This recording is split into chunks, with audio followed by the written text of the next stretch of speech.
So starting off, we're going to start talking about security roles and security controls, faults within our security posture already. So that's penetration testing.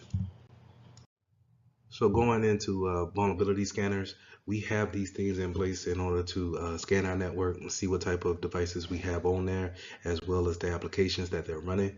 And it double checks that application and that OS against a database of vulnerabilities and risks that are out there. And once it gives us a report of how the scan went, we are able to either remediate or to kind of get a better understanding of what type of risk that we are, um, what kind of risks are we up against on a device to device standpoint.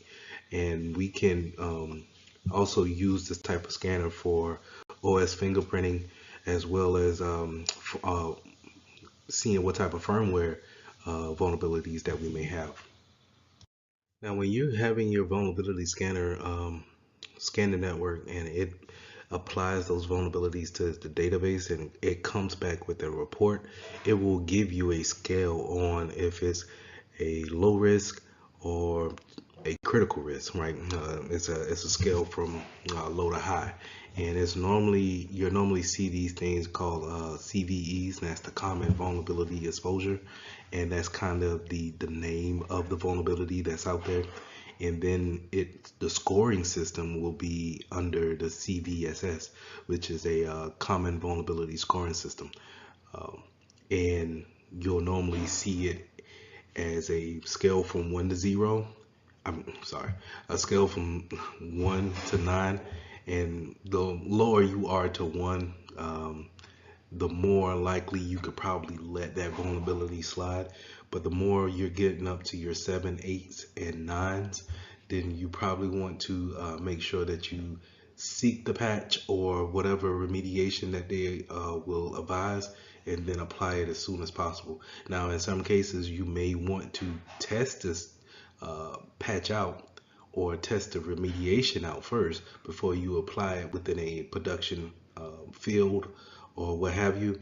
But to make sure that you don't just put every patch out there, and that's in certain cases. I would advise to always test your patches before you actually apply it.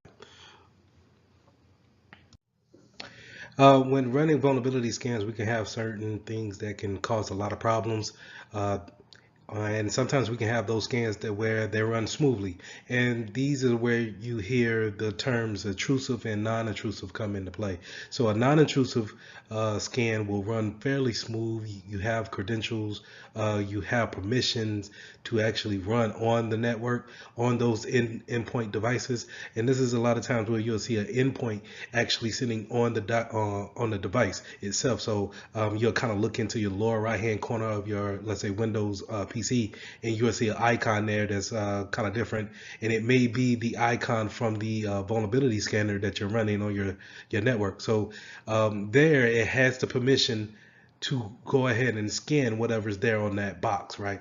So where a intrusive scan will come from a outsource, it will seem as an outsource source, right? And it's a it's going to be loud and create havoc because it's not supposed to be there, and this can interfere with business processes and slow down the actual scanning process, but it also can slow down the production of a workday.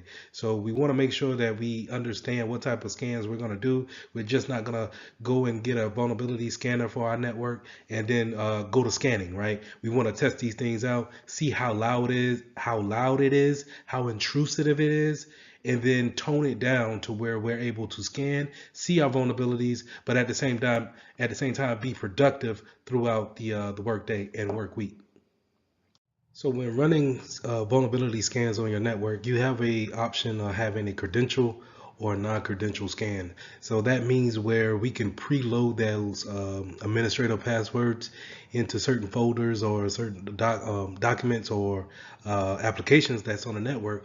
So whenever the vulnerability is scanning, it doesn't check that part. It has the permission to go ahead and get past the login portion and then scan that folder, which can create a more smoother scan for you and be less intrusive, but it doesn't give you a hacker's point of view, right? So if you have things in place to where that person needs to brute force and a password on that folder or what have you, then it's a lot more louder whenever they're running that brute force type of attack on your network. So therefore, you can have other things come in and swoop in and cancel out that action if necessary. So just kind of things to keep in mind whenever running those type of scans. You want to make it as real as possible, but at the same time keep the business in mind to where if running those type of scans is noisy and it creates issues throughout the business day, you might want to go ahead and make it a credential type of scan to make it less intrusive and make it smooth for the business operations. Now, I did wanted to come and say that the vulnerability scanners are not perfect by no means. Um, they do, from a time to time, have false positives and then false negatives. Of course, we don't want to have false negatives, but we rather tone down the false positives and have no false negatives. So a false positive is that it's something that we are aware of, or it's not a actual problem, but the machine, the system alerts on it, right? Well, false negative is something that is a problem, but the machine doesn't alert on it. So again, far worse than a false positive.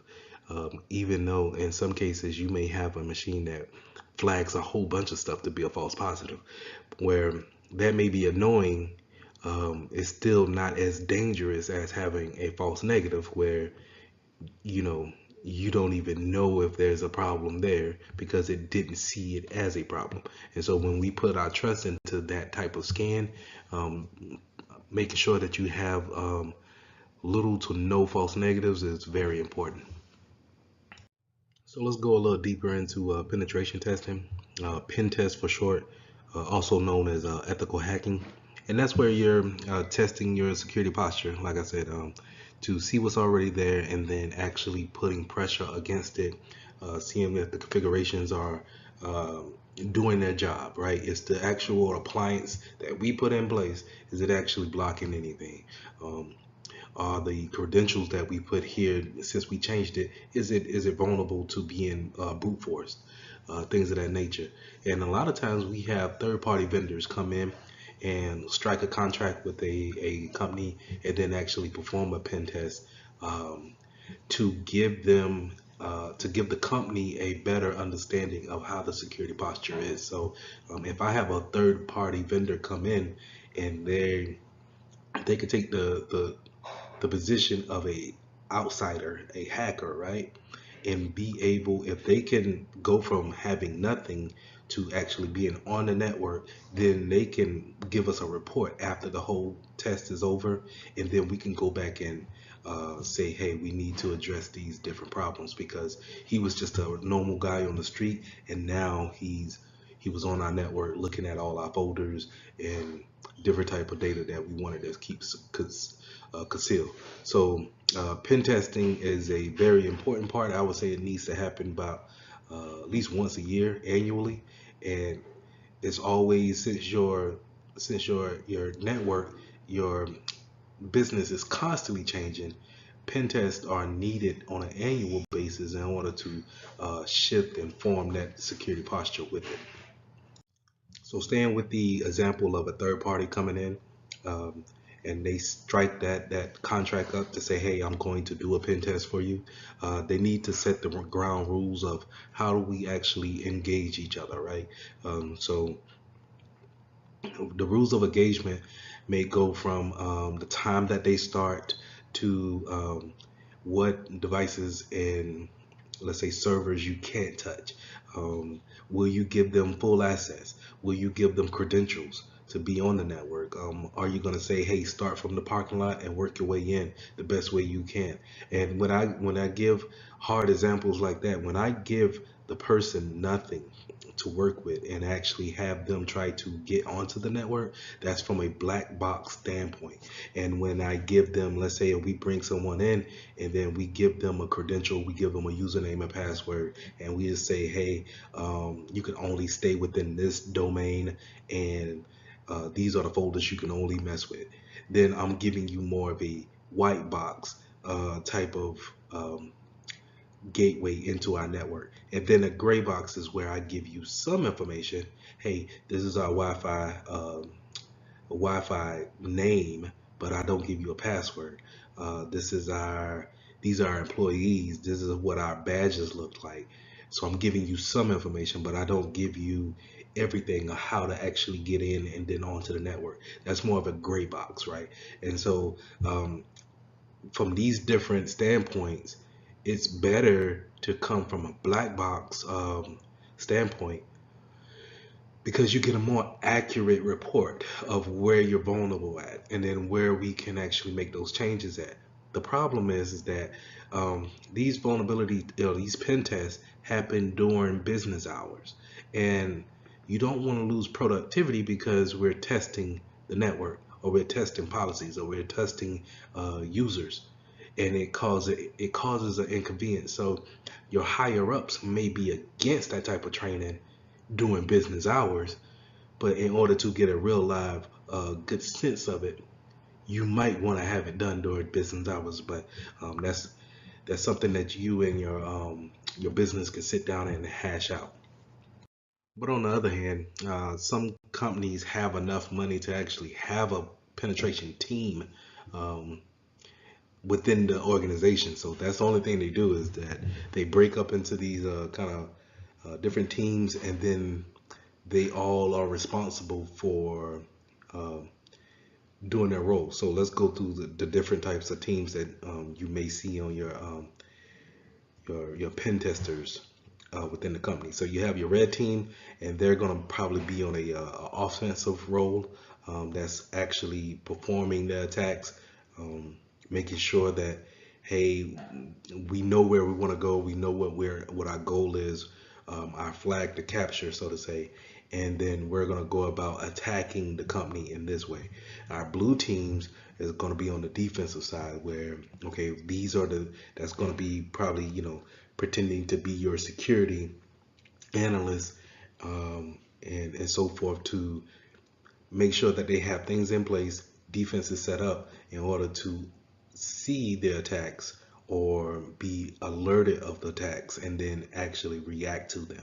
Then you have your white teams. Your white teams are probably going to be your officiators over the whole exercise. So they will have the boundaries of where things can go and how long it can take. Now, again, I'm not a fan of having rules in this type of war, because um, in real life, attackers don't care about rules. It's about getting the main objective done. But anyway, I digress. Purple teams will set up the actual collaboration between the two different teams, and actually come up with the lesson learns after the fact.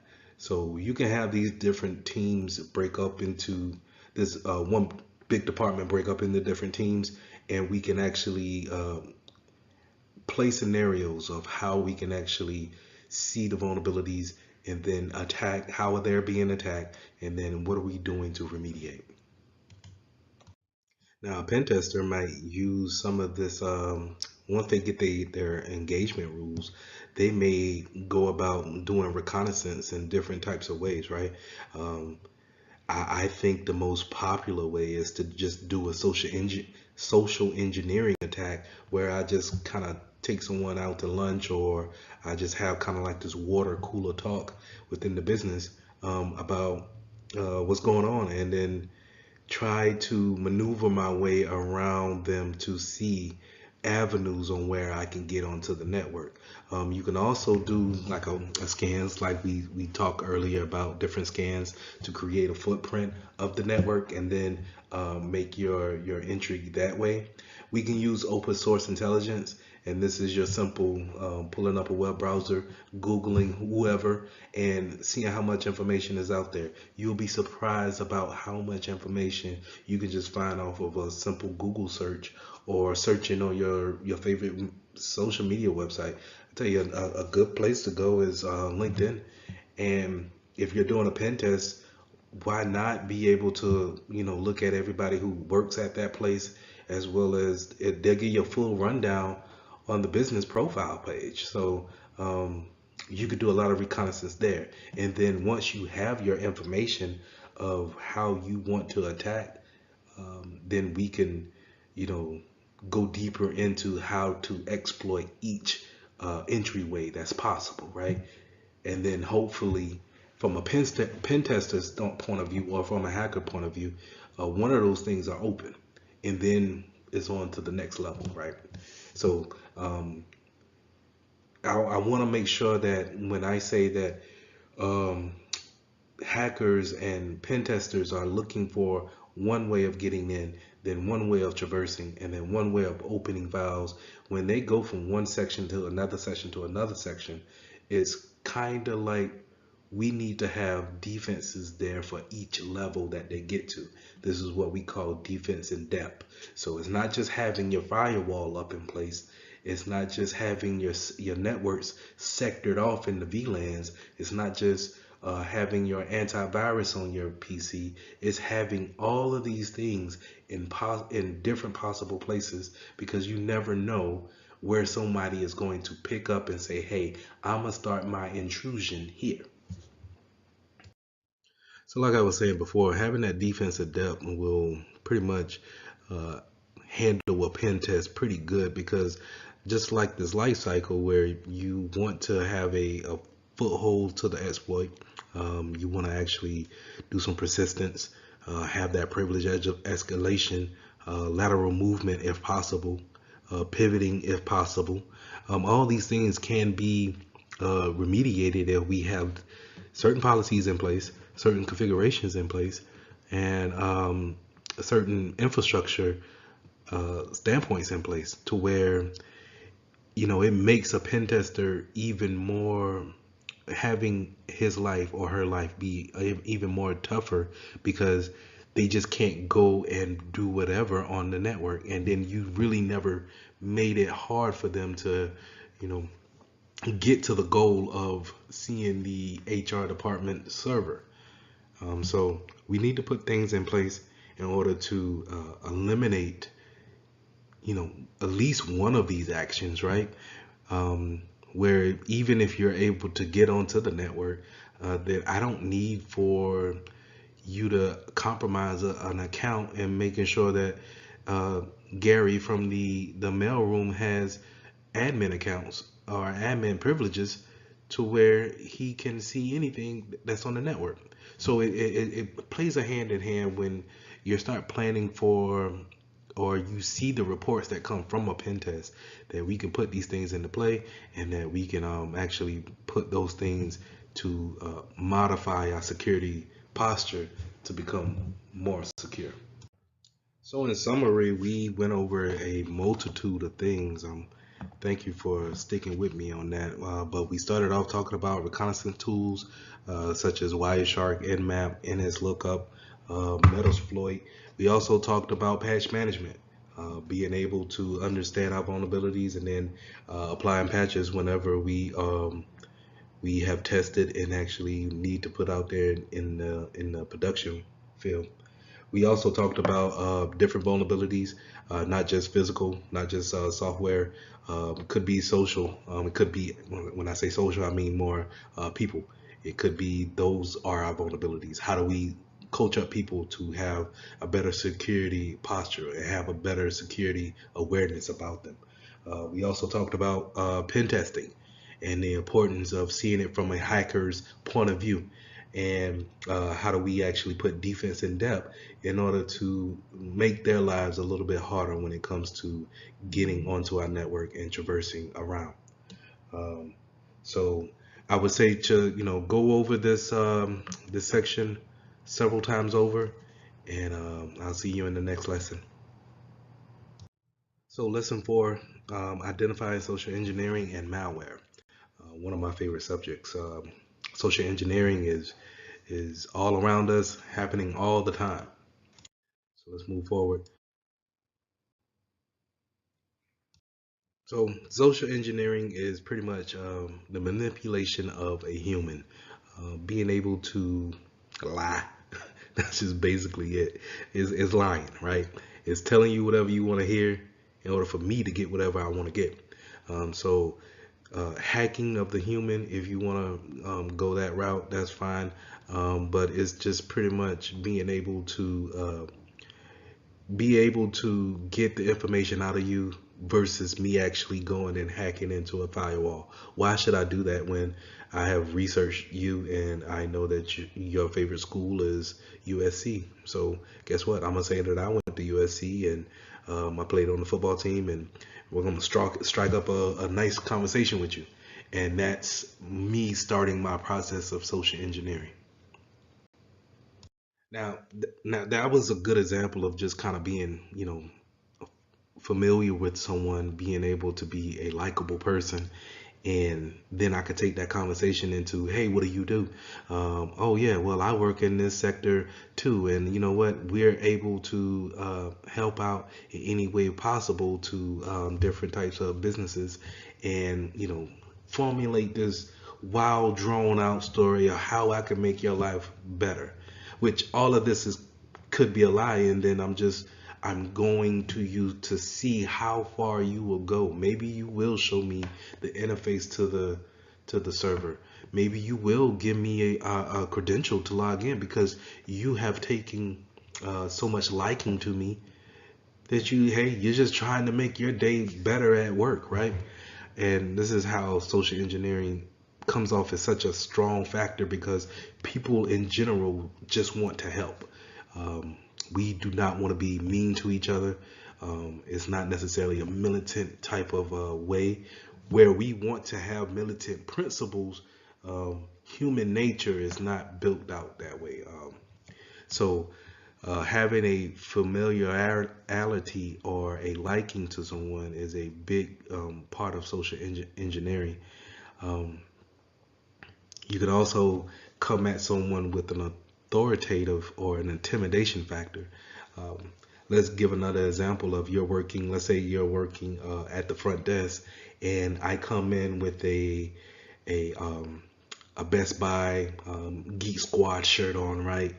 And I'm mad. I'm just you don't know me from nobody, right? And I just walk through the door and I'm mad and I'm pissed off and I'm just saying, hey, I told them to make sure that the server was on this channel, this port. I'm speaking all this jargon and I'm just saying, hey, I need to get to the server room ASAP. I don't have time to wait. I got several other clients out here waiting. And you as a front desk helper, you're not only thing you want is just a smooth, calm personality. You're not expecting a brash, straightforward person. So you may take me to the actual closet, just to kind of, because that tension is there, and will try their best to avoid that. But that's social engineering at its best too. So we need to be aware of that type of stuff, awareness training, make sure that our users are aware that these are the type of attacks that are not so brainy, right? They don't need to brute force your password when you'll just take me to the server. So the example that I just gave that, an example of me impersonating a Geek Squad member. But I can also dress up in a suit and act like I'm a CFO for your competitor, in whatever industry. And let's say if it's a school system and I'm dressing up as the principal to the across the street school, or the cross town rival school. I'm the principal of there, and then I'm going over to say, hey, you guys stole da da da da da, and I'm impersonating power to get what I want. And what I want is something totally different. I mean, it's kind of hard to tell what people actually want just by a conversation. So again, just kind of having the wherewithal of what's going on and understanding that our users are the weakest link because they already have access to our network. We have already trusted them. But if they are weak-minded when it comes to different types of social engineering attacks, then it's an easy walk-in for, let's say, that pen tester to just get onto the network and do what they need to do. So dumpster diving and tailgating. I'm gonna get back to dumpster diving in a second because I think it's funny. But tailgating is again, people, we don't want to be rude, or we don't want any kind of issues off the bat, or just in first sight. You're not trying to really be rude to anybody, right? I grew up in the South where holding the door for someone is polite, is what you have been taught to do. But let's say if you're in a place of business and we're going out there and someone's carrying boxes in, they're impersonating let's say a UPS driver, and they're impersonating carrying a bunch of boxes. Your natural instinct is to hold the door for them. But that's tailgating in, right? That's having them not check in with the front desk or show a badge or sign a piece of paper saying that, hey, we are allowing you onto the premises. It's just it skips that whole process because I want to be nice. I don't want no issues with this guy. He's just trying to have a hard day's worth of work. I'm not gonna interrupt him by saying, hey, go sign in, and he got a bunch of boxes. But if he doesn't work for them, then it's for naught, right? And then now you could be the issue on why the company was hacked because we let someone in by tailgating. Now, dumpster diving, I think it's funny because the great lengths that people will go through just to get information off a company. If you're not properly shredding or burning or destroying the data that's physical on paper, or let's say CDs or something like that, if you're still using CDs, and you just throw them out into the dumpster, it's too easy for someone to just jump into the dumpster, pull the bag out, and just go home. And now all the information that they need is there. If you know, in every baking system that I've seen, they're actually shredding the paper. But if you don't have a cross shredder, you just have a shredder that shreds up and down, then how easy or if I'm really dedicated, I'll jump into the dumpster, get the bags, take them home. I ain't got nothing else to do. I'm a hacker. I'm gonna just piece together the papers and get the information that I need.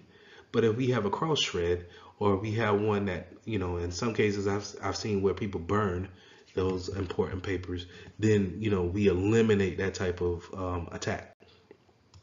So I think we all are aware of fraud and how it works, and having invoices scanned as far scams, as far as someone sending you an email with the invoice saying, um, you've ordered such and such. Make sure you click this link to make sure that your packages is received and correct, and they go into this whole thing of maybe stealing your credentials if they send you to a website that has you to log in. But I wanted to really highlight the shoulder surfing as well as the lunchtime attack. These two attacks are very easy to do, as well as they're common in the everyday workforce from what I've seen. Shoulder surfing is just, exactly what it is. You're looking over someone's shoulder onto their screen to see what type of information is being inputted. So how do we eliminate that? Is we'll have these privacy screens that we can place onto our monitors. If you have a laptop, that the monitor screen can have a screen protector on it. It looks like a screen protector, but it's actually a privacy screen kind of film that goes over the screen. And then now if you're not directly in front of the PC, then it shows as if it's a blank screen. So I've seen only maybe one place that has that in place to guard against shoulder surfing. And then lunchtime attacks is when Alice is done typing for the front part of the workday and it's 12 o'clock and now she goes to lunch, but she forgets to log out or lock her computer in order to, in order to go to lunch. She just leaves it open, and then someone can easily sit down and gather around, go around and traverse around the network with her credentials, looking into different things, especially if she works in an important department, let's say in finance. Then she probably can have a lot of access to data that no one else should be able to see. Now you could say, Lee, well, if they're not in the department, then that should be fine. But if I impose, like on the previous scenarios, if I'm personating a Geek Squad member and I'm saying I'm looking for Alice, and she's gone for that time being, they say, hey, we could take you to her desk. She's gone for the day, or she's gone for an hour and a half for lunch. Oh, well, yeah, it's not going to take me long. It'll take me 15 minutes to do what I got to do. If I'm impersonating someone else, I don't even have to log in. She doesn't have to see me log in. I can attack her computer that way. So phishing, whaling, and vishing. We all know what phishing is. If we're not familiar, then we're talking about fake emails that will guide you to clicking on links or putting in information that is not from the sender that you thought it was. And if you want to see good examples of them, you don't really have to wait until it shows up in your inbox. Just go take a look at your spam box anytime, and you'll just see, unwanted mail.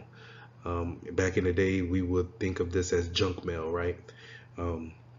But today we have phishing. Phishing can be very tailored to mimic any type of company that you may be in dealings with.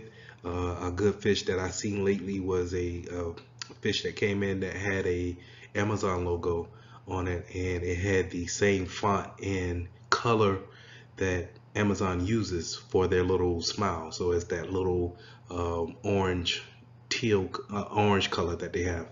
Very authentic. Even came down to the small fine print at the bottom of the email was on point.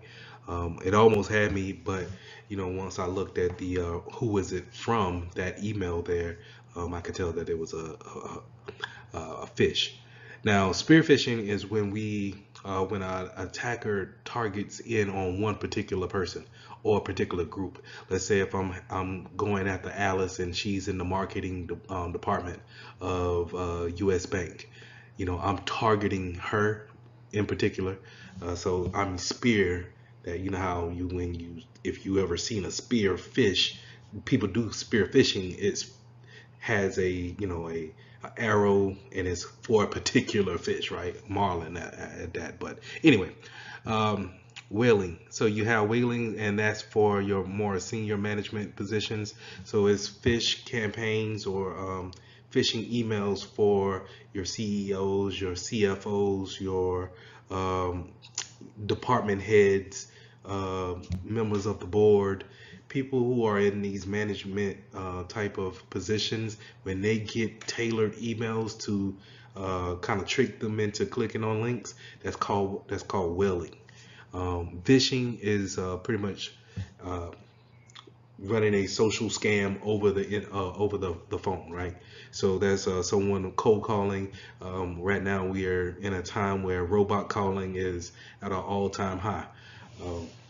And then finally we have smishing, and that's where we see kind of like these unwanted IM messages, whether it's an Android or iPhone, wherever you get a text message and it's not wanted, right? It tells you, hey, click on this link to receive a new gift card from Amazon. And they're trying to mislead you into thinking to click on the link, put in the information, and then whatever attack comes from that is the results of it. So I already kind of got on the spam in the previous slide. It's unwanted email, unsolicited email. People are probably, they have you on an email list where whoever sold them the list, where they actually harvest a whole bunch of emails, and now maybe they're trying to promote their new late night sports bar, and they have you on an email list. And a lot of our email providers will have that type of emails go off into your spam. Now, I said to go and look in your spam email box inbox to look at good examples of fish, because a lot of times you will see a lot of phishing campaigns in your spam box.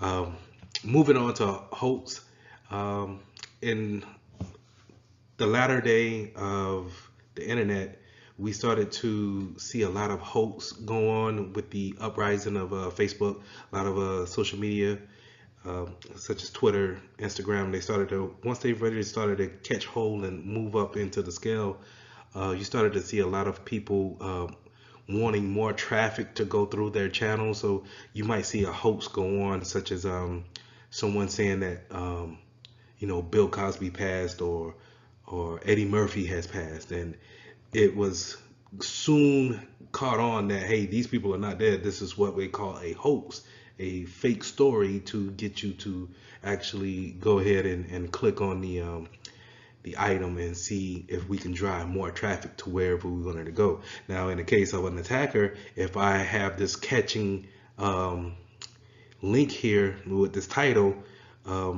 what they call kind of clickbaiting, if I can clickbait you into this hoax that I have up, then I could probably maybe have you download some things onto your PC without you knowing it. So having these passive techniques, an attacker can take traffic that's, you know, redirected from their normal course of browsing and direct them to malicious sites in order to collect whatever data that they may want from the traffic. So in the security world, we call this farming. That's redirecting domain names, sites to malicious actor sites. Typo squatting is also a different type of redirection, but what it does is that it takes the mistakes that a person may make and then have them to redirect into a malicious site.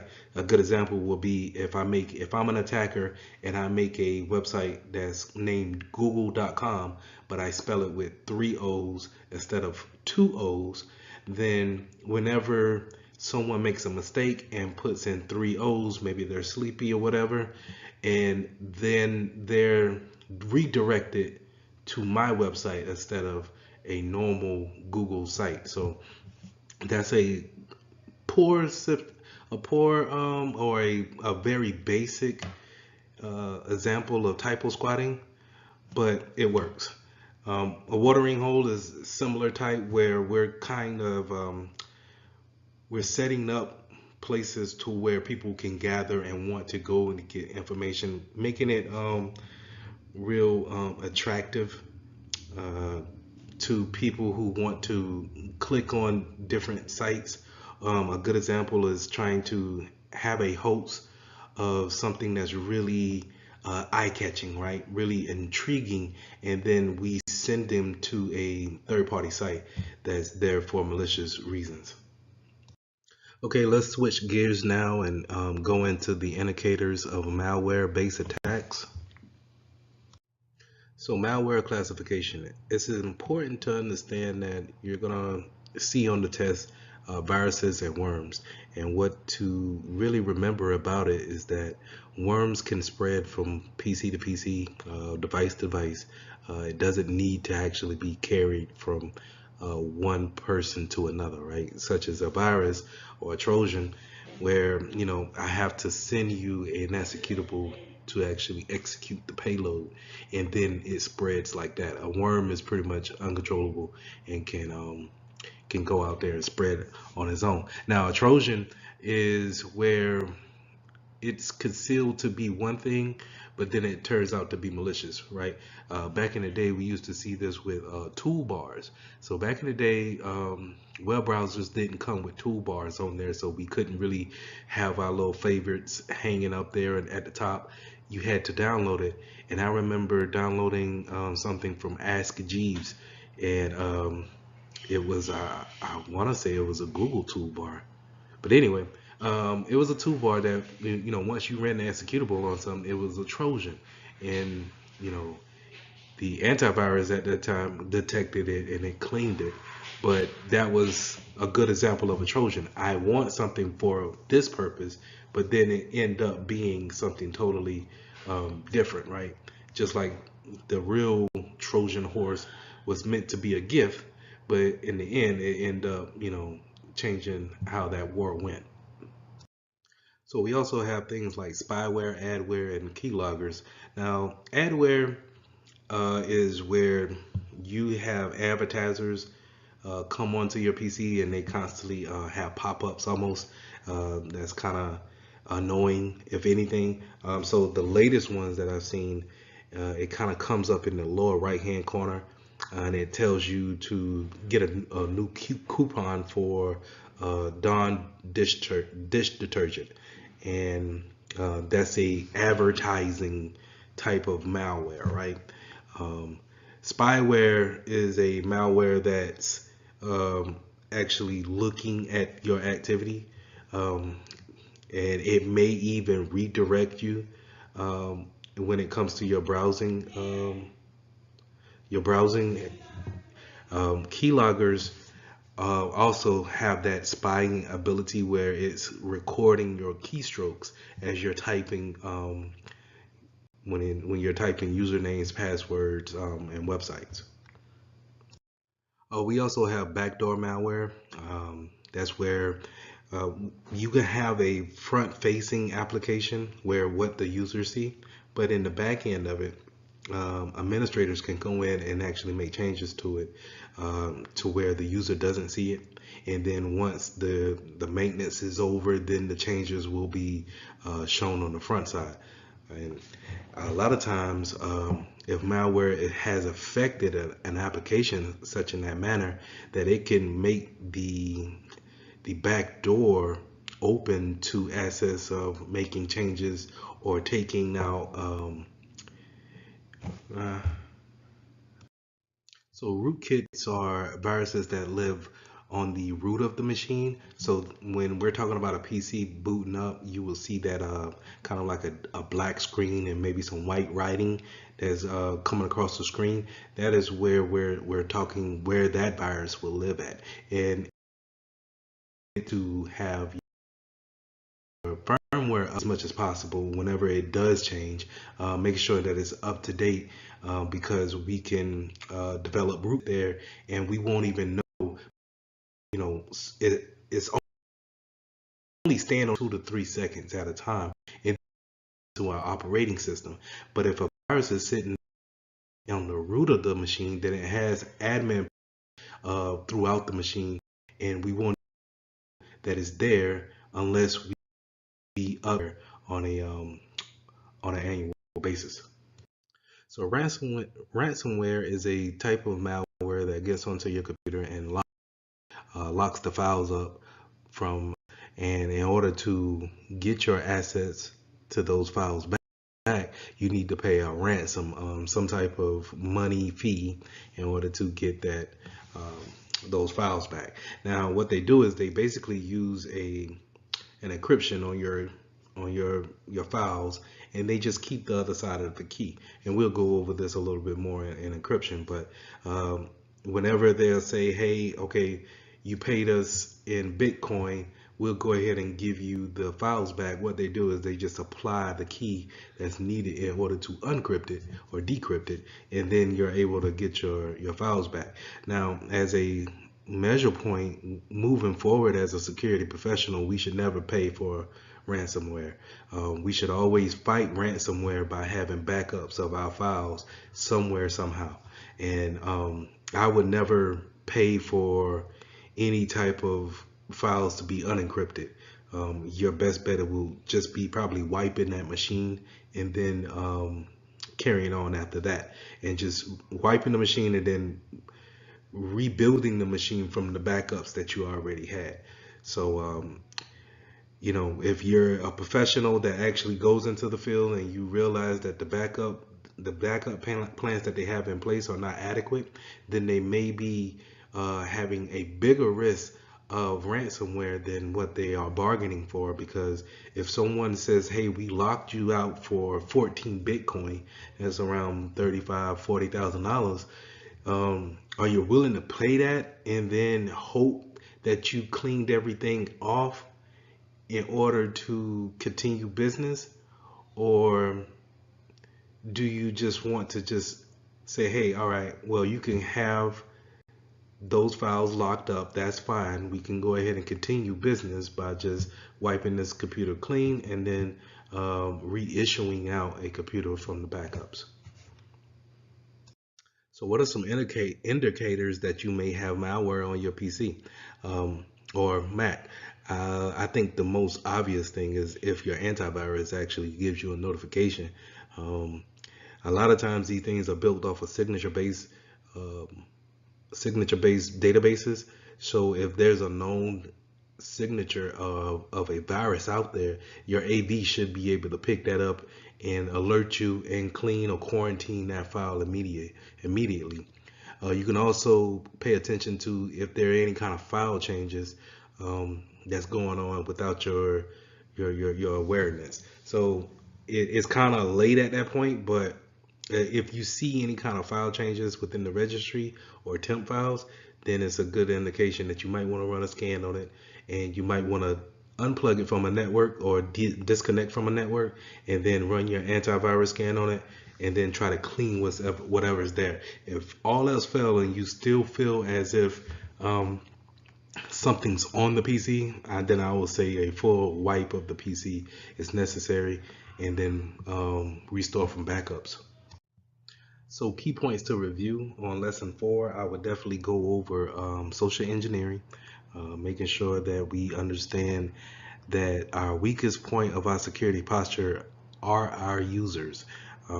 Again, it is much more easier for me to take you out to lunch and versus me breaking into your firewall. The second thing we talked about was phishing and the different types of phishing, spear phishing, welling, vishing. We also talked about spam and having those unsolicited emails come in. We finished up with malware and talking about different types of computer viruses that may happen, rootkits that can live onto the root of the PC, and making sure how important it is to making sure everything is up to date as far as AV is concerned, and making sure that we understand the indicators of viruses. Okay, lesson 5, let's go into basic cryptography concepts. We're not going to dive greatly into encryption because encryption is by itself is confusing. So we're going to go over the basics and how CompTIA wants you to know different concepts for the Security Plus exam. When you start talking about cryptography, the first thing you want to know is that encryption is taking readable plain text and turning it into something that's unreadable, and that's going to be your ciphertext. A lot of times when you hear security professionals give scenarios about encryption, they're using characters named Bob and Alice, and Mallory will be a malicious hacker or malware that's sitting in between them, disturbing the conversation. So in the scenario with Bob and Alice, Bob or Alice wants to communicate and they want to share secure information in some type of way, and they understand that Mallory could be lurking and could be listening on the network. So what they want to do is to take the sensitive information, encrypt it into a way that is unreadable by Mallory, and pass it on to the other, and then have them unencrypted or decrypt into a readable text again. So as we go along, just be aware of those characters, and that's the concept of how we actually want to go back and forth and take those readable text and make it unreadable and then readable again. Now we'll also go over hashing algorithms and how it relates to integrity, and that how we can take a hash of some type of plain text and make it kind of like a fingerprint. Is only unique to that actual plain text, and we'll go over that in further detail. Now, the one thing that you need to understand is that there's two types of encryption. There's symmetric and then there's asymmetric, and we will go over that in greater detail. But symmetric, we're using one key, and it's the same key, right? So it's the same on both sides. When Alice, she encrypts it, she's using one key, and then when Bob decrypts it, he's using the same key. And then we have asymmetric keys, asymmetric cryptography. So that's when Alice uses a unique key and Bob uses a unique key as well. So it's asymmetric. It's two keys involved. Okay, but we'll go over that in further detail. So let's talk about hashing algorithms. Hashing is a good way of showing integrity of a software or whatever message that you want to actually take a hash of. It's actually putting a message or a document against a algorithm and then taking a message digest, a fixed string, and saying that that's unanimous to the original document.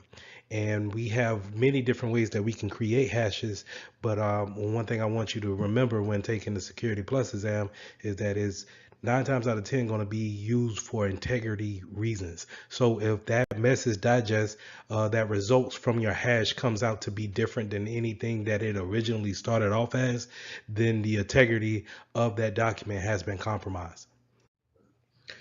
But hashing is not an encryption, right? Hashing uses the word algorithm because that's what the document or whatever you're putting into that hash or you want to take a hash of is applied by. But hashing is not a two-factor form like encryption is. Encryption takes something that is normal and then it takes it, encrypts it into an unreadable text, and then it has that form to have the ability to be decrypted. And hashing is not that.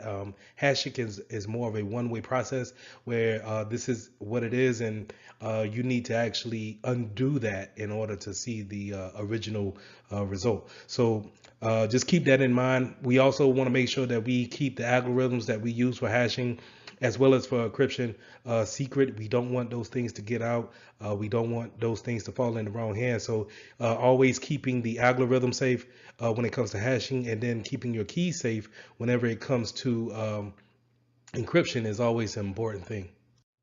So symmetric encryption is the first type of encryption we want to talk about. This is where we use the same keys to encrypt a message as well as our recipient using that same key to decrypt the message. So in the example that you see on the screen, Alice has an email that she wants to send to Bob, and she will use a key to encrypt the message, and Bob will use the same key to decrypt the message. Now the thing about that is that how do we get the key over to Bob? Do we use a in-band way of doing it where we'll just use, stay on the same network and send the key over the same network? Let's say an example of that would be sending an email that's separate of the message, the encrypted message, and it will contain the key. Or we will use a out of band method where we'll call on the phone and give them the key over the phone. We could have it mailed in a physical mail to Bob, some method like that of being out of band. So remember for the test that symmetric means the same, and in order to decrypt or unencrypt a message, we need that same key. Now, some examples of symmetric keys or symmetric algorithms being used will be streaming ciphers, where this is going to encrypt one bit at a time.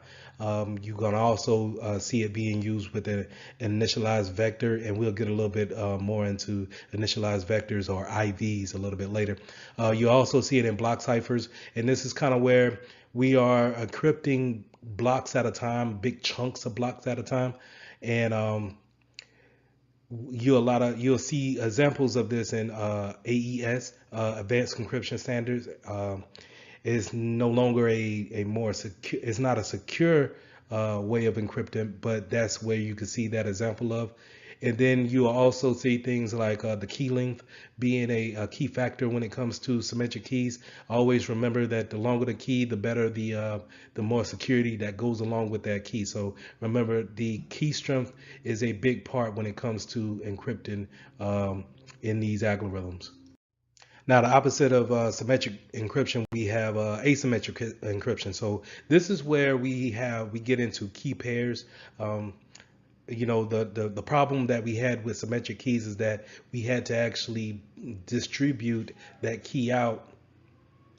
So the most popular form of public key encryption will be the RSA algorithm. RSA stands for Rivers, Shamir, and Edelman. These are the three guys who created this cryptography algorithm. So just be mindful of that. Understand that when it comes to public keys, this is the best way to actually perform encryption across the network. We're not going over that concept of sharing keys in order to encrypt messages and then send them abroad. So when it comes to public key encryption, the only problem is key making sure that everyone has two keys. So keeping a management of those keys can be an issue, and we'll go over that a little bit different later.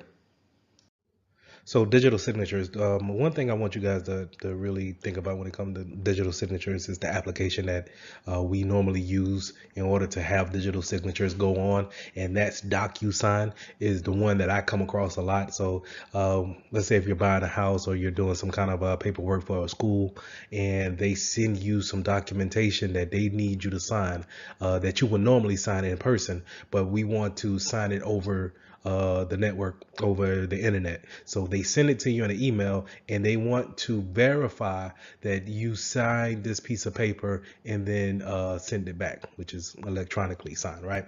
So the way we do that is by using an application called DocuSign, and it uses cryptography along with hashing in order to say, hey, this signature came from Jane Doe, and there's no way to say that it came from any other person.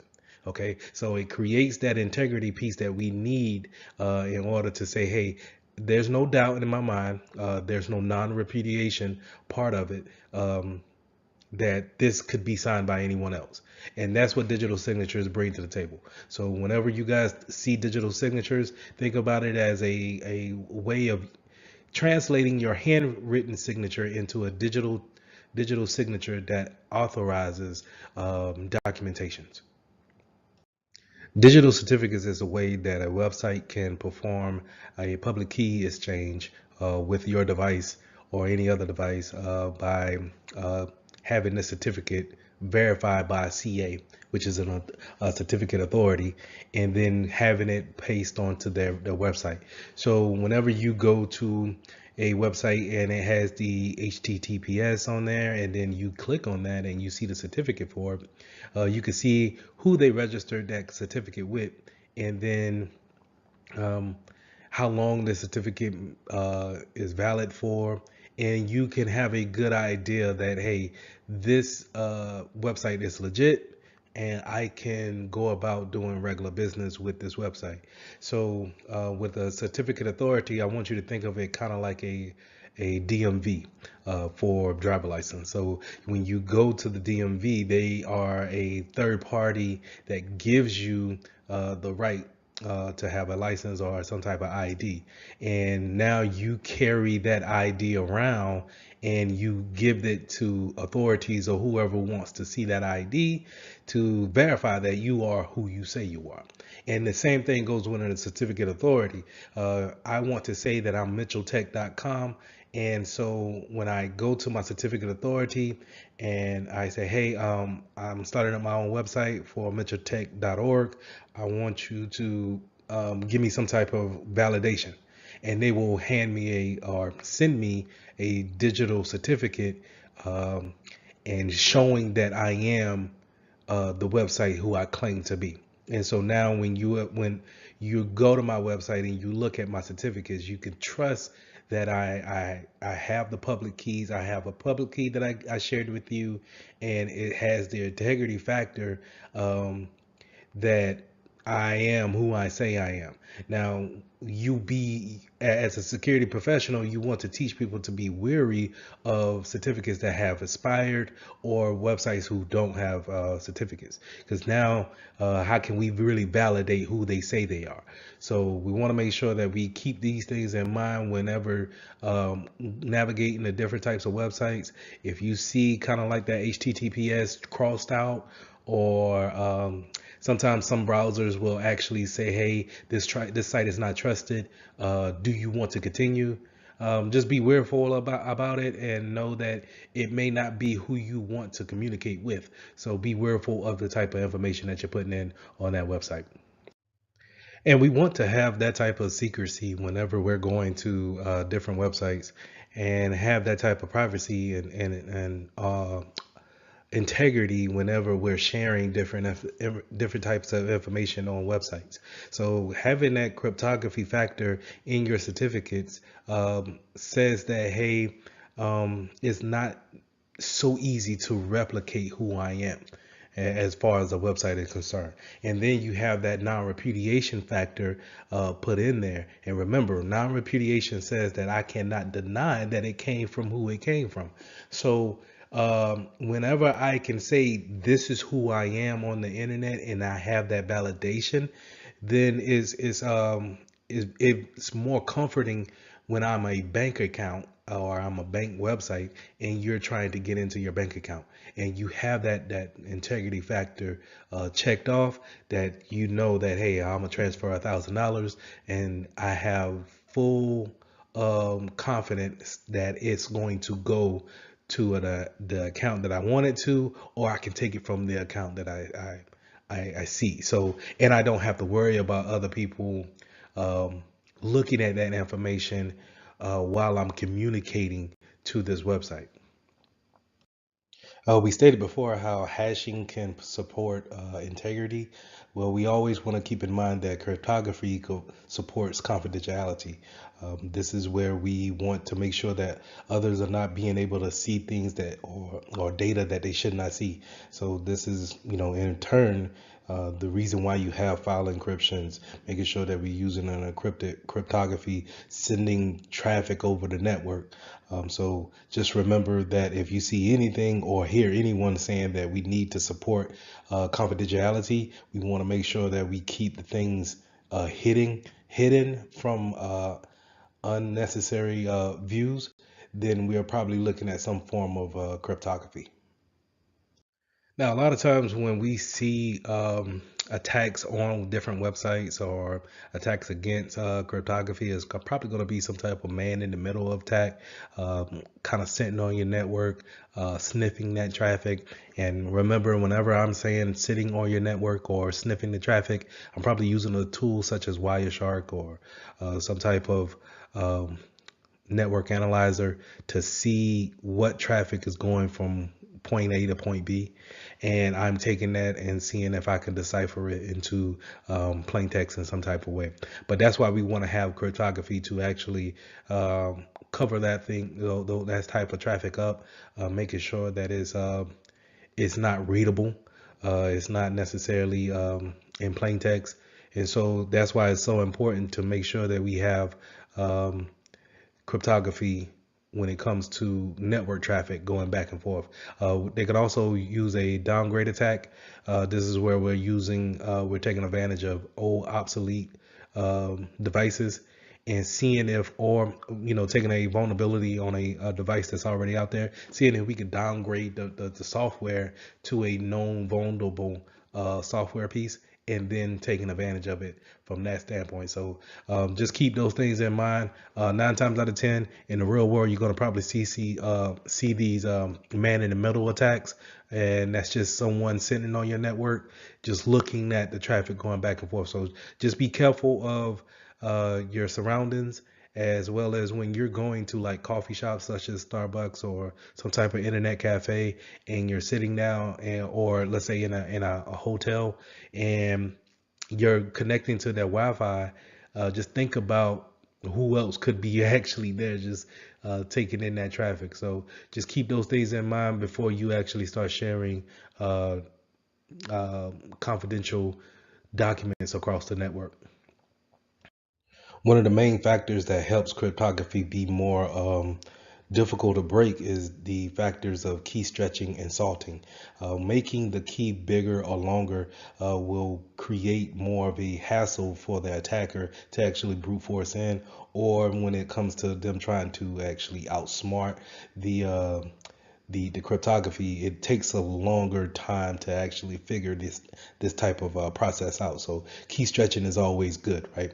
And then salting is also adding that random value to whatever algorithm that you have. So it's nice to have the algorithm, but when we can put some type of randomness to it, then it also gives a extra factor that the attacker may not be accounting for. So just keep those two things in mind, that we want to make the key stronger by stretching, and we want to make it more random by adding a salt. We also want to talk about steganography, and steganography is being able to hide data within a plain sight. A lot of times you will see the example of hiding a document within a image file or a video file, and that's you're sending the video file or the image out of, let's say, your network. So you're sending that image via email outside of the network. But if we're in a if we're working together as hackers or as someone malicious within the network, then you will know that I probably embedded an important Excel document within that image. And so that's what we call steganography, hiding something that's in plain sight. So lesson six, implementing a public key infrastructure. Having a symmetric key infrastructure, or having symmetric keys, is when two parties are using the same key. But when we want to use a asymmetric format, we want to make sure that everyone has a different key or two sets of keys, and we're able to give out our public key to the public and decrypt anything with our private key. So let's look at how we can take that concept of having a asymmetric format and then putting it into how we use it in everyday life. So let's go over symmetric keys for a second. So in symmetric keys, when we're doing symmetric cryptography, I encrypt with a certain key, and then I send you the message. In order for you to see the message, you need to decrypt with that same key that I had. And the problem is that how do I get you that key secretly, or how can I say, it's not necessarily a great idea to pick up the phone and say, hey, all right, you got the message. Okay, to decrypt it, you need this passcode right here. Put in this passcode and it decrypts the message. It's more efficient, and it's more efficient to use two sets of keys, which is public key infrastructure. But when you're talking about asymmetric keys, just think about how many things that we want to encrypt, and then how many keys we need to actually decrypt those things, and then send them outer band or in band. And when I mean outer band, I'm meaning more like something that's not necessarily on the network. So I'm mailing you. I'm going to use the postal service to mail you the key, or I'm going to tell it to you over the telephone. But in band, I'm going to, walk it to your office or use the network to send it to you in a instant message. So that's in band, out of band. All right. So public key, and using a public key infrastructure, we're going to use two sets of keys. So me, Lee Mitchell, I will have two keys. I will have a public key and I will have a private key. And then you, Jane Doe, will have a public key and a private key. And so whenever I want to send you something, I will use my public key to decrypt it, or I use my private key to decrypt it, and then you use my public key to decrypt it. And then the vice versa for you. When you want to send me something, you would encrypt it with your private key, I'm sorry, and then you will send it to me, and then I will use your public key to decrypt it. So the concept is this. The public key is public for anyone to see. It doesn't matter if they see your public key, but your private key is only for you and only for your eyes only. If someone gets your private key, we have a problem. So you can decrypt and encrypt with your private key, and you can decrypt with someone else's public key. That makes sense? I know I'm saying it over and over again, but just the concept of what I'm saying in this slide is this. You have a public key and a private key, and you're going to give out your public key. So whenever someone wants to talk to you privately, encryptedly, they're going to use your public key to decrypt it, to encrypt it, and then you'll use your private key to decrypt it. Okay. So in that essence, we use we take that format and then we apply it to websites when it's saying when we start talking about digital certificates or PK just the PKI's infrastructure when and just to kind of go into the infrastructure name when we're talking about PKI, it's a system of keys and how we actually have that structured out because everyone having a pair system, a pair key system, it sounds great, but when you think about how many keys everyone needs, um, it can stack up fairly quick and can get out of hand, out of management hands, even quicker. So we want to make sure that we put in a infrastructure, some type of system to where we can manage the keys and we can scale. We can be able to have it at a scalable point. So if we want to add in new websites, bring in new personnel, everyone can still communicate securely, and we are not overwhelming. Whoever's owning the keys, the public key infrastructure system, by having them, develop new keys for everyone. Now, certificate authorities or CAs, when I talked about it in the last slides, is that whenever you're creating a website or you want to get your website registered, you want to check in with the CA in order to say, hey, I want to validate who I say I am on the internet. And they're going to give you a certificate saying that, oh, okay, mentaltech.org is exactly who they say they are because they have this certificate of and it validates who they say they are. And you will see your public key within that certificate. Now, whoever comes to your website is able to communicate securely with you because they have your public key. And so now if you wanted to encrypt any type of information, that's possible because we have checked in with the certificate authority. And I said it in the last slide that I want you to think of it kind of like a DMV, someone who validates someone else. So you will go to the DMV to get your validation of, hey, I'm allowed to drive a car, and I can also sub that license out as a form of ID. And everyone else, let's say if you want to get in the club that night, someone will look at that and say, okay, you are who they say you are because I trust the DMV, right? And so that's what we do when we go to these different websites is that you see the green HTTPS with the little lock on it, and you say, hey, I trust the fact that I just see that.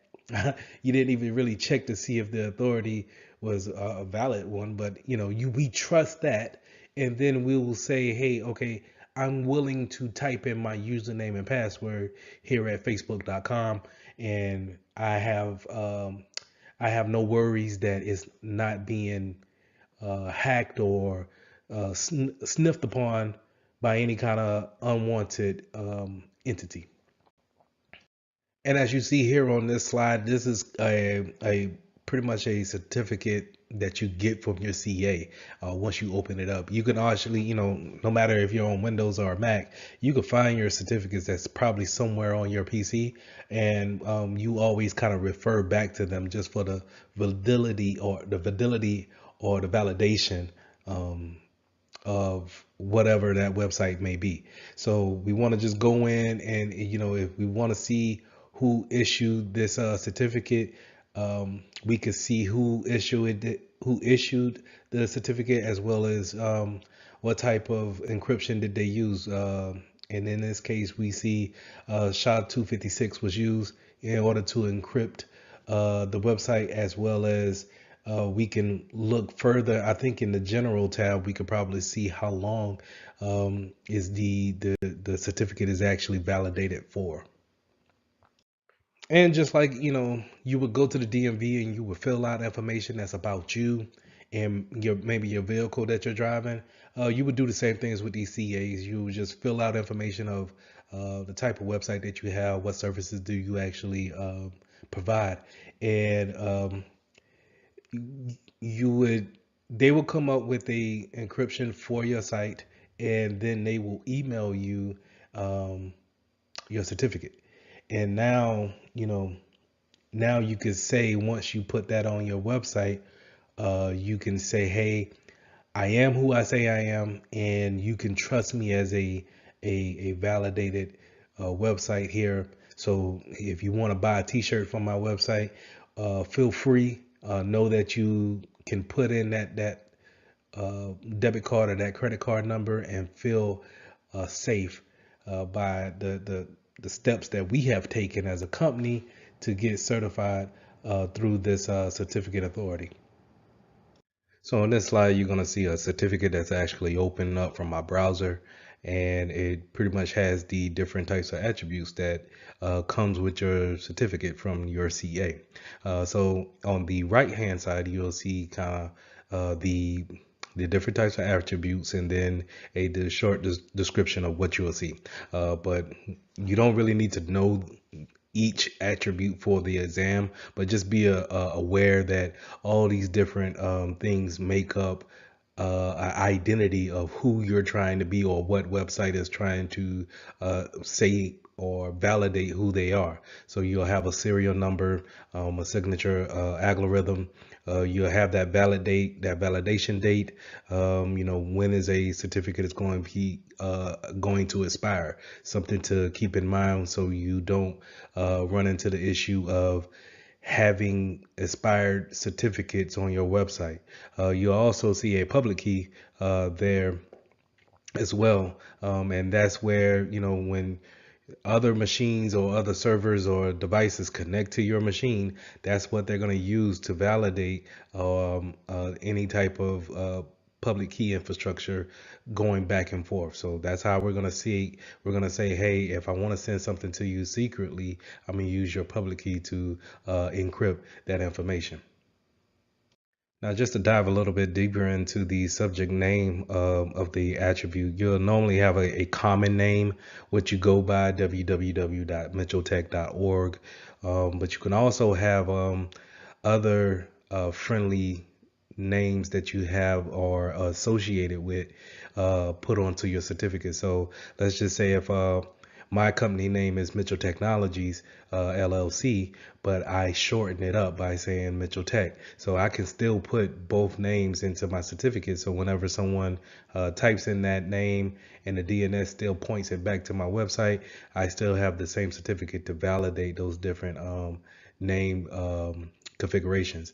So just understand that you can have different types of subdomains that you want to put in there, whether it could be mitcheltech.labs, or I'm sorry, mitcheltech.org/labs could be a subdomain for it, or you can do a host of subdomains, which is, in this case, they use a wildcard. That's that star factor. So if you look at the picture here, you'll see the DNS name equals a star factor and then a .comptia.org. So that star represents a multitude of sub pages on that website. So it could be marketplace .comptia.org, or it could be labs.comptia.org, and that star just says, hey, whatever the vendor or that person decides to make as a sub page, we're going to accept that and use the certificate for it.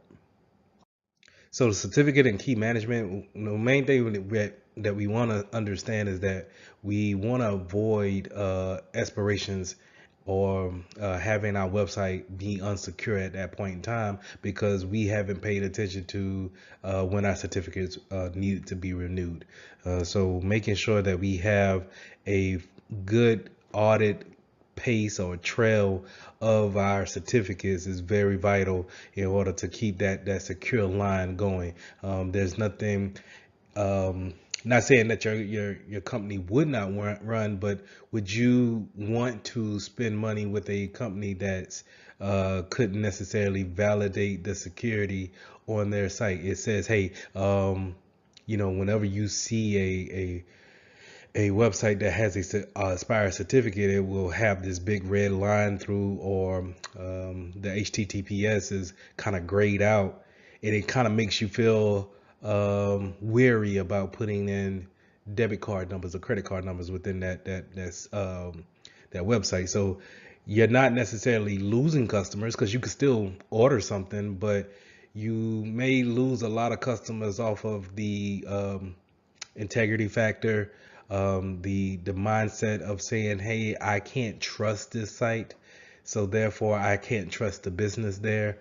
So you lose business in that aspect. So we want to make sure that we keep those things up to date and we understand when our certificates are going to go into expiration. So just to kind of give you a visual, this is how it looks whenever your certificate has expired. You're gonna get your different browsers give you these type of error codes right here, and you can continue on to the site. It's just saying on, let's say for the example of Internet Explorer, that it's not recommended. So you can see how that can drive away traffic if you are a consumer. So just making sure that we have those things under wraps when it comes to knowing when things are going to expire, very vital to business operations. So, like I said, you have different types of certificate issues, such as rejection from the servers or your clients. And what I mean by clients, not necessarily the person, but the device that they're using. They're not able to be able to connect securely to your website.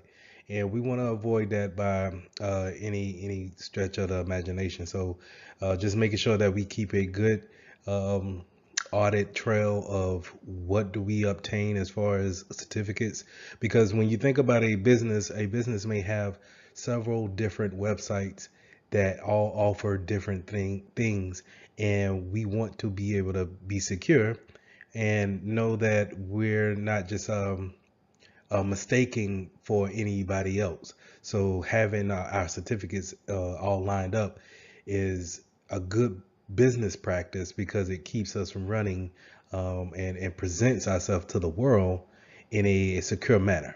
So we just want to, at all costs, make sure that we stress the fact of having expired certificates taken care of before the expiration date, making sure that we have the proper names and subdomains added on to our certificates is very, I would say, a business oriented factor that we need to have in.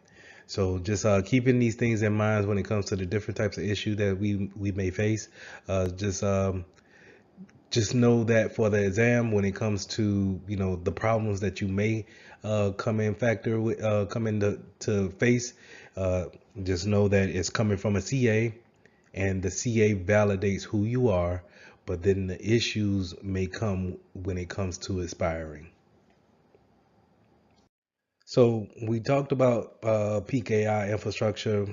That's where we have our own public key, and we're putting it out there in a structured manner to share with others who want to come and visit our sites. We talked about certificates and the importance of having them on our sites to validate who we are, and then to say to our customers, our clients, hey, you can do business with us securely. So just keep those things in mind, and let's move on with the next lesson. Okay, so let's get into implementing authentication controls.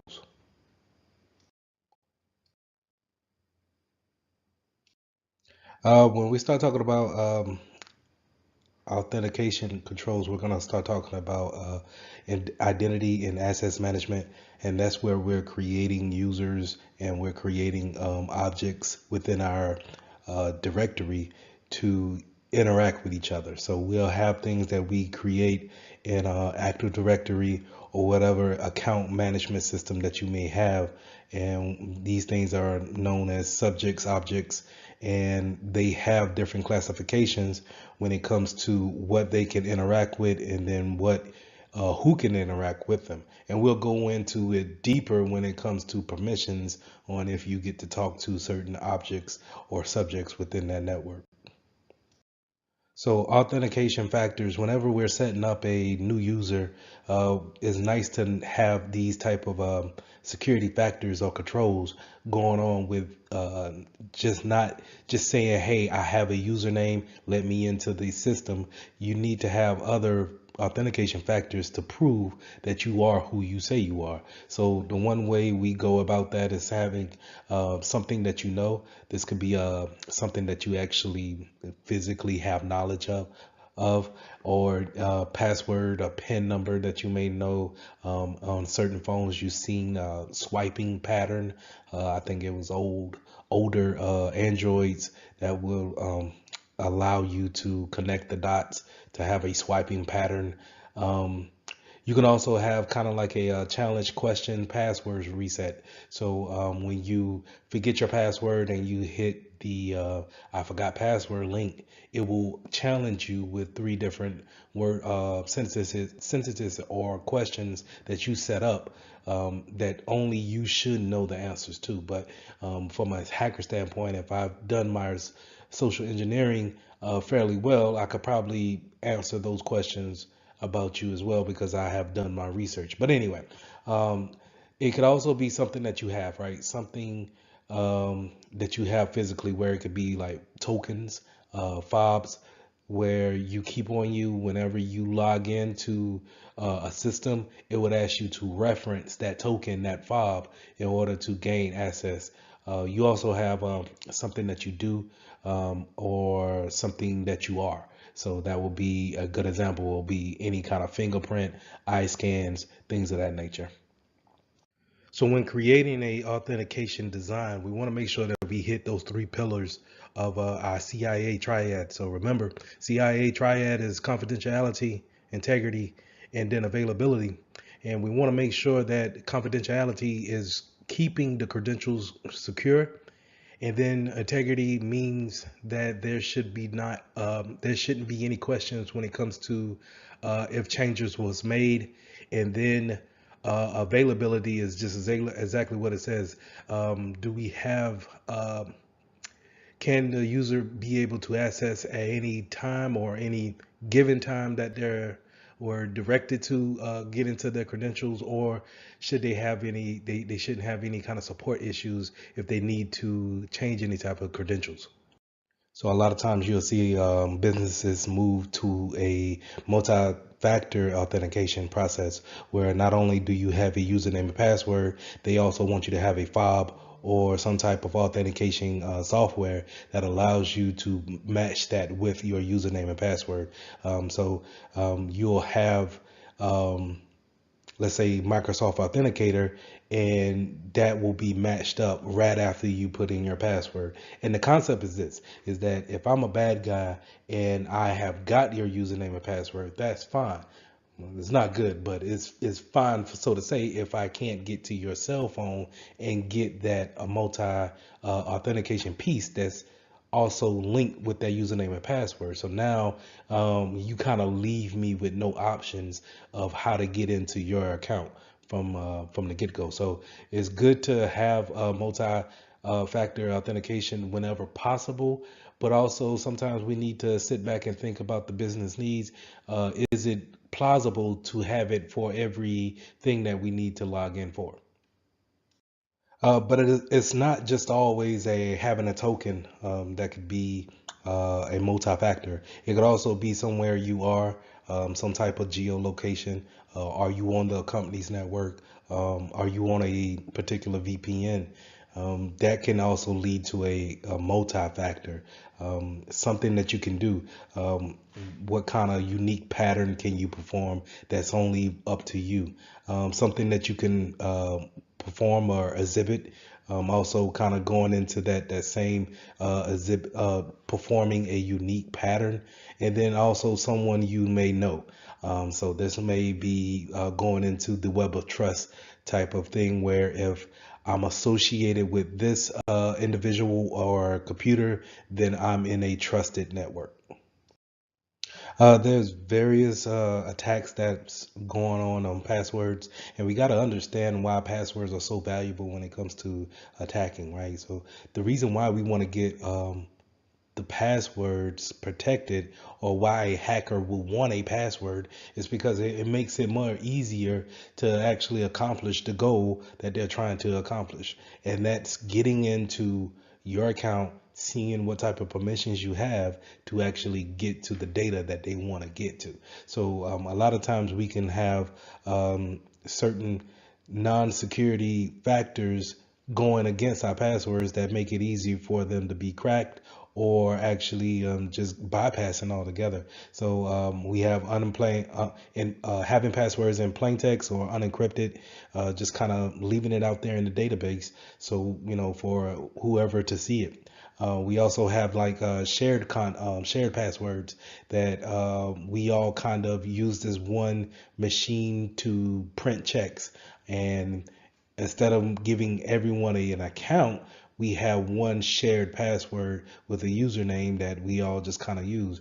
The most famous way of going in and breaking someone's password is just a brute force attack, using something like John the Ripper to actually go in and brute force a actual password, trying every possible way to figure out what is your password. So that's why as a security professional, we harp on having a type of criteria when it comes to long passwords, having special characters in there, because whether you know it or not, the longer a password is, or the more complex a password is, the more longer it takes for a brute force to actually happen on that password.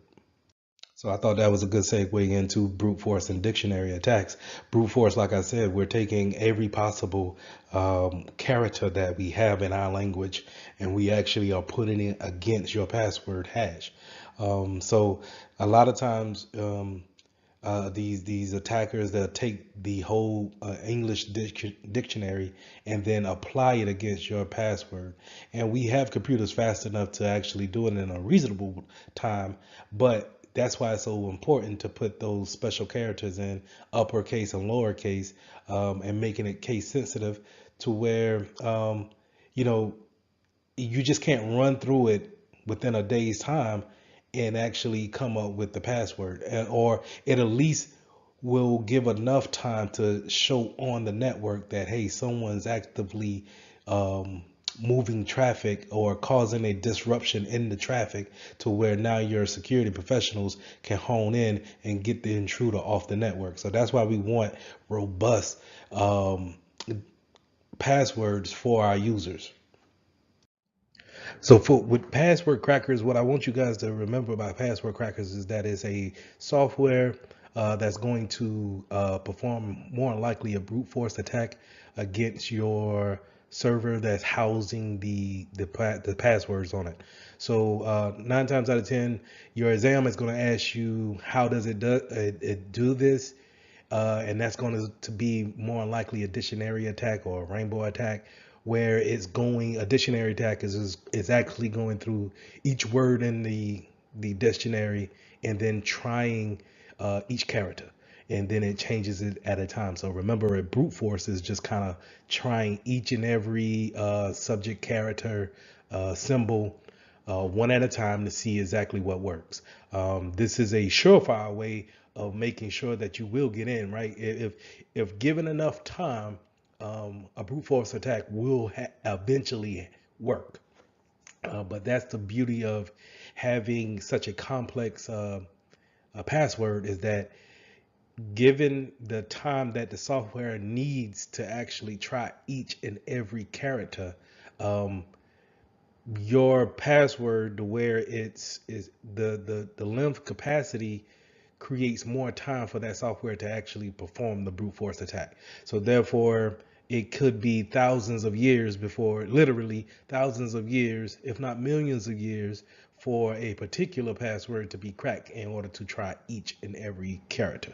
So just keep those things in mind when it comes to password crackers. They eventually will get to it, but eventually may come in 10 million years. All right.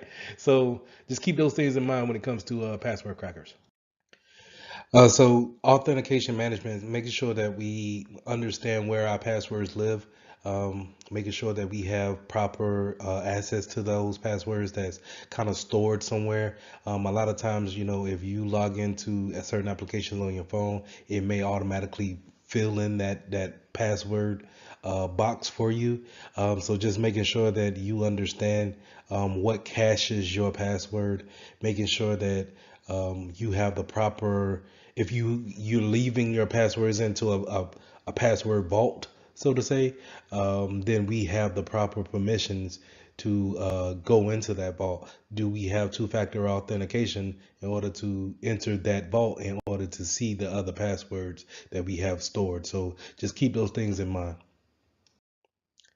In some industries, you may have a smart card, and this smart card is kind of like your profile, your account profile, loaded in on this mobile card, right? Something that you could take with you wherever you go, and it loads up on that computer or wherever you may go to show your profile and the permissions you have on it. So I know in the military, this is your cat card, as they call it, and it had everything that it needed to show kind of like this basic profile of yourself. And it was protected by having a four digit pin. I'm pretty sure now, maybe concepts have changed to where maybe that pin needs to be more of a 8 digit, maybe 6 digit pin now, but it's normally locked down with that pin. Now, you would always keep your smart card on you because we would treat it kind of like a license or some type of debit or credit card.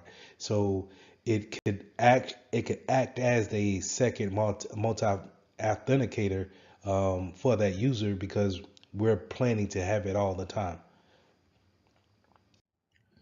So we also got this thing where we can put our usernames and passwords on kind of like an external device and use those things to log in, to apply those credentials. And we will say, hey, instead of you actually logging in every day, use this smart card, and that will have your credentials on it. And only thing you need to remember is a four-digit, six-digit pin, maybe 9 digits, and just type that in, and then you won't have to worry about changing your password or whatever the case may be. Because if you have this lets us know that you have access to our network. And a lot of times we see this in smart cards or USB tokens. Excuse me. So with smart cards, again, it's that the chip that's on that smart card houses all of the credential information that you need in order to navigate on your company's network. The problem with that is that we as humans tend to lose things from time to time.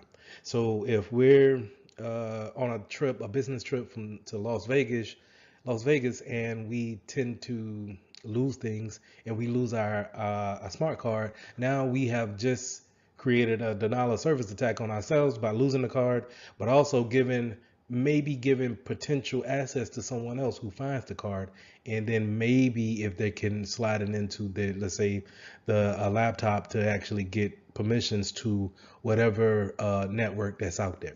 So we just want to keep those things in mind when it's best practice to actually have a two-factor authentication when it comes to giving out external devices like this or a USB token, because you want your users to remember their username and password, but also to justify even more who they are, especially in a remote world. We want them to have that extra authentication piece to say, hey, yes, I do know the username and password, but I also know that I need to pair it with this token.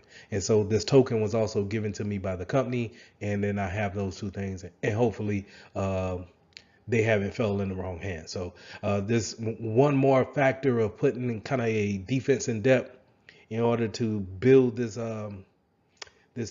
force field up. So not only are we just relying on username and passwords, but we could rely on a smart card with a PIN number, or a smart card that only works with certain laptops, or just having a USB token going along with your username and password. Therefore, your users need to know both in order to get onto the network.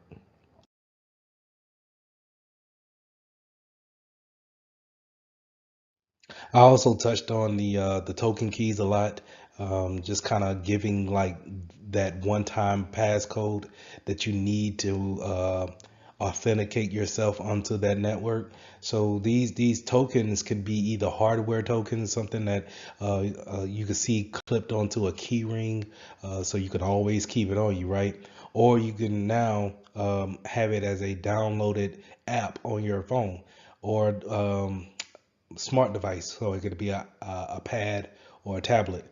So you can have these soft tokens on your phone and log in it with a pin, of course, and then it gives you a code that you can actually finish authenticating with. So to give a good example of that is that when you log in to whatever access site that you're trying to get into, you'll put your username in, you'll put that password in, but then it would actually go to a different window to show, hey, put in the token for that matches this hardware token, right? And it's basically talking back to a server that has the same type of numbers going back and forth, and you'll see kind of like a countdown, and you have maybe 60 seconds to put in the code, and in order to have that code put in, then now you're synchronizing with that authenticating management server in order to give you access to your account. But don't get that confused with don't get the soft token confused with open authentication. So the OAuth is more a kind of a second factor to it, where we put in our username and password, but it sends a confirmation uh, to us, and it's good for maybe, let's say, a day, or maybe 15 minutes, whatever time frame that the administrator wants us to have. But it's sending us a confirmation to say, hey, did you receive this? And if you did, then respond back to the window that we automatically sent you to, and then we will let you into your account. So this is not necessarily the same as a second a software token, where that's actually talking back to the management server at real time. This is more of a confirmation coming back to say, hey, you tried to access this account. Well, if that's the case, then go back and look into your email, look into your phone. We have sent a text, we have sent an email. Please respond back with the code that's within. So just to kind of reiterate, when it comes to open authentication, it will have kind of like a two-part factor, right? So we're gonna log in with our username and password, but then it's going to ask you to verify yourself via phone or email. And a lot of times this is a good factor to say, hey, not only do you need to know your username and password, you probably need to know your username and password to your email in order to get that email and then verify with whatever website that you're trying to get into. The same thing goes for your phone, right? So it's good to have when it comes to validating the security efforts. Now, the problem with that is that it can be intercepted, as far as, let's say, if you don't have your phone at the time, or let's just say you left your email open, constantly logged in on another tab. So those could be factors of hey, maybe if I play around, yeah, it's asking me to do a two-factor, but maybe, just maybe, they left their email open on the other tab. So let me go check that. Now, when talking biometrics, biometrics authentication, I think it's a very good technology to have to, it's everybody's fingerprint is unique to them. So you don't have to worry about ever being reduplicated. But at the same time, it comes down to the technology. If the technology can read your fingerprint or read the patterns of your eye, the retina of your eye, in order to determine if it's you. So a lot of times the technology, in order to um, grant you access or not, it comes under a fail rate or an acceptance rate. And a lot of times you don't want to make the acceptance rate so easy to where anybody can look at the, let's say, your phone, and then they're able to get in via the face recognition. But yet you don't want to make it so tough to where um, if you look at it with just shades on, then it's not letting you in. So you have to find that balance of an acceptance rate as well as a reject rate. I'm aware that face recognition and eye scanning is controversial to users, and you may get a lot of users that don't want to participate in that type of technology. And this is where, if you still want to implement a type of biometrics, you're probably going to go with a fingerprint scanner. But while it's easy to implement within your organization, it is vulnerable to spoof someone's fingerprint. So just be aware of those type of things.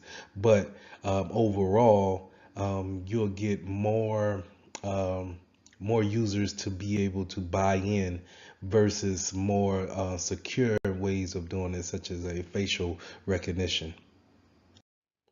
Now, going into that facial recognition, as you can see, just looking at the slide here, it could be kind of intimidating to people.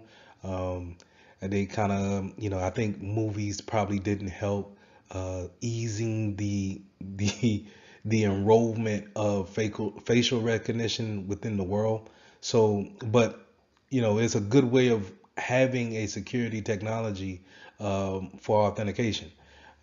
This is where you can scan the iris of your eye, um, or the blood patterns in your retina of the eye to see what's unique to you. And again, it's a little intrusive, but a lot more secure than your average fingerprint scanner. We touched on behavioral technologies just a tad bit with the things that you are. But you can also go into something that you do, voice recognition, the way you say, whether it's Siri or Google, however you call their names, it's on a voice recognition type of technology. Signature recognition, actual handwriting, or maybe a typing speed. How long does it, are you a type of typer that you hit the backspace a lot, or do you hit the space bar within so many seconds of words? So these are things that you do uniquely to your personality. So the key points to remember is that we have multiple ways of getting onto the network. It's not necessarily a traditional way of just using a username and password. We have smart cards. We have different devices that can take other factors into account in order to verify whoever needs access to our network. Could be biometrics.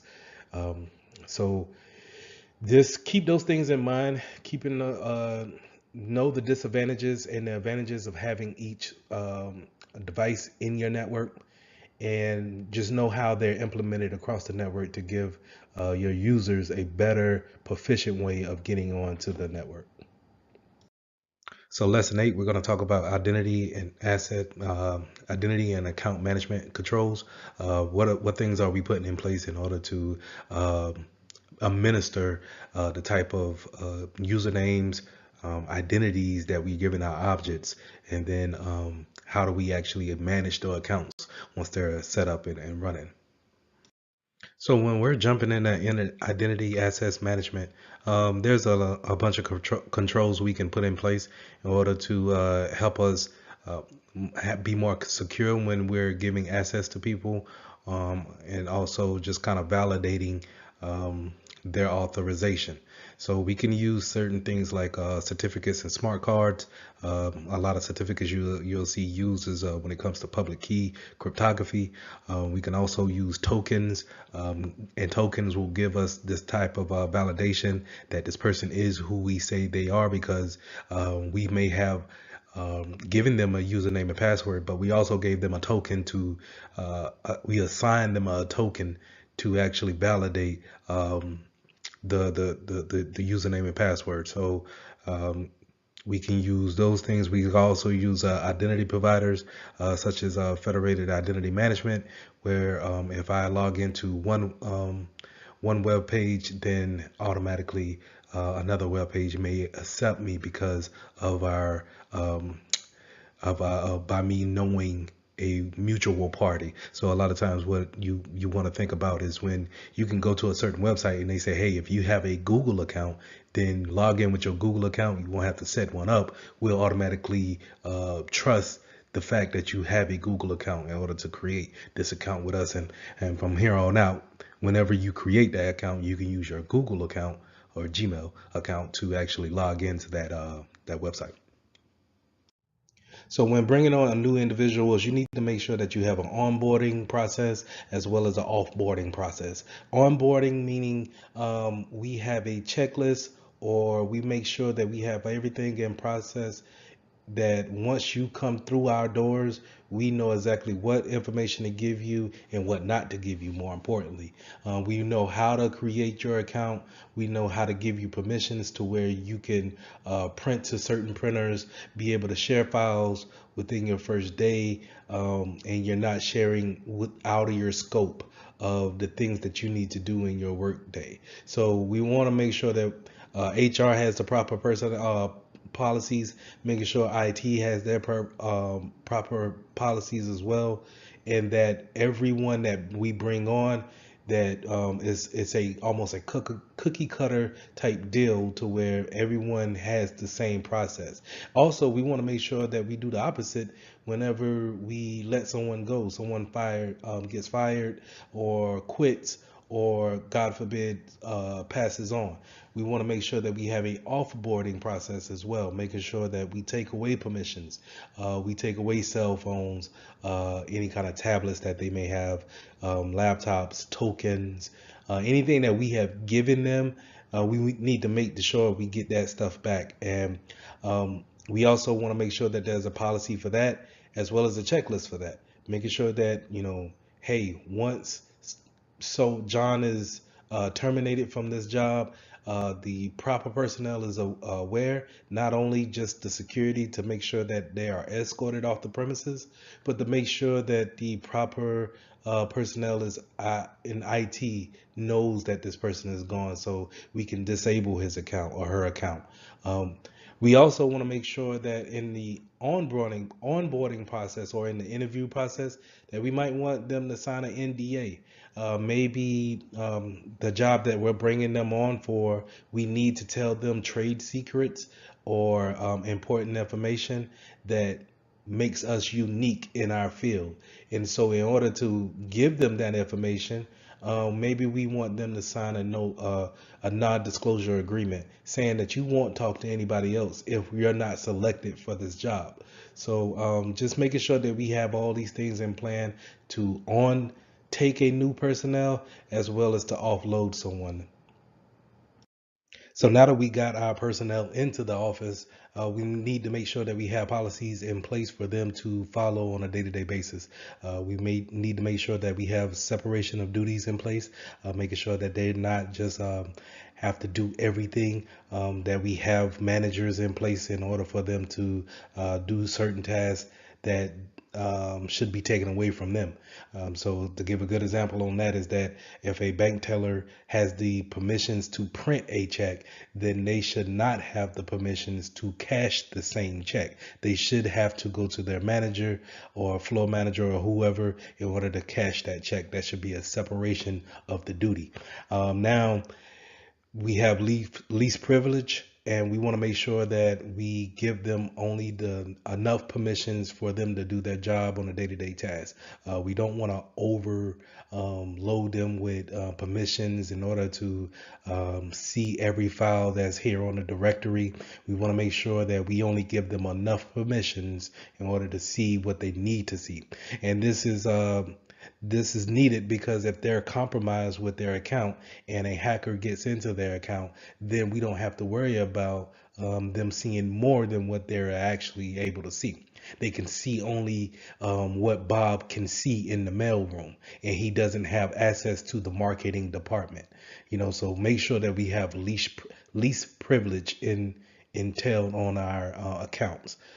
We also want to make sure that we have job rotation. So kind of going with the separation of duties, job rotation is not having you do the same job year in and year out, or even if we want to rotate the functions that you may do quarterly throughout that year. Right. So in order to do that, we're just going to make sure that our training process is up to par, because a lot of us, the reason why we probably stay in one spot is because we can't actually train you in another spot. Right. But if we can rotate you out, then we can have you doing something totally different every quarter. Therefore, if you were, let's say, you were sneaking money out from one account to your account every month, you were just sneaking that money out, and then we rotate the jobs. Now you're not able to have access to those accounts, and we get Susie to come in and do your job. Then we can see, oh, okay, wait, we had logs of this money going to Bob's account every month, but now all of a sudden it stopped. So that's why we kind of want to have that job rotation to kind of weed out those processes that we don't have an awareness of. So we want to make sure that we have that job rotation. We also want to make sure that we have a mandatory vacation too, just to kind of, piggyback on that job rotation. Let's say if we can't rotate jobs, we can have mandatory vacations where we tell you to go home for 2 weeks and see if anything arises, any kind of different processes comes up, and now all of a sudden we found out that this was going on while you were over it. So now we can ask those questions and get those things ironed out, or we could take the appropriate actions. So like I said, HR needs to have those onboarding processes, but we also, like I said, to have those offboarding processes, making sure that we get everything back. We want to get our laptops back, phones, we give out phones, but make sure we take them back. Make sure we change the phone number, and we just don't give the same phone number back to the new guy or the new girl that's coming onto the job, right? Making sure that we take back tokens, bank credit cards. I'm sorry, not bank credit cards, but business credit cards, just in case, you had someone that was traveling, and sometimes you forget to get those type of items back, USBs, USB thumb drives. And these are things that we accumulate over our time, our tenure at our business, and we just accumulate all this business assets, and we just don't. We sometimes a breakup, or let's say if I'm really mad and I quit the job, then do I have a policy in place to say, hey, Lee's not gonna come up to the business to give back the stuff. Can we remote wipe the cell phone that he kept? Can we remote wipe the laptop that he kept? What information was on that laptop? Can we shut it down in any other way? Because I may not get that back. Let's say if you have an employee suddenly pass on, then how do you go about respecting the family, but also protecting the business at the same time? What is the process on that? So we want to make sure that we have all those policies ironed out, and making sure that we have just as a robust onboarding processes, that we have a offboarding process that just as robust to keep the business safe, keep it moving forward, but at the same time, getting back what assets you may have given out to that employee.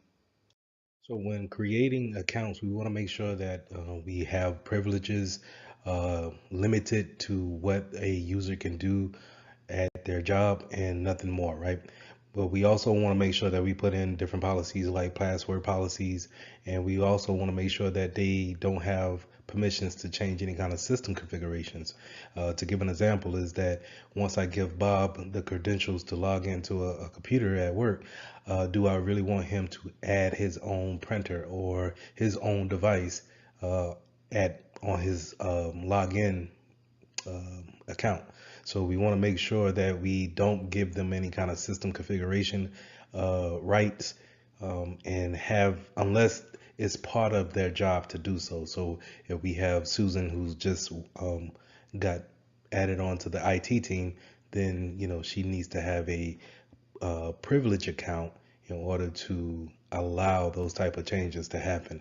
Whenever we have guest accounts for our third party vendors that come in, we need to make sure that they have an anonymous log on, something that we're going to throw away as soon as they're done with whatever business that they're bringing on to the company.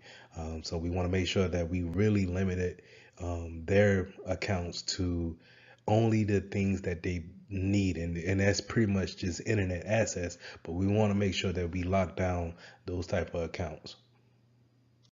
So we touched on group-based policies just a tad bit whenever I was talking about we create a group. Let's say we create a group for marketing, the marketing team, and we want to make sure that they can go to their marketing printer. They can talk to each other all within the department just fine. They can share files with each other. They can look at the files that each other has made, and we want to make sure that policies for that group accounts for everyone that's in that group. So if we can create a group in Active Directory with a certain amount of policies for a particular group, and we know how their business and their operations work, we can limit their permissions only to their job needs. And so whenever we have someone come on to the organization or leave the organization, only thing we have to do is really just take them out of the group or put them into a group in order to have those permissions or to take those permissions away. Now let's talk about admin accounts, super user accounts, root accounts. These are accounts that are pretty much can make any changes to the network. But as a security professional, you don't want to give someone super user account, or in the industry, sometimes we'll say a God account, to where there are the only ones that can make the changes. Now, I get it if the corporation or the company is very small and it's a handful of administrators, it may be an account that has a super user does all account.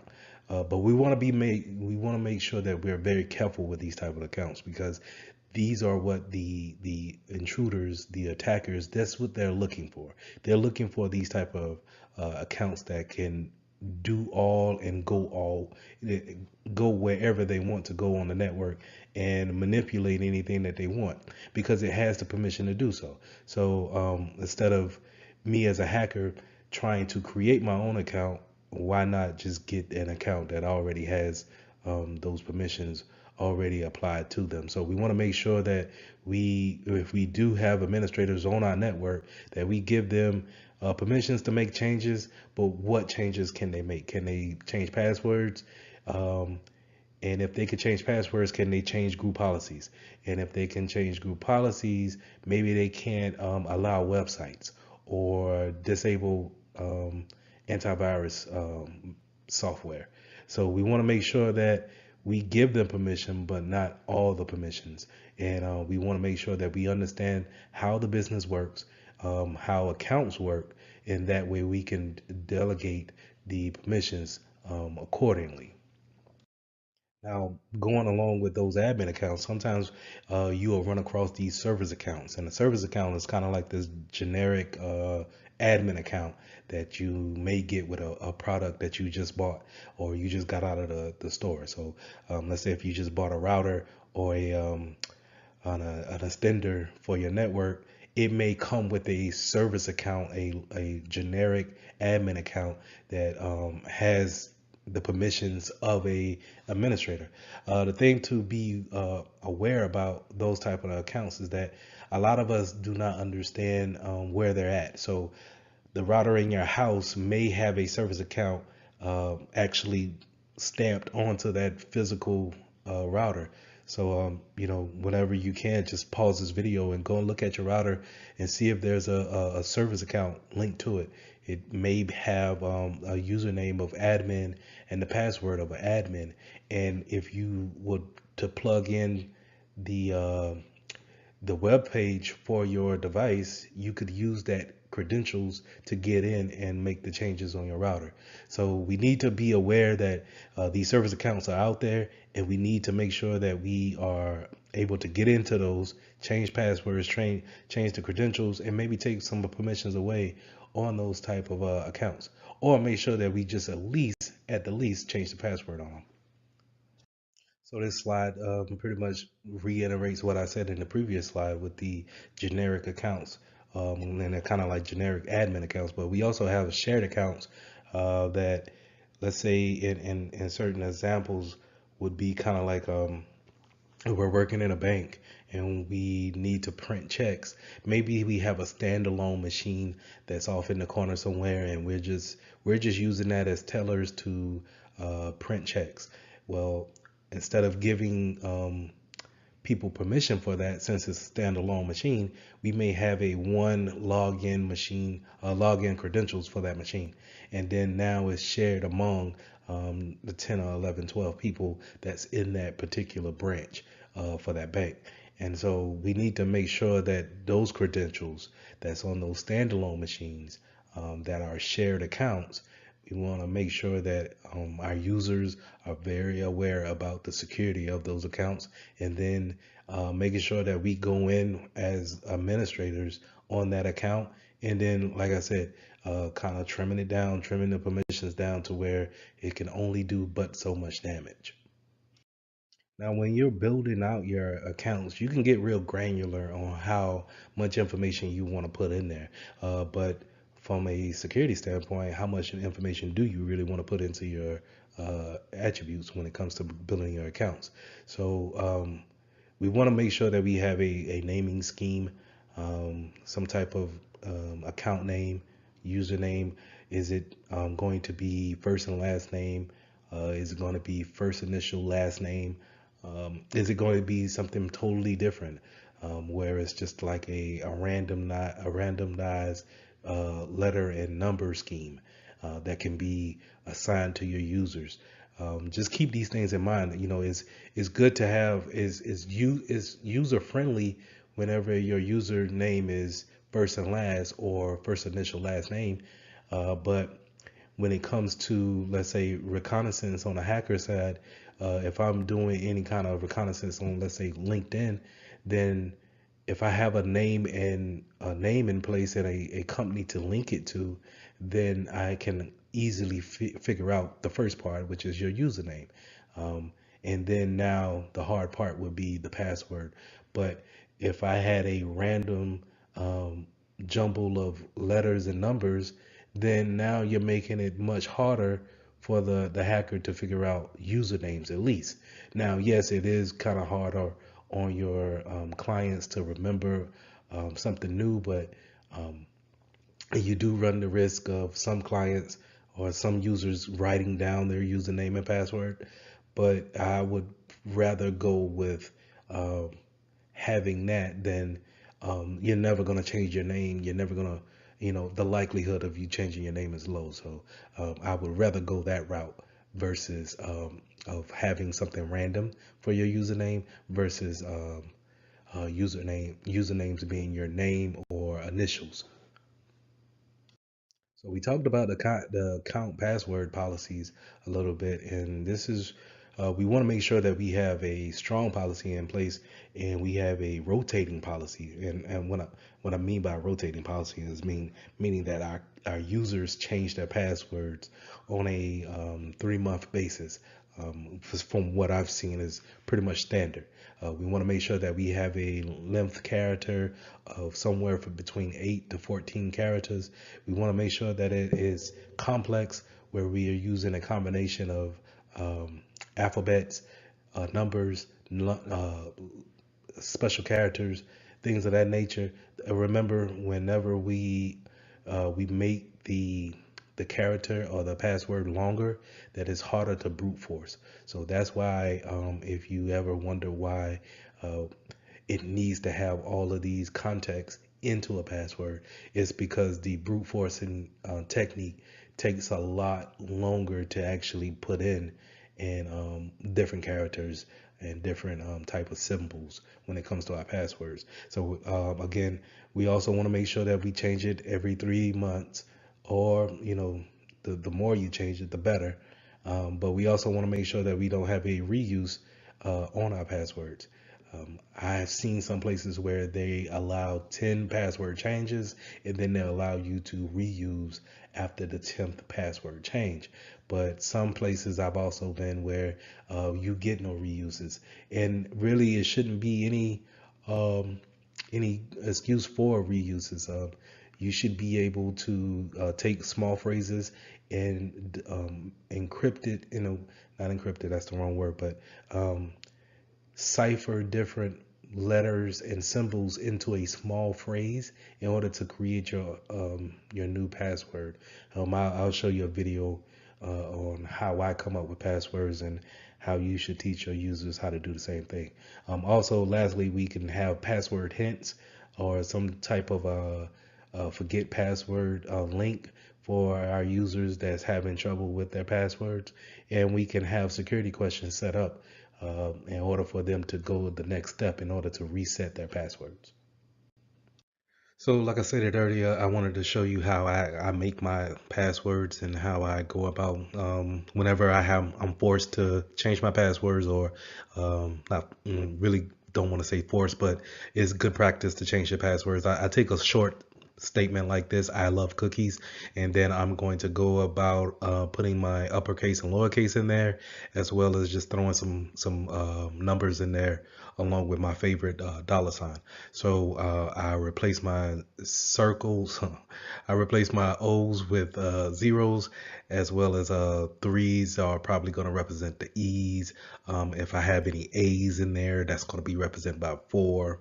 And then I use a symbol. I use let's say a star or underscore. I might use a dollar sign. So I use all of these things just to kind of really start with my phrase, but just change letters out in order to make it more complex. But I'm still following that same phrase, right? So whenever I'm typing in my password, I know that it's I love cookies, but I have it embedded in my brain that I'm replacing some vowels with the numbers. Now, along with those account attributes, you can have account restrictions, such as like a geo mapping or some type of network location to where you're having access to your network or not. So the first thing that pops up in my mind is kind of like a VPN. If someone is able to log in with their VPN, then they can have access. So that account is linked to the network, the internal network of the company. And we, in order for us as external users on an external network, we need to get to the internal via VPN, and it can be linked in that way when it comes to your account. You can also have a time-based restrictions on your account. So if we want our users to maybe work from 8 to 5 o'clock and maybe give a grace period at 6 o'clock, then we want everything, we could put that restriction in for 7 o'clock until 7 o'clock the next morning, to where we don't allow users to VPN in, or we don't allow users to come into the building, or if you happen to get into the building, you can't log in at that point in time. So these things allow for better security, as far as if there's no reason for us to be working at 2 o'clock in the morning, then we can put the restrictions in. So if we do see any activity at 2 o'clock in the morning, it raises a red flag. We can take the appropriate actions. Now, from time to time, we want to make sure that we have account audits. Auditing is just checking behind the processes in place, the configurations that are in place. In this case, the accounts that have been put into place in the groups. What type of permissions did we put out there? Do we have the right permissions for the marketing team? Do we have the right permissions for our financial team? Do we need to take things away? What have we learned? And then are we doing it right? This is pretty much how a audit should work. And then it helps us to perform better, because we can always go back and say, hey, you know what? This is not allowing us to be more secure, and it's not allowing the business to move forward. So we can always have these audits to help us out cleaning up what we already have in place. So let's talk about account lockouts and disablement of accounts. So we want to make sure that we have this type of a policy implemented into our organization for several reasons. You want to lock out, of course, someone when they get their account or password wrong, maybe after 5 times. A thing that you may or may not know is that after 30 minutes time waited after your fifth chance and a lockout, then your account is automatically unlocked.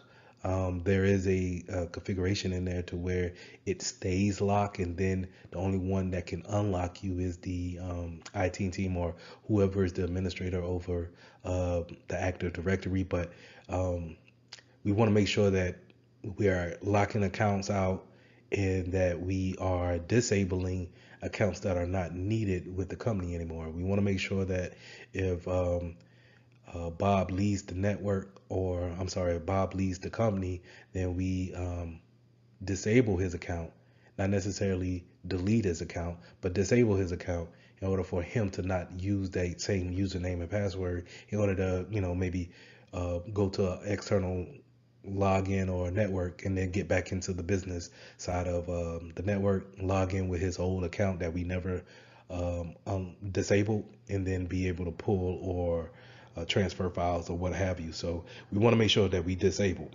The reason why I said we don't need to delete is because maybe we need to keep some files that he had. Maybe we need to search his account.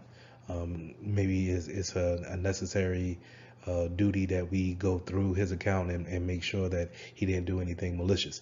So we want to make sure that that account is disabled, but not necessarily deleted. So in further classes, we'll go over how long we should keep certain documentations. So this is another attribute to what you want to do when it comes to disabling an account.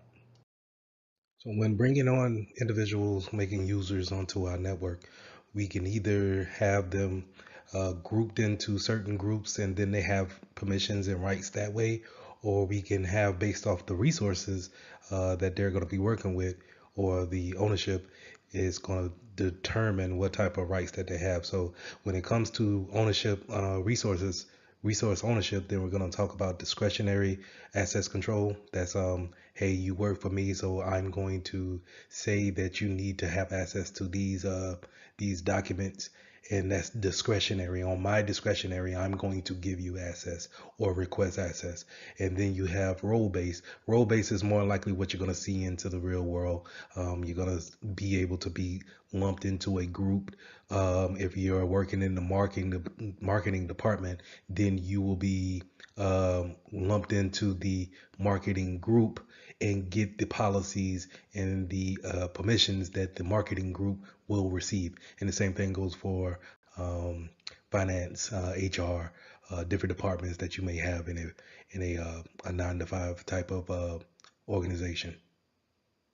So just to kind of go into ACLs. ACL stands for Access Control List, and this is where we pretty much we give people permission based on their role or group or time in the organization. We give them permission on what they can and cannot do when it comes to their username and the resources we have on the network. So maybe you cannot print to the printer that's on floor 15, but yet you can go and see whatever documents that we have in for the contracting group.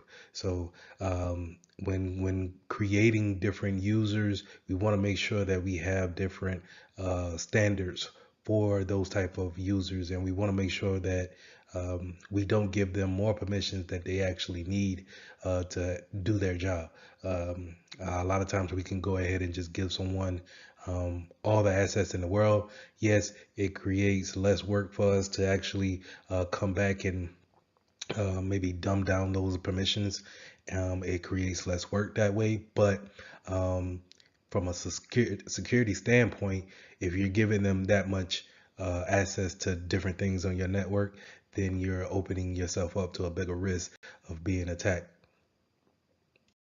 But when developing ACLs, we not only just have role-based access controls, we can also have mandatory access controls, which is abbreviated for MAC.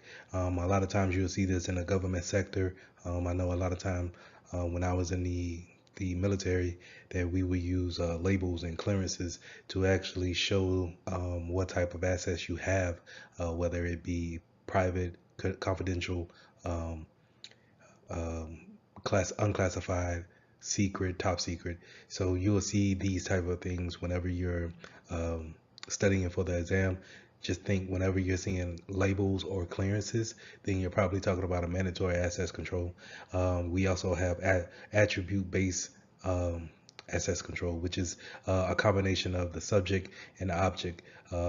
Where you're the actual subject and then the object you're trying to get to will be the printer on the 15th floor. So you can have those type of attributes determine what type of assets you have throughout the company. You can also have rule-based access controls, and this is where it's not determined by the users or the managers that's in the organization. It's determined by the system, and it's more of a stricter access, but a very secure access as well. So, and sometimes when authenticating to a certain site, you may have certain sites that trust each other on a federation level, and they say, "Hey, if you log into one, then we automatically trust you to coming in and accessing this account on our side." So a lot of times you'll see kind of like these inner workings together, and that's where you get OAuth and OpenID kind of connecting these accounts together on different sites. You see it when it comes to different websites as well as from a website down to a mobile app. So going back to our onboarding process, whenever we're bringing on new individuals to our network, we want to make sure that we put out different policies that they know the terms on which we allow certain behavior. A lot of times, everyone who's been hired on have probably signed an acceptable use policy, AUP, and that's pretty much laying out the guidelines of what are you allowed to do and what will not be tolerated at this organization. So we want to make sure that that policy strictly outlines everything that we are willing to allow on our network. You also want to make sure that in some cases you want to make sure that you have a rules of behavior when it comes to social media. Are you allowed to take pictures within the organization and then post them on social media? It's not necessarily how much you can post in your actual saying in a statement, but then if you're letting out secret information or confidential information in a post, then we need to have policies against that too. So just make sure that we outline these type of things are what kind of behavior we are willing to accept of our users. We also want to make sure that this is where we outline if they're going to bring in their own phone to use within the organization, or if we're going to give them a phone. You know, once they if they're going to bring into their own into the organization their own phone and then put corporate emails on their phone, then technically that information is outside of the care of the organization. So how would they need to monitor that? How would we need to have our users take care of that information that's on their personal phone? So all those things need to be outlined on a policy, and make sure that our users sign those policies upon entry. So what you want to do on I would say a monthly basis, but more of an annual basis, is we want to train our users. We want to make sure that our users understand what we want to have them do within the organization, right? So kind of reiterating that acceptable use policy, we want to make sure we train our users on the different types of security policies that we have, what to do, how to handle data that's leaked out, or maybe before you actually make a mistake and sending out confidential information, what to do when you're faced with that adversity. So we want to make sure that they know what to do, how to react, and then the appropriate things to use or appropriate things to say when it comes to divulging different type of data that's secret to the organization. Now, like I said, this training normally happens yearly, and we often have to sign off on it, saying to a governing body that we have taken the training. But a lot of times you can have those training broken up into different types of methods, right? So not only can we have them go into a certain website and do different scenarios and simulations with a computer-based training, but we also can have phishing campaigns that go out throughout the year, quarterly, or maybe twice a year, if you really want to just kind of test the waters when people are getting into their workflow, making sure that they're going in and doing the things that they need to do on a daily basis. We might want to just throw a phishing campaign out on a quarterly basis, and making sure that they understand what a phishing email looks like, because sometimes when you get into that flow of just working, looking at emails become redundant. So you want to make sure you test your users to see if they're on their toes, and see exactly how a good phishing email looks and how to react to it. So the key points to remember when it comes to identity access management is that this is a baseline of when users come onto our network. What do we give them permissions to do? What do we give them permissions to see? And how do we manage that as they go through their tenure here at the business? So just knowing that if you have a good grasp on your users, and when it comes to their accounts and how it's made, and then the properly disposing of them, put you in a great position to not have to worry about their accounts being compromised and then being taken advantage of by an unworthy individual. So lesson 9, let's talk about securing network designs. How are we gonna put things in place in order to make our network more secure, and keeping them out of sight of the bad guys. So the one thing that you're going to learn as a security professional is that we always have some type of best practice, and networks is no different. We actually want to follow what works in our industry, and seeing what others have done to make their network more secure is something that we could probably use in our environment, right, in whatever sector that we're in. But a lot of times we want to make sure that when we start designing our network, that we actually set things up in a secure manner. We have security in mind. So we want to make sure that we not only think about what type of encryption that we want to use on our networks, but we also want to know about the single points of failure. Is it easy for one router or asset point to go down, and then now no one can get on that network? Is it easy to break into the passwords, actually get access like that? Is it Is it accessible from outside the building? Can people from the parking lot actually get access to your network and then snoop around and make lateral movements? So all these things you want to make sure in the designing phase and throughout the changes that you make, right? So just because the network is set up and running, we also need to make sure is it as is it efficient enough to be secure enough, right? So do we need to make changes throughout its life cycle? And you want to make sure that we design the network in a secure manner, always having security in the forefront of the mind when designing our network.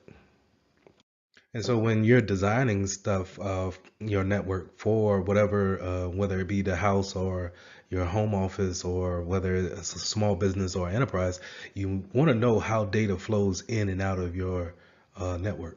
So you want to know if we're in a small business and we're trying to set up a network for a dentist office, we want to make sure what devices do they have on the network, and then what are we doing to send out different data? Are we just checking email? Are we downloading files from a cloud provider?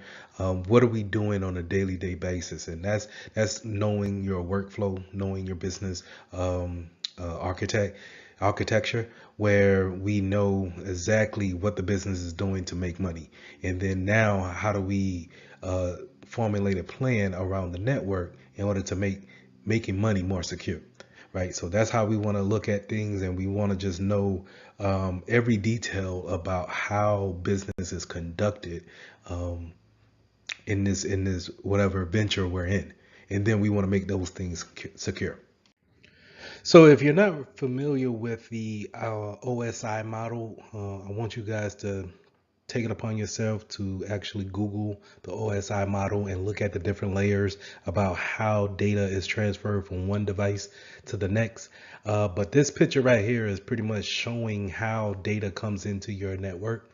So at the physical layer, that where the telephone cable that goes into your, not the telephone cable, but the RJ45 that goes into your laptop, that Ethernet cable that goes in, and then it actually communicates with the NIC card that's in there to the network closet that you may be connected to, or the Wi-Fi signal, and you're connected to that access point. And as you see right here on the first layer, you'll see that switch and that access point. That's where the data is coming in. So if I send you an email, it's going to show up at that access point and then wait for some type of communications to your device in order to, actually bring it up to the application layer, which is layer 7, in order for you to actually see what's going on. So this diagram here just kind of shows a quick overview of how these layers look. Now, mind you, it's 7 in all, but you just see your main ones here when it comes to networking and how data comes into the network, and this is how it flows out. So it starts at that application layer, and then it goes down. It breaks down into layer 6, 5, 4, 3, 2, 1. Once it gets back to layer 1, and it turns into bits, ones and zeros, and that's how it goes across the network to its destination. Its destination being a router in Atlanta, or just someone that's on the fifth floor while you're on the third. So that's how data is actually ported from station to station. And we also want to look at this kind of this diagram by showing where we want our firewalls to be put at. Sometimes we may want to put our proxy servers in different spots in order to take our data, analyze our data, or maybe even redirect our data when it comes in, kind of like redirecting the traffic or making a detour if we needed to. So this is a good example of that.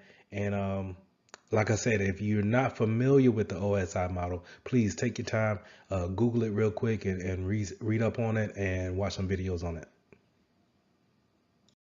Network segmentation is one of the best ways we can make our networks more complex, not putting everything on one network, being able to segment the network off into different VLANs and have different devices talk to or be on the same IP wavelength as other devices that they're actually doing the same thing. I think it shows a complexity that you've put thought and effort into your network, but it also it's a hindrance to a individual trying to hack onto your network and then trying to see what's actual valuable on your network. So if we want to separate our marketing department away from our financial department, it serves a lot of a more of a purpose than just lumping everybody in onto one network. Now, this slide talks about network topologies and zones. So when you're into the networking field, you're going to probably be looking at everything from a high level, but also you're able to get into the weeds of your network. So whenever you're looking at a topology, you're probably looking at images on a PowerPoint or some type of diagram, and it looks similar to what you see here on the screen. And so in order to have it logically in your mind of how the building is set up network wise, this is where you get topologies at. And then now if we have everybody that's on the second floor who's within the financing department, then we could say that they're all on the same network, or in this case, let's say they're all on the VLAN 100, and then everybody who's in legal is on VLAN 110. And so we can break them up in uh, a logical format that we can understand it a little bit easier. It's easier on the eyes instead of just looking at a bunch of IP addresses and then trying to understand the nomenclature about how our network is actually situated. So again, you'll see different groups broken up on a piece of paper wise, but it's not necessarily that like that when you get into the building. You have people who may be on a mobile, uh, be a mobile device to where they move from floor to floor. Maybe they don't even work in that building. But we have them on a particular VLAN in order to receive updates or to receive any type of permissions that we want them to have or maybe take away. So just keep that in mind when it comes to topologies. Topologies is going to be that diagram, kind of looking at all the images, and then the zones will be those groupings that we want to put similar devices together, people who work together in certain departments. We want to put those into those zones. So DMZs is a place where we can put some of our servers that are well facing out into this kind of like an isolated area. So it blocks off the traffic that comes from the outside where our users are actually interacting with the server, and then it's a backdoor into our network, right? But it stands in the middle of the outside world versus coming into our internal network. And a DMZ sits there and takes all the, let's say, orders for t-shirts, and then it pushes the information or the data from that DMZ into our internal servers where we can take the data and fulfill the order of that t-shirt. So DMZs is a good way of just kind of isolating something that we need for it to be out to our customers or our users, something that they can touch and actually put information in, but we don't want them to actually come into our internal network and then place those same orders or put in different information, different data on our internal networks, because you don't know who they are, right? So we can use DMZs for this action. Now we also have something called basting host, and it's kind of the same thing. Or you'll hear some people may use honeypots, something that's out there sitting away from the internal network, but it's accessible for outside networks, or if in the case of a honeypot, then it's out there for a hacker to actually see and then actually try to manipulate. And then what we're doing as security professionals, we're logging that information down and learning from whatever tactics that they're using on that machine. So hopefully we all are familiar with IPv4. That's where you'll do your command prompt. You'll bring out your command prompt. You'll type in ipconfig, and then it'll come back with some information about what kind of IP you got from your router. And more than likely, it's gonna have a 4 octets, and those octets are separated by the periods or the dots in between those numbers, and that's an IPv version 4 type of address. The thing about that is that it's only set to so many addresses in the world. So that's why we have different classes, and different businesses have different types of classes of IP addresses. So if you think about it, if we're set to so many IPv4 addresses, then eventually someone will have the same IP address, right? So if we set them up in classes, then we can use something we call NAT, network address translation, to when we send information outside of our network, then it uses NAT to change into a public IP address, and then uses NAT again to change back into a private once it reaches its destination. But on this slide, we're talking about IPv version 6, and version 6 is pretty much a never ending type of address, to where it's enough to give everything in our network and a unique address, as well as our internet of things. So we're thinking watches, doorbells, let's say smart refrigerators, our cars, anything that needs network address, we can give it a IPv version 6 address, and it'll be able to communicate just as well when it comes to the network. So the main things that we want to make sure is that IPv6 has a more secure it has a more secure version to it than IPv4. But the thing is that everybody is not equipped or ready to make that switch from IPv4 to 6. So you will see more people using 4 than actually 6. So just keep those things in mind. But it is a more secure method of using network addressing. It's just that we're not ready to actually make that transition over.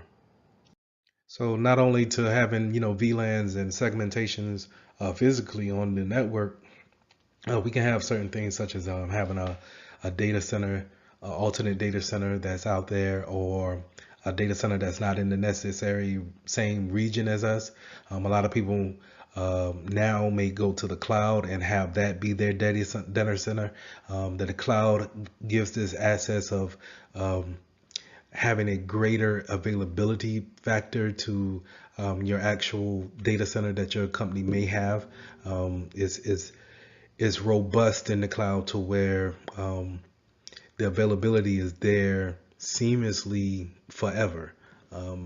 And so it has a greater chance of the data has a greater chance of being accessed versus if, let's say, if there's a big storm coming into the city and your data center is in the same city as your building, and then now no one can work from home because not only is the city out of power, your data center is also out of power. Therefore, no one can access the data. So the cloud kind of eliminates that single point of failure, so to say.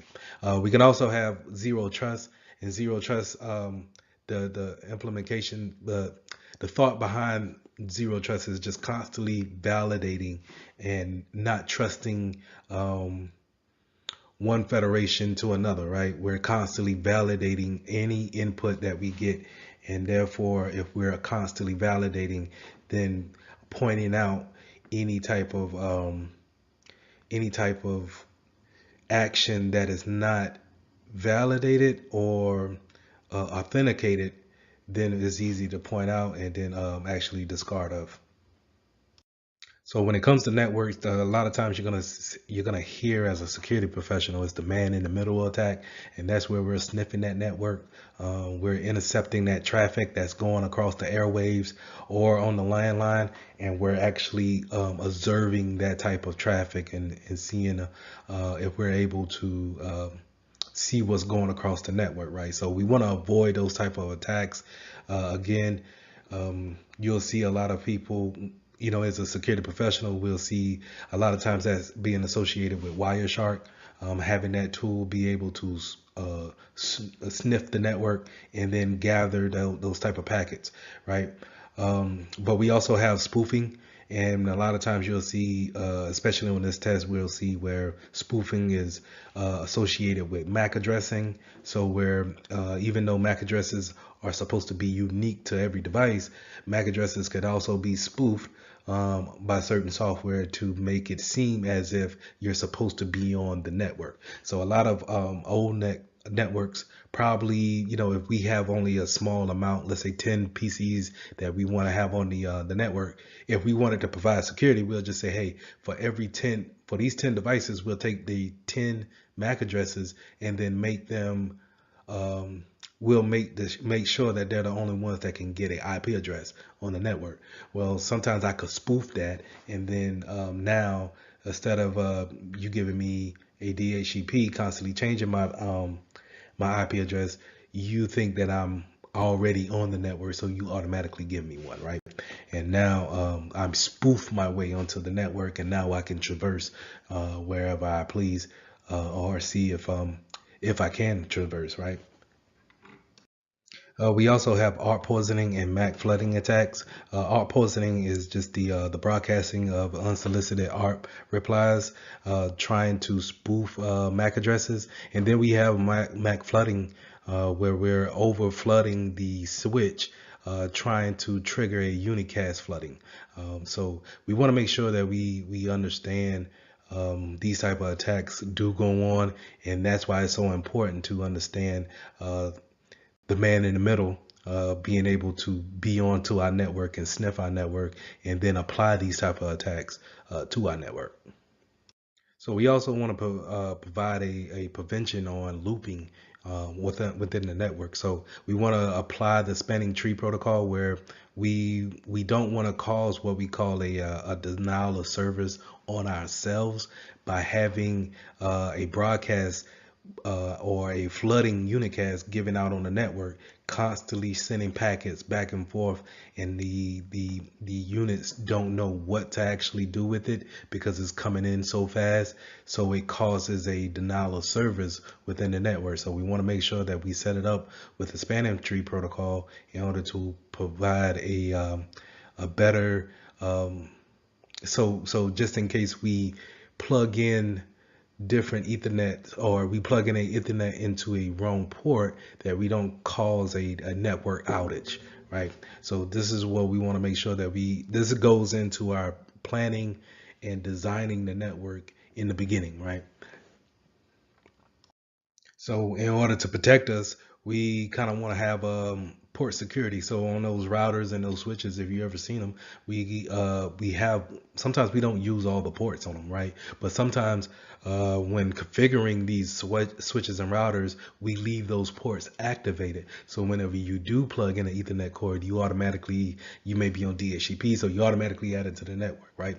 So, and we want to go into the configurations, the settings of those devices, shut those type of ports down, disable them, and then carry on. And if someone needs to actually use them, then we put in the proper change for it and actually enable those ports in order for use. We also may want to look into MAC filtering, right? So any MAC address that we're not familiar with doesn't get an IP, doesn't get onto the network, and that way we can cut down on the MAC spoofing that's could be going on our network, right? So we want to make sure that we put these type of things in play. Just goes back into our planning, our setting up our architecture on how we actually want to configure our devices once we get them open and out the box. So network access control is when we want to put some type of endpoint on devices, like a laptop. And so whenever we have people come into our network, not everybody can just get onto our network and then start browsing or doing snooping around, different types of folders that may be on our network. So we want to put this type of, let's say, a agent on our desktop or our laptops, and just to kind of have like that a common piece to know that, hey, this device is a known asset. It's allowed onto our network. This is a good way to create another defense in depth product. So having that endpoint type of control will be able to easily point out people who are not allowed onto our network, right? So if we only want to, let's say if we're a small business and we only have 15 devices that's into our network, but then all of a sudden we see 20 devices. Now we got to say, okay, these four, or I'm sorry, these five new devices, we can go ahead and kick off the network. And if it's legitimate traffic or a legitimate device, we can then make an exception for them and then bring them on, or more importantly, put our endpoint agent on that PC or device in order to keep track of it, and then make any type of changes or updates to it accordingly. So the main thing I want to talk about on this slide is the SSID, your service set identifier, and that's when if you're on a Windows machine, you'll look down at your Wi-Fi signal, that the little symbol you have there, whenever you want to connect to a new network, and you want to make sure that if it doesn't need to be broadcast, if that SSID doesn't need to be broadcast as a network administrator, go ahead and just shut that off. There's no need to broadcast it out if everyone is automatically connected to it. And the reason why we want to go ahead and shut it off is because it's a good way for me to go and create another SSID that's similar to it. So if my SSID says Bayonet 1, then I can, as a hacker, I can go in and say, okay, everybody's connected to Bayonet 1. Why don't I just create a Bayonet 2 with a rogue access point and see who I can get to connect to mine? Because employees are not necessarily tech savvy to understand why, as administrators, we do what we do.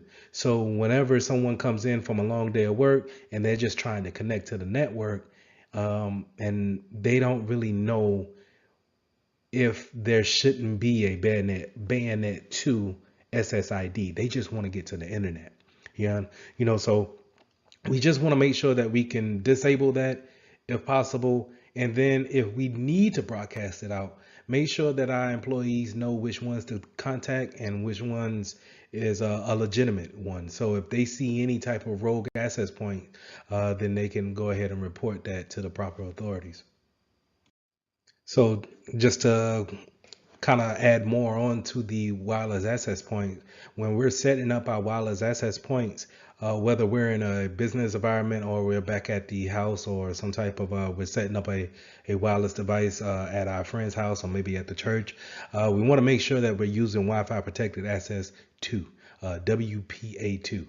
Now if you have a more high speed upgrade of a router and you see WPA3, I would use it, but sparingly, because you want to make sure that people are able to connect to it and then actually have some service. So more than likely, you want to make sure that you're using WPA2, and we definitely want to stay away from WPA, just the version 1 issue of it. So we want to make sure we stay away from version 1, but yet we use WPA2.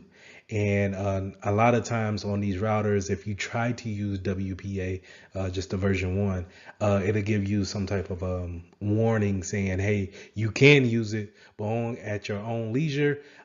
This is unsafe. Okay, so again, just to kind of beat this point in, is that Wi-Fi protected access 2 is what we want to go with in our environment. So Wi-Fi protected setup, I've seen this on several home devices, routers, or let's say extenders that you can buy. And I also seen this button. It's a button that you can press on your, let's say, a printer.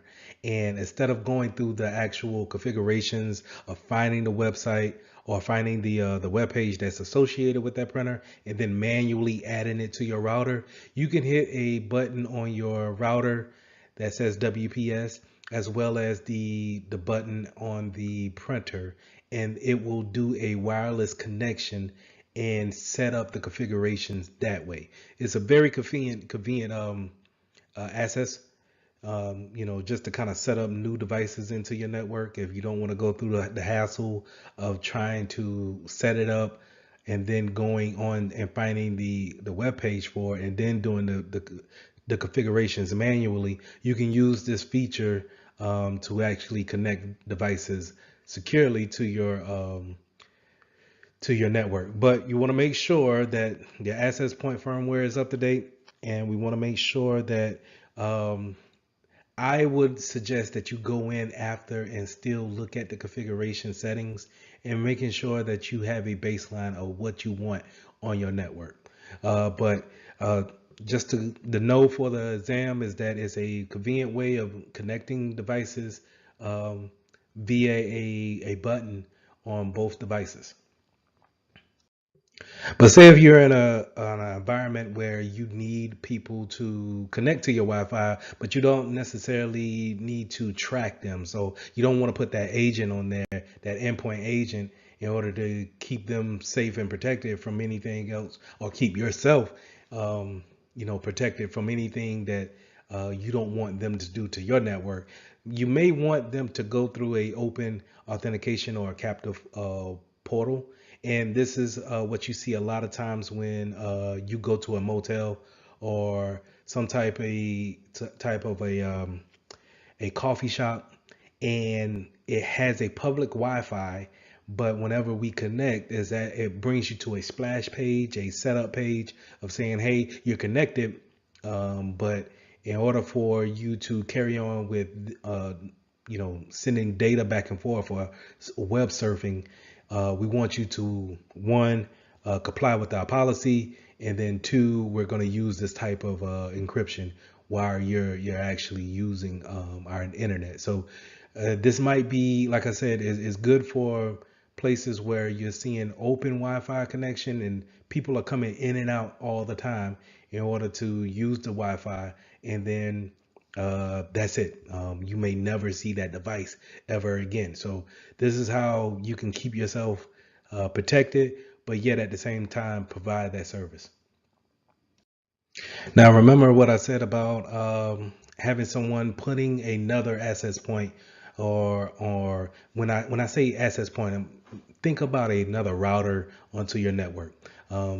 So someone putting another router onto your network, and then now they're routing traffic because you set the SSID up to be broadcast, and then now someone has taken that SSID nomenclature, and then now they want to name something very similar to yours, but now they're using it to route traffic to wherever they want to go, or maybe browsing the traffic or sniffing the traffic, sorry, to see what's going on, what information is passing back and forth. So these are commonly known as rogue access points. That's when someone is not supposed to be there, right? It's a rogue access point. And then you have an evil twin, and that's where, like I said, it's masquerading as a legitimate access point.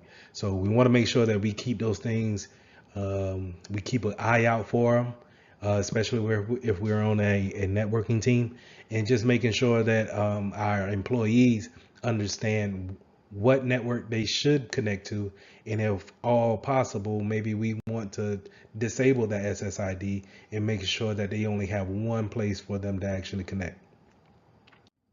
And the reason why I stress the fact of having a rogue access point on your network or having an evil twin is because not only can they sniff the network, but they can do things like this where they can do a disassociation attack where they can look at the traffic going forward, back and forth, and then take over that session that you may have open with your bank. And, now they can pose as you just by disassociating your session with that bank, and now they are controlling that session and then routing money wherever they need it to go. So we want to make sure that we want to stop things like this when it comes to disassociation and replay attacks. But in order to do those things, we need to make sure that we have a good understanding of how can a hacker get into our business and then legitimately reroute the data from one spot to the next. Now, another attack you need to be aware of is jamming attacks, and this is where we have a very loud radio signal to actually cause a loud interference with our legitimate network signal. So when you think of jamming, I want you guys to think of static within the radio airwaves. So think of if you're old school like me, we grew up on radios and we had antennas with those radios. So if your antenna was not in the perfect setting, then you would get a lot of static in the radio station. So it wouldn't come in as clear as you would want it to be. So you could think of that static being a jamming type of an attack, to where I can hear it, I just can't hear it as clear as I would like it. And in this case of jamming, then it causes a DDoS attack, a denial of service attack, where it's degraded so much to where it's unusable. So we can look for these type of things using a spectrum analyzer, and then hopefully, stopping those type of attacks. But we want to make sure that no one's actually performing these type of attacks against us when it comes to denying our services to our customers. So like I said, denying those services to our customers is basically a a DOS attack, and that's without the D in front of it. So that's the extra D, I'm sorry. So you're talking DOS, denial of service attack. That's where I'm, as a client or as a customer, I'm coming to you for a service and you're not able to give it to me. To give an example is that I'm going to Amazon to buy a headband and Amazon is not up, which is never, but if they're not up and then I can't get to the actual website, then it's a denial of my service. I cannot get to them. Amazon is on the hook for not providing that service, right? So a distributed denial of service is a more targeted angle at a server. So a DOS attack, a regular DOS attack, is just a wild, doesn't have a particular range of where it's going. It's wild and spread out, right? And where a distributed denial of service is that I'm going for the particular server or device that's giving out a particular service. So if I'm looking for, I want to stop payroll next Friday, I'm going to do a DDoS attack on the payroll server in particular. I don't care about the website server. The website server can stay up for all I care. I want to go directly for the payroll and stop people's paycheck on Friday. So that's a distributed denial of service attack. I'm going in on one particular server, and this is done with bots, right? So an attacker will be the commander, and it will command different bots, different PCs. So when you think about a bot, I want you to think about different types of workstations that's all sending traffic to the payroll server. So when I say sending traffic, maybe they're sending an acknowledgement type of a packet, and they're just saying, hey, do this for me, do this for me, do this for me. And everyone, let's give it a round number of 100 PCs, all just kind of going at this one server and saying, hey, please give me this information. And the server, as the nature of a server is to actually take these requests and then give them the answer. And then it will ask for an acknowledgement saying that you got that request or you got the answer that I gave you. But the bots are programmed to not acknowledge. So a server can get overwhelmed if so many requests come in and it's waiting on a response back to those requests and it's never coming. So now it's in a hung up state, causing the denial of service. Okay, so that's a distributed denial of service where we're taking a number of bots and we're attacking this one particular server wherever it may be, and we're causing a particular service to go down. And it's a particular one, not necessarily a spread out one like a denial of service.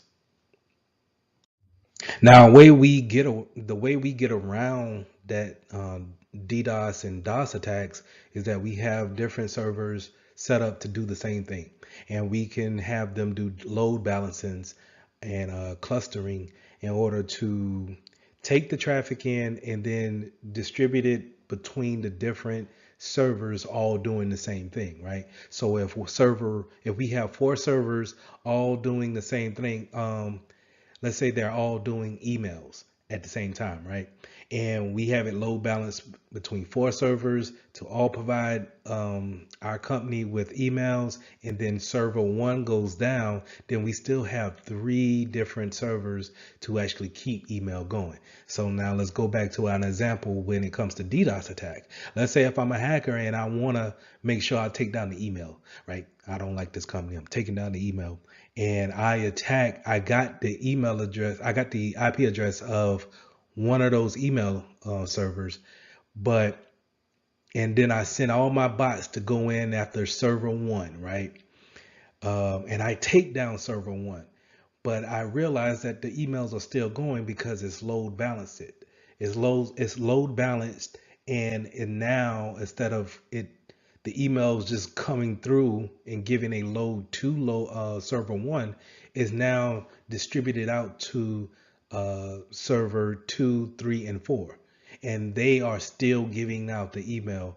And now you can have a notification, go to your IT team, say, hey, server 1 is down, don't know the reason, we need to get that back and up and running. It is no panic, there's no hey, we're down on email. We don't really lose customers like that. We're able to keep our communication going. That's how we kind of get around that denial of service type of scenario.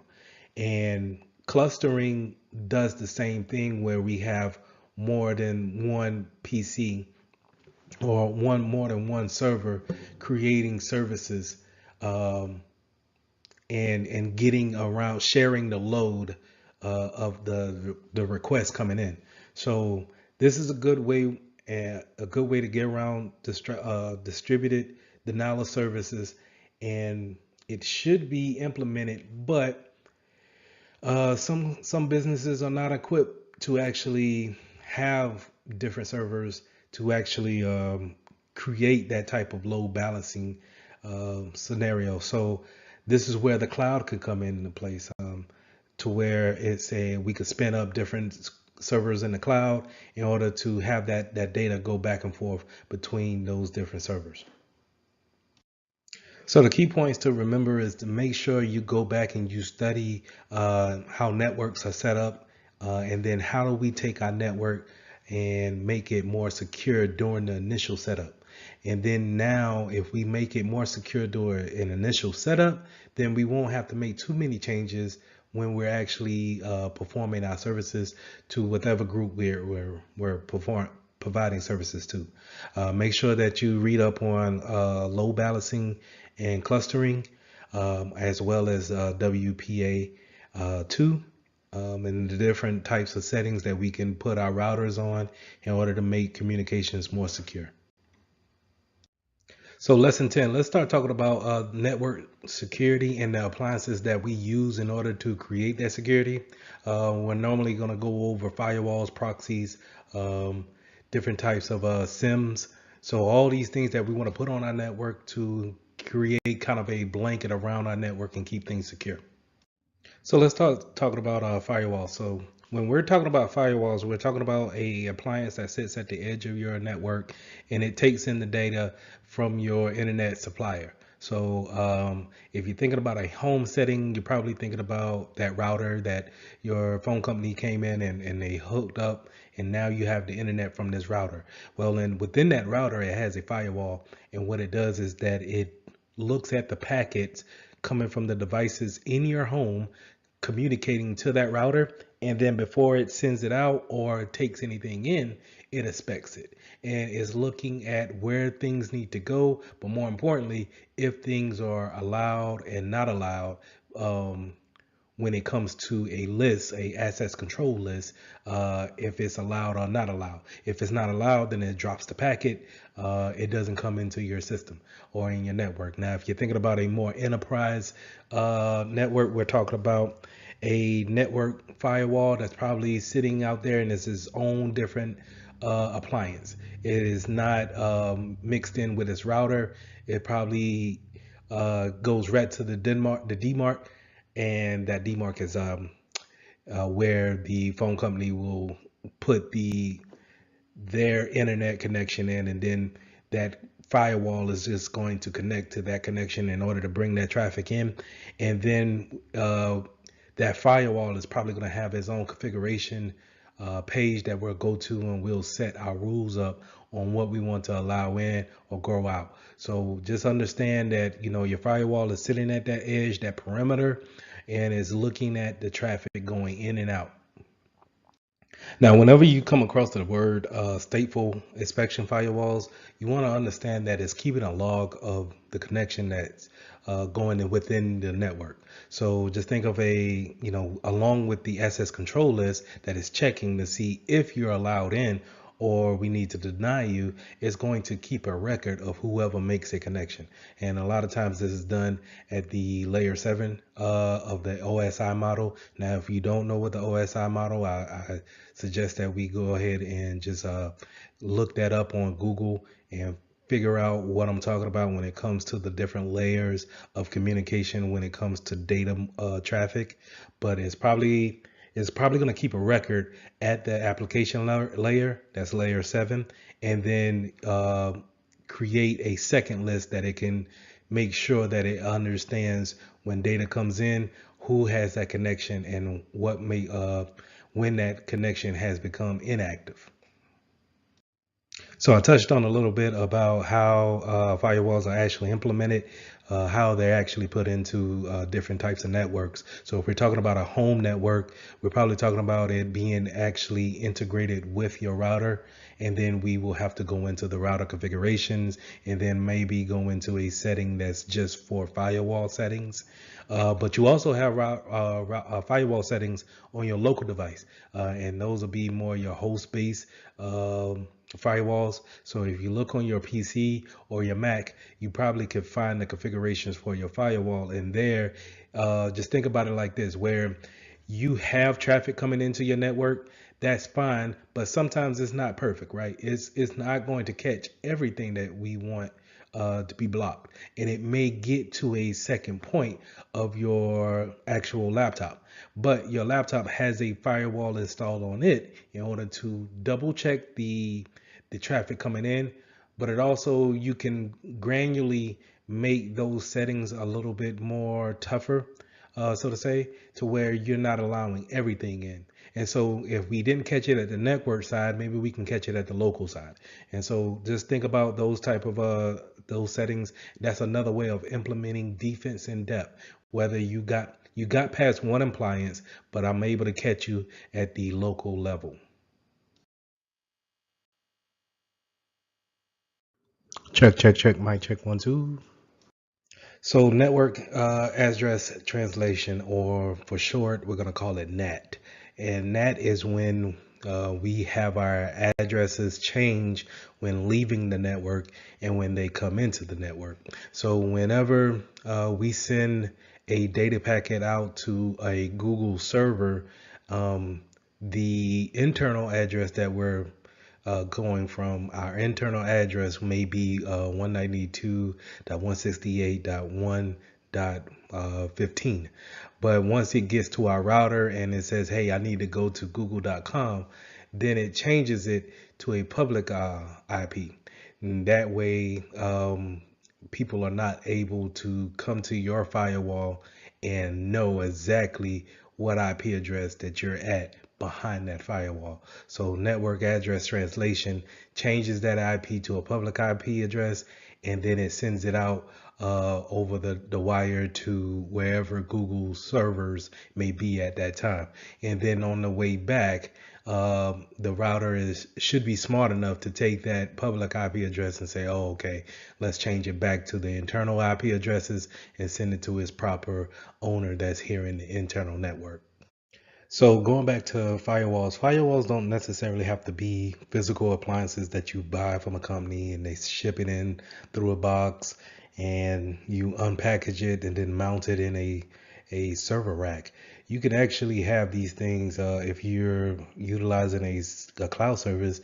You can have a virtual firewall that's actually housed by the cloud provider, and you will utilize that application to actually filter out packets that's coming into your cloud network, or sit it at the end of your network, and now you have it filtering out those packets. So just to know that it's not always something that's out of the box physical that you can touch, and then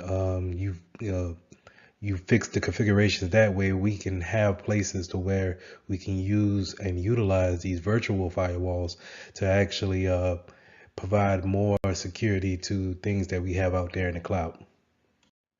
So network-based intrusion detection system. So IDSs at the network level they will sense an attack, and they will track that attack.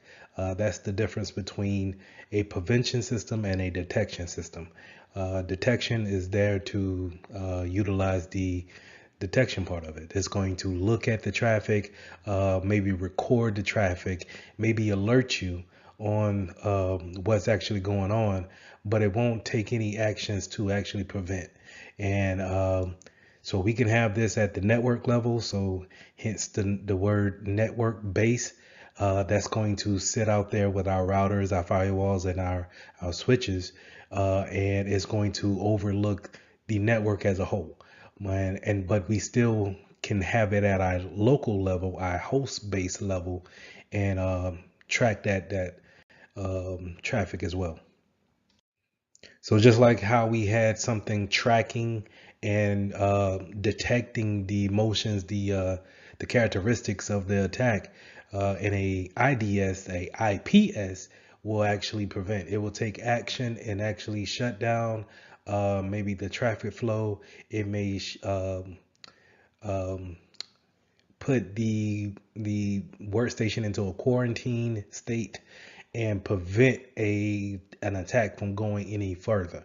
So again, breaking down what we see here on the slide, a network base, meaning it sits on our network and it oversees everything that's coming into our network and leaving out.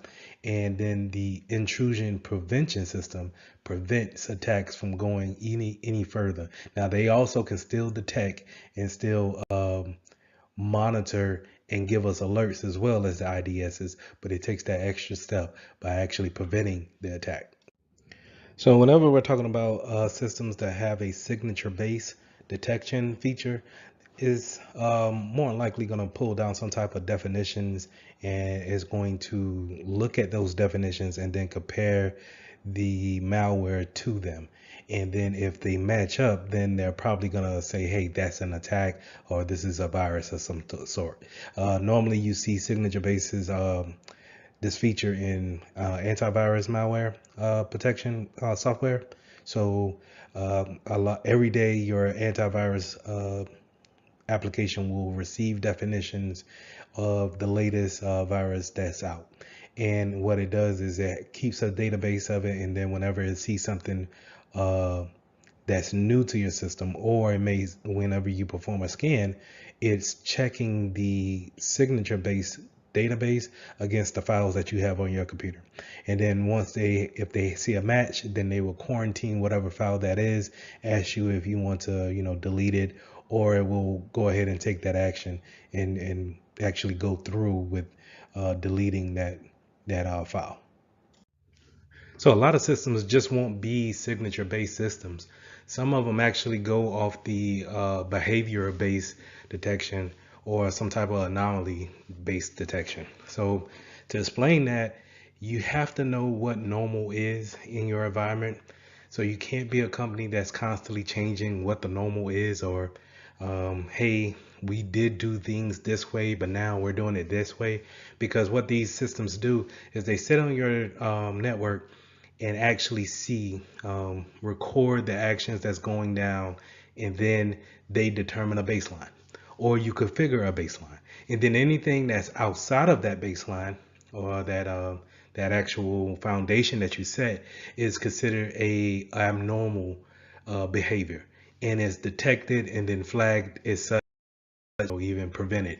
So you have these systems in your really need to have a good grasp on the normal for us, and these systems are to have deviations from that, could be abnormal condition.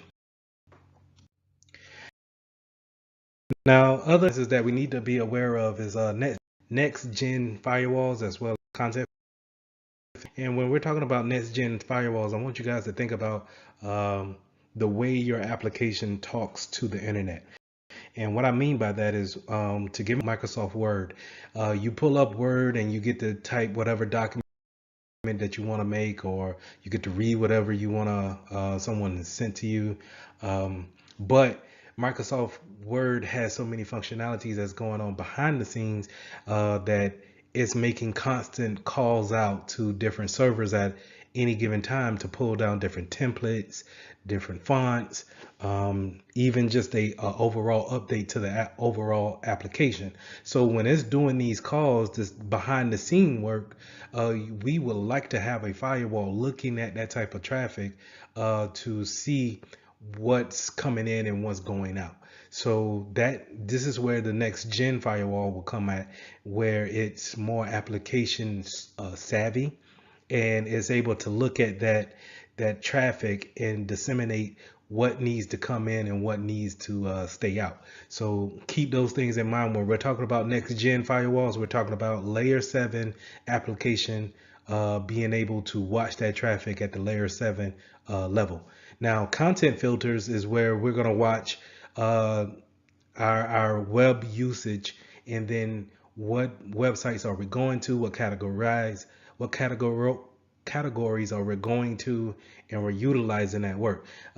This is a good way to put a hand over what our users are actually doing, and is it benefiting the business at the point in time. Are we using too much time on our social media platforms rather than using business related materials and websites? So we can have these URL filters in, or a content filter or a web filter appliance on our network to actually watch the traffic, block any traffic that we don't want. And what I mean by traffic is blocking any type of website that we don't want our users to go to or even stumble upon, right? So, because a lot of times we could be on a legitimate site that has a bad link on it, and then that redirects traffic out to a bad site, right? So these content filters can go out there and they can watch for things like that, and then alert us if we have any heavy usage of streaming platforms, or if we don't allow Spotify to be ran on our network, we can see who's actually trying to get in contact with that server. So like I touched on with network IDSs, we're now at the host-based IDS, and again, this is going to be on your local machine, probably your local desktop or laptop, and it's going to be some type of agent that's actually looking at the traffic that's going out. Because remember, we can't stop everything at the network level.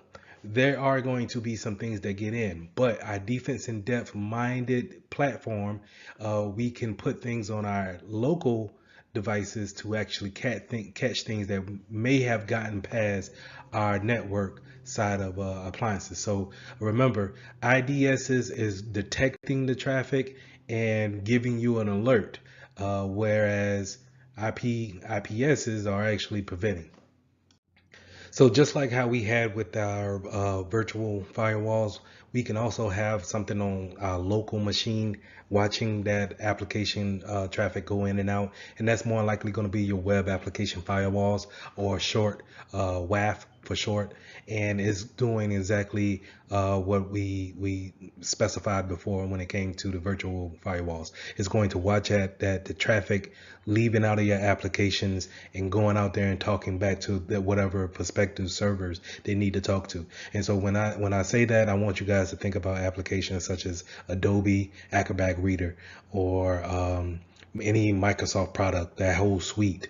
We talk about Photoshop, anything where it's not just that application sitting on your machine.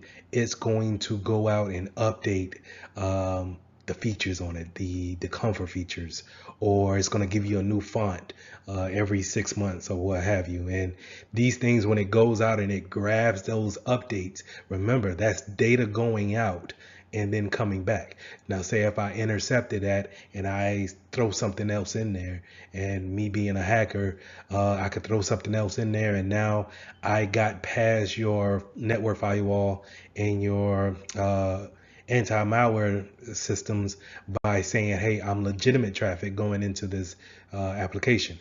But if I have my WAF set up, or if I have my virtual firewall set up to look at that type of traffic, then we could probably cut it off and prevent those things from happening. So with all these appliances, monitoring different types of network traffic, as well as things that are being downloaded, is a must. We want to see what type of traffic is coming in, not necessarily blocking everything, but we want to make sure that we look at what's coming through, what could be an issue later on. And monitoring those things are very vital to the network's health. And so having the proper log set up and being able to have someone look over those logs, because logs are only good enough if we're actually looking at the logs to see what's going on our network, right? So having these services is a must, and it helps us prevent attacks from happening.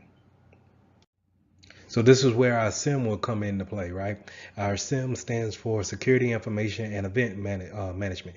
And this appliance is going to sit out there on a network level, right? Sit out there with the routers and the proxies and the firewalls, the physical firewalls, and it's going to look at all that traffic and record the events that's happening. So this is going to fall under that category of a intrusion detection system, and it's going to look at that traffic and record things, and then when it sees something that's out of the way, or sees something of the abnormal activity, then it will alert anyone who's on that email list or who it needs to alert.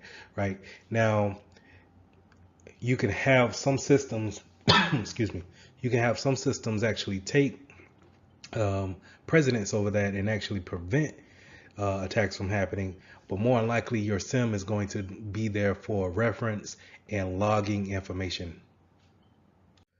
So once you have that log information down, and we're collecting all those logs on what's going down, and then we actually have the right time for each log, we need someone to actually build reports and be able to analyze that type of information. So we want to make sure that we look at this information and we understand it. That way we can build a baseline of what's normal for us. right? What's normal for the business? How can we, anything that's out of the ordinary, now we can determine what's out of the ordinary because we've looked at our log so much to where we have a baseline of where we should be operating at. So the key points to review when it comes to lesson 10, we went over different types of firewalls, proxies, IDSs and IPSs. Remember the difference between those. But we also talked about the importance of the SIEM, having those log information and making sure that we can have the integrity of our logs by having the right time on them. So go over these things, understand what each appliance does when it comes to a network appliance versus a host-based appliance as well. So in our last lesson, we went over the type of appliances that we're going to put into our network, but now we're going to look at some of the protocols that we're going to put in place in our network. So whenever we put in a router, we want to have it perform certain functions, or in a firewall, we want it to perform a certain way. And that's what we're going to start talking about here in lesson 11, implementing secure network protocols. So let's start off by doing some network address allocation. So whenever we are building a new PC, or we just got a new PC from Best Buy, right, and we plug it into our network, or we connect it to the Wi-Fi, it's going to pick up a IP address automatically. And 9 times out of 10, it's going to probably change every 2 weeks, right? And this process is called DHCP, Dynamic Host Configuration Protocol. This is where your router is configured to give out a new address, a new IP address to devices. So whether it be a laptop, your tablet, your smartphone, or let's say a random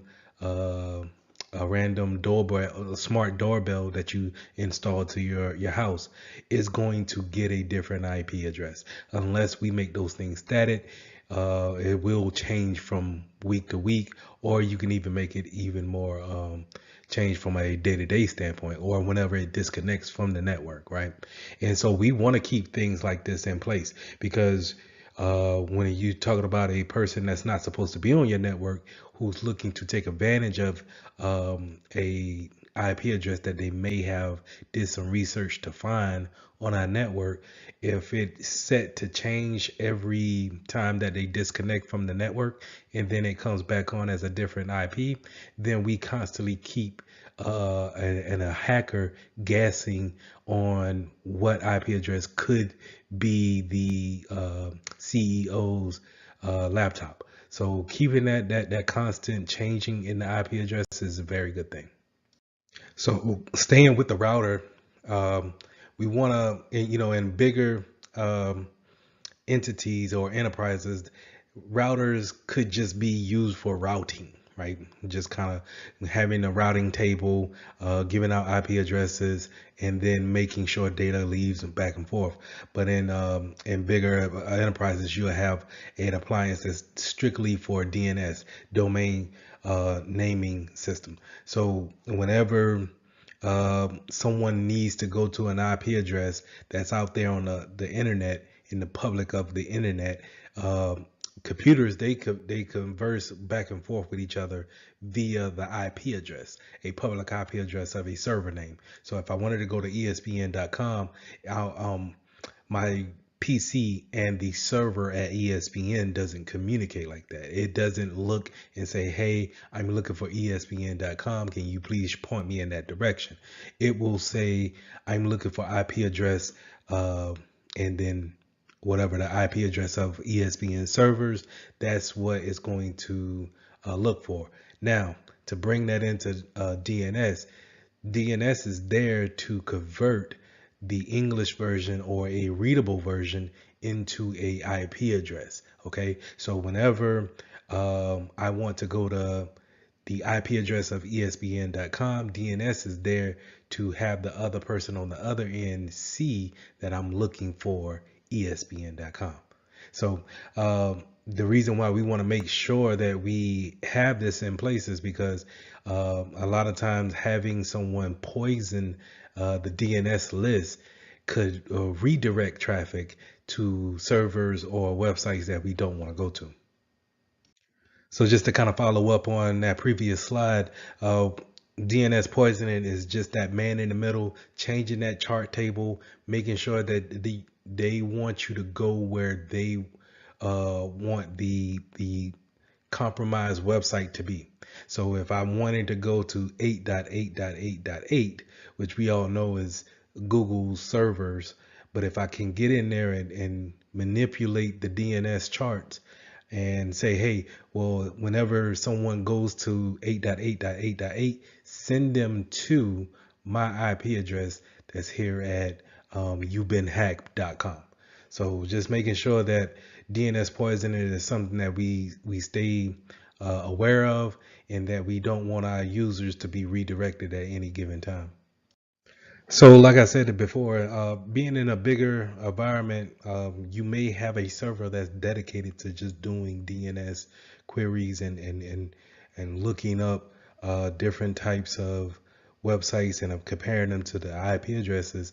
And so we want to make sure that that server is well secured. So we want to make sure that our access control list on that PC, that server is locked down, and it coincides with the things that we're having in our environment. We also want to make sure it's patched. Just having the regular maintenance on our servers and our workstations, it prevents them from being attacked on vulnerabilities that we know about. There's no reason why we shouldn't patch our machines.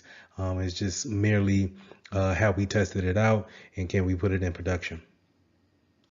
So making sure we have secure directory services is very important when it comes to who can do what on different servers. So just to kind of drill down into it a little bit more, when it comes to access control policies, we want to make sure that people can either have read-only permissions. Maybe they just need to see it for auditing purposes when it comes to changes or files on that server. And we want to make sure that the appropriate people have read-write permissions. So everyone doesn't need to have the permissions to make changes. And that's what write means, right? In order for me to read it, then that's one thing. But in order for me to look at it and then change it, to write to it, to be able to change it to my liking, then who is authorized to do that? And then how long should they have that authority? And so we want to make sure that we have a grasp on that, and that we are very aware about who has those permissions, because if one of those accounts get compromised, then maybe your DNS server stands a chance of being compromised as well. Now, time synchronization is something that we want to configure in the beginning. And once we're setting up our servers or our appliances in the beginning, our configurations need to be all aligned when it comes to time synchronization. Now, a lot of times what you'll find out is that a lot of these appliances won't even talk to each other if they don't have some type of baseline when it comes to time.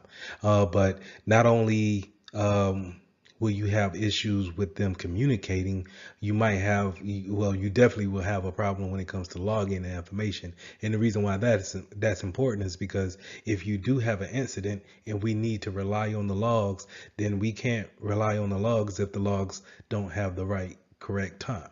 So how can we say the integrity of these logs are upheld if the time is wrong? And so we can't really put any type of weight behind it, any type of belief behind the logs.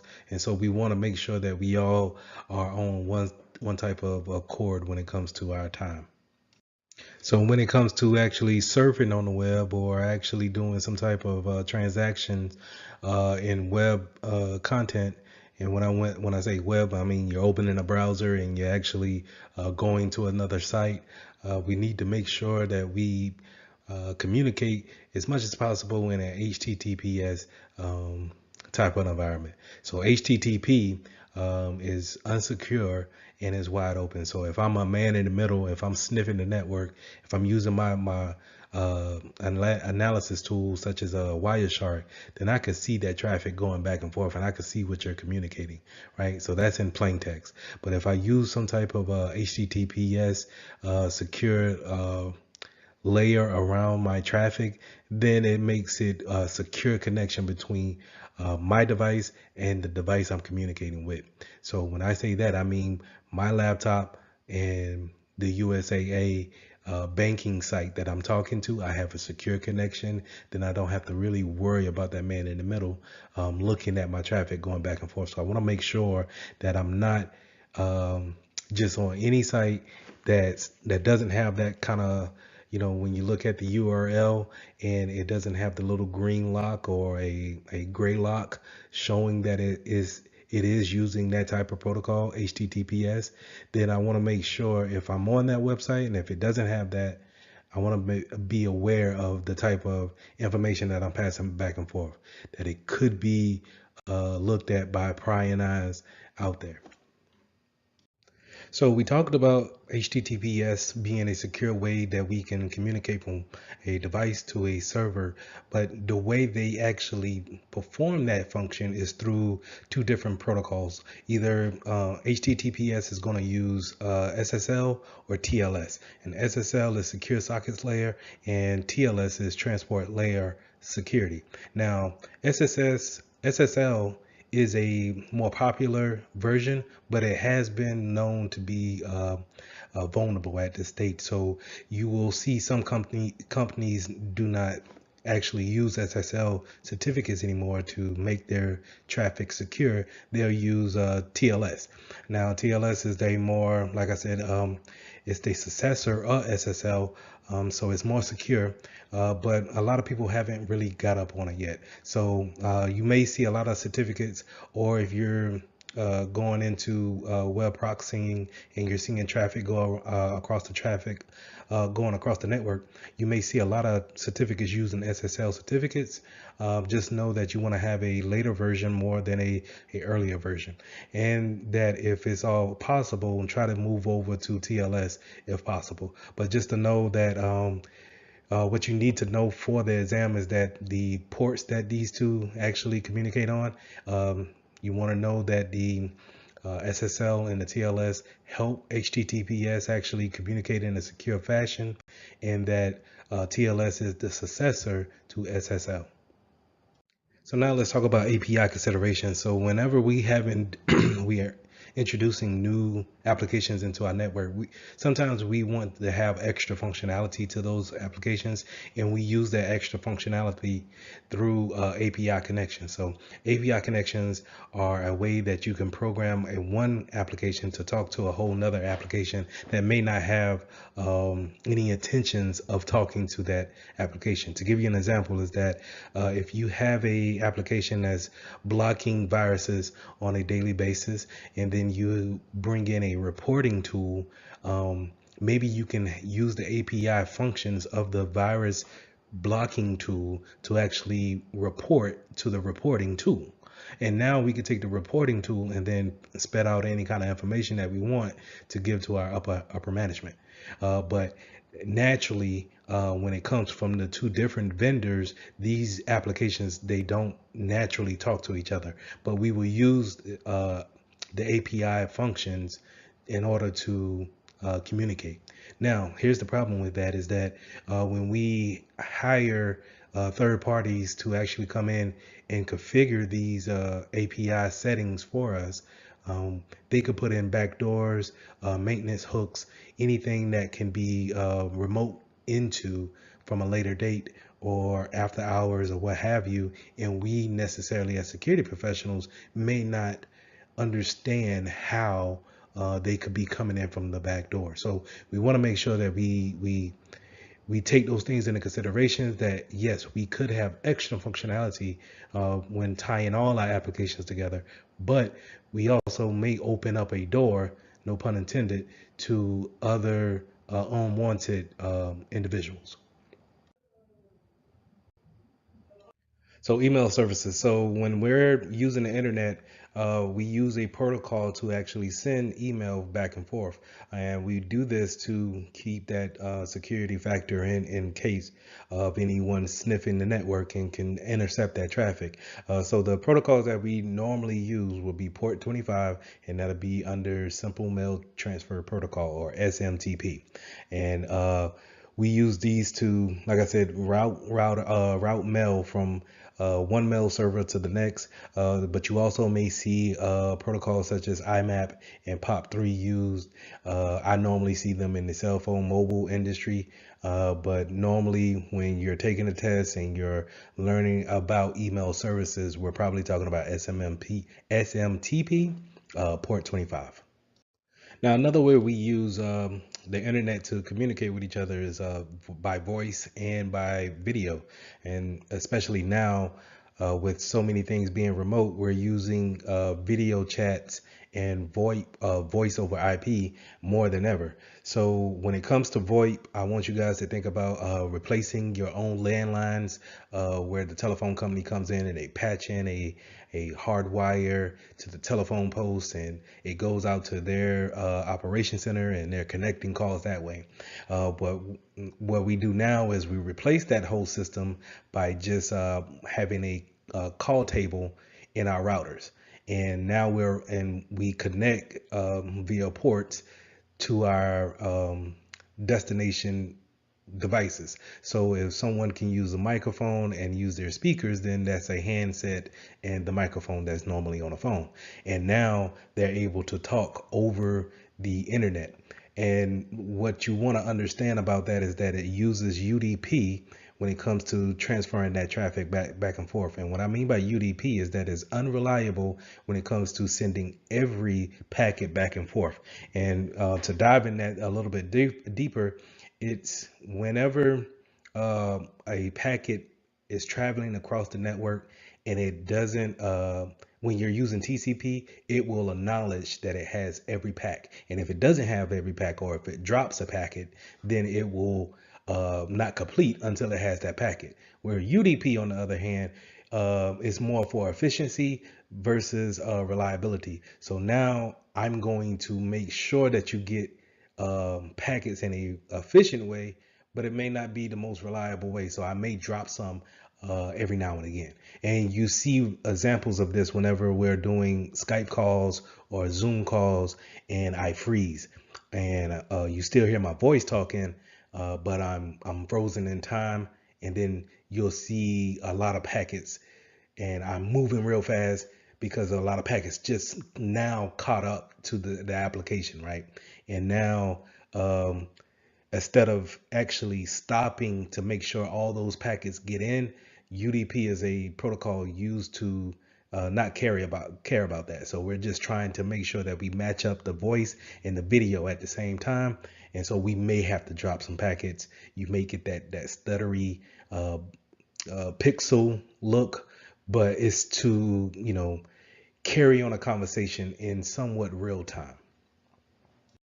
So let's go over some remote access settings, some ways we can use VPN to connect securely from our devices back to our secured network that's behind our firewall. So in this case, what you're seeing here on the slide is that client is pretty much at a remote site, could be their home, coffee shop, or where have you, and they're probably checking into a remote a VPN client that's sitting on their desktop or whatever devices that they have. And what that device does is it checks into the concentrator that's back at the office or a building that they want to connect back to that network, and then it creates a secure tunnel from one device, which would be the client's PC, back to the network's local network.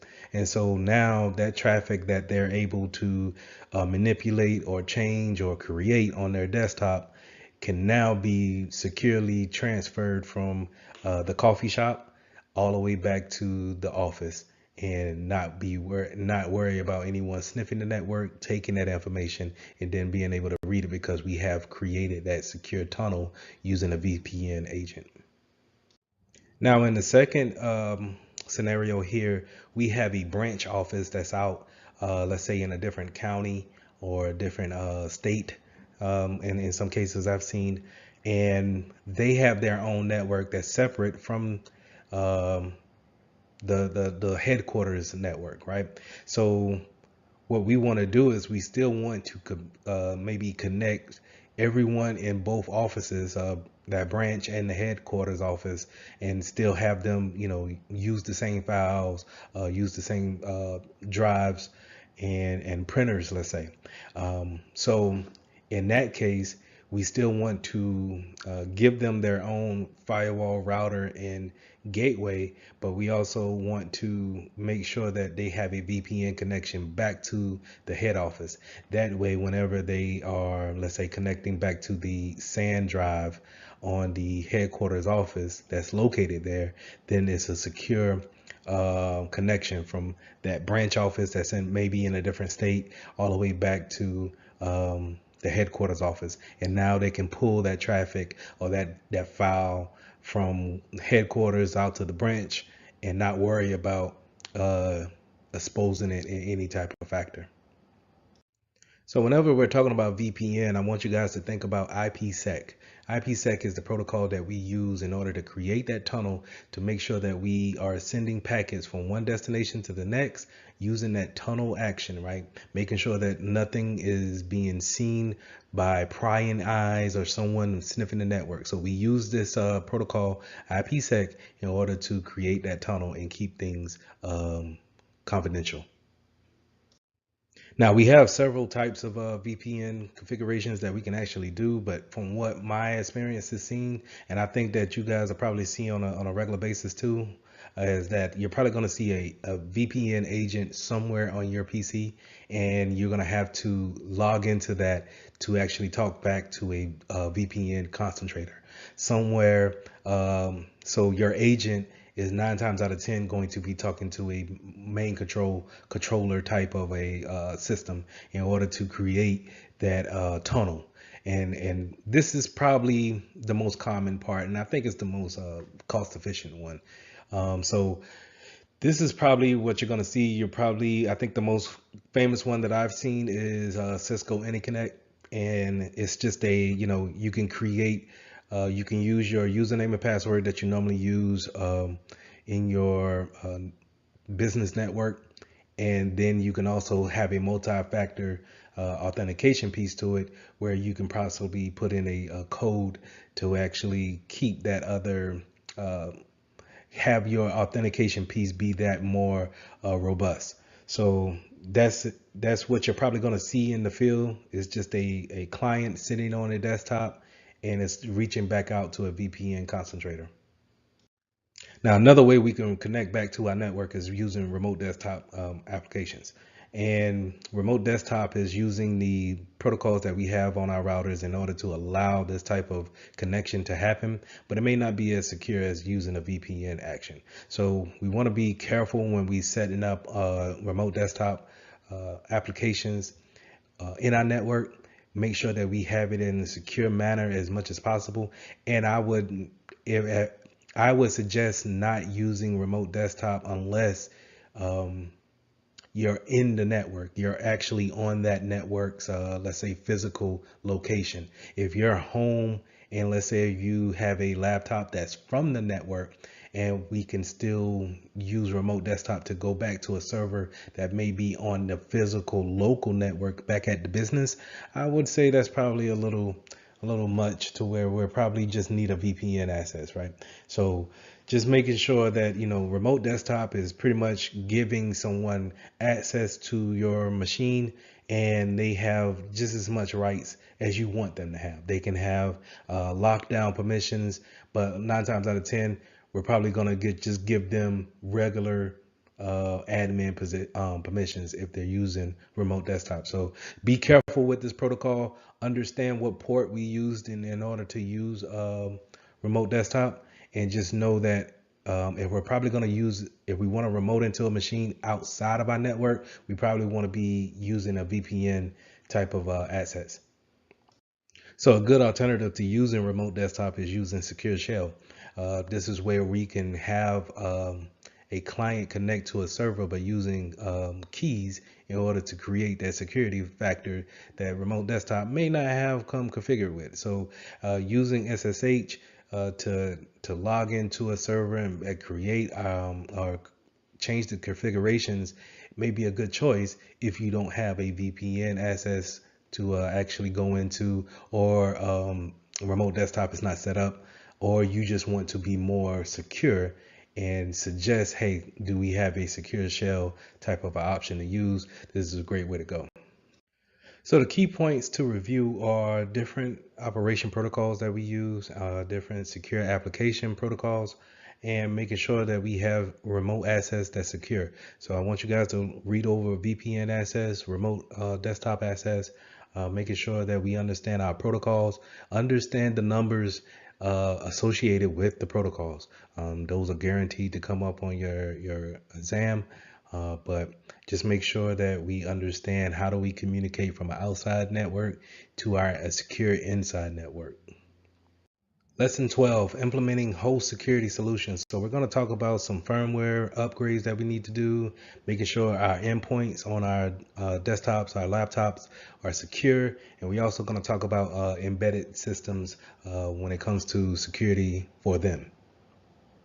So we're going to start off with the first thing that happens whenever you hit the power button on your laptop or whatever device that you're trying to boot up. It goes through a checklist to make sure that the hardware that is connecting to is all authentic. And we call this the root of trust. So with every manufacturer, whenever they put a motherboard together, you want to make sure that everything is what is there that's supposed to be there, and nothing is foreign to implementation. So in order to make sure that every hack is not done software wise, it may come down to someone putting an extra chip on your motherboard in order to route back traffic or information. So we want to make sure that the root of trust is checked and make sure that it is up to date when it comes to the firmware side of things, and making sure that it stays secure. So whenever we do boot up our systems, we can see if anything has changed. So what I want you guys to understand is that we do have different ways that we can boot into our systems. We can use a secure boot and a measure boot. And while these things are important, is rarely used in the real world. What I want you to really focus in on, and when it comes to your firmware or your secure boot, is getting to your firmware, making sure that it's up to date.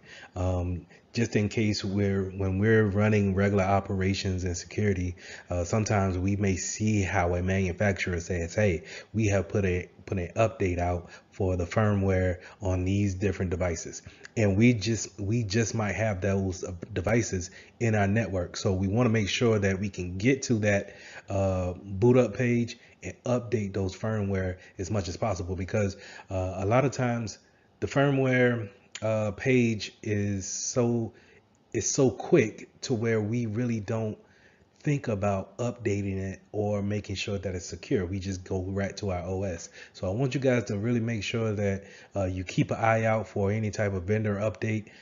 Keep an eye out for firmware updates, and making sure that you can get to your firmware page and then upload the latest update. Now, in some cases, you'll see where IT departments secure and encrypt the whole hard drive that's on a device. And while this is good, it also serves some problems when it comes to efficiency, when it comes to workload, or someone setting up the laptop really in a quick situation and then having to log in once for the encryption of the hard drive, and then log in twice to actually get into the PC, and maybe log in again to get to the VPN. So you can see how this can be cumbersome. But when we're talking about very sensitive information, encryption of the whole hard drive could be a thing that we want to do, just in case we're doing a lot of traveling. Let's say we're working for the government and we encrypt that hard drive because we're going to a lot of out of the country places, and let's say if we leave the laptop on a plane. Now if it's unencrypted, then someone can run a password cracker on the login screen, hopefully get in, and then look at all the information that we have there. But if it's encrypted from the hard drive standpoint, then they have to know that password first in order to get the keys, in order to unlock that encryption to get into it. So as we working in the security department or IT, we're gonna deal with a lot of vendors. There's no way around it unless you just have everyone that really kind of does everything in your shop. But more than likely, you're gonna probably have to go out and seek extra additional help via a vendor or a third party. And the thing that we want to remember when it comes to Security Plus is that what types of risks do they bring in into our environment? So do they practice the same security practices that we do? Because they may put in maintenance hooks and then come in at a odd hour at night in order to perform their tasks, or they may not use a VPN connection when it comes to remoting into your network. And so if we want their services, we need to make sure our interview processes are well thought out and we understand what type of risks are we taking on when we're bringing on this cloud company, let's say. And let's say the cloud company does not have a backup to their backups, right? And so let's say, you know, the worst happens and they get hit with a natural disaster. Now their data center's down, your information is lost, and they don't have a way of getting back up. Now that impacts your business because you're waiting on your cloud supporter to get back up. And so that's a risk that you have to factor in and you have to take account for, that if our data is unavailable because vendor A is not available, what do we do? How do we suffice for that? How big of a risk should we want to take on that? And those are the type of things that we want to consider when, we're bringing in different outside services into our network. I think a lot of the things that we see on a normal basis is out of life systems and the lack of support when it comes to those end of life systems. A lot of places that I've been, they either are holding on to old software that's no longer supported. Maybe the company's not in business anymore, or they've been doing things so long in this way that they're not looking to upgrade or see a better way of doing things. The first thing that comes to my mind is when you go to a car dealership and they have the old inkjet printers, and it's doing the carbon side of paper, and it's printing like that. And I always wonder, why wouldn't a company just go to a inkjet, a regular printer that just prints out the regular paper? Now maybe it's the regulations that's holding them back. Maybe they don't have the money to upgrade into a higher standard, but it's when that old type of printer breaks, who's going to be able to support that? Who's going to be able to get you parts for that printer? Who's able to get you ink for that printer, for that matter, or paper? So it kind of leaves you in a bind when it comes to actually running your business. Do you have the materials to actually run your business? Now, when it comes to end of life, when it comes to software, PC wise, I see a lot of people who have Windows 7 XP, Windows 8 in their environment, and they may not be in a position to buy the latest software, but they also may have employees who don't know how to work with the new software. So now the training comes into play, and you may lose production because we have to step back and train everyone again in order to work on this new system. So just be aware of that when working in the security field, that we want to push our latest and greatest out. But at the same time, we need to keep in mind that everyone is not ready to make the leap, the jump, and everybody's not trained to do so. So we need to make sure that our our declining software is up to date as much as possible, but we also need to give them a deadline that, hey, we cannot go into a point where this is no longer supported. It's end of life. We must be gone by this date, and we must have people moved over. It's only this type of advice is only going to keep the business moving forward. So when you're doing that vetting out, that process of bringing on a third party into your network, you want to make sure that you understand some of the agreements that we have in order to keep them honest and put everybody on the same level when it's time for them to provide a service to you. So you want to make sure you have a memorandum of understanding, a MOU. If you're dealing with something secretive, or we have some type of trade secrets, or we have some information that we don't want disclosed to the public, we may want to have a NDA. And the NDA, you have them sign it, and then we can give them the information of what we do on a daily basis. So if we have our competitors all of a sudden know our ingredients to our secret cookies, then we could say, hey, it was probably these vendors who we've been interviewing in order to know this type of information. Now, you also want to know about the service level agreement. What type of services are they going to provide, and what time frame are they going to provide it? So if we use them for a call center actions, is it going to be 24 hours? How long would they respond to an emergency? Things like that. We can all be on the same level of understanding when it comes to what they're actually bringing to the table. So creating a host hardening process is usually comes with taking off applications that we don't necessarily use, only giving permissions where necessary, and making sure that we we reduce the attack area for the attacker as much as possible. And what I mean by that is that we are just not giving our users the desktop or laptop straight out of the box and everything is enabled and they can do whatever they want. That's a good way of having a large landscape of things that a hacker could go in and take advantage of, such as Bluetooth, or certain ports may be open. We may have applications that we never use on our laptop that may become vulnerable because of end of life just happened for that company that's not in style anymore, and we haven't changed that application because for whatever reason, and so we haven't did a rollout to actually roll back that application and take it off people's machines, and so it's just sitting there, just not bothering anyone. But if someone was to get into the network, get onto that host and see that application, then they can say, oh, you know what, that host has been vulnerable for such and such. Let's take advantage of that and see what we can get. That's what we can eliminate by having a hardening process.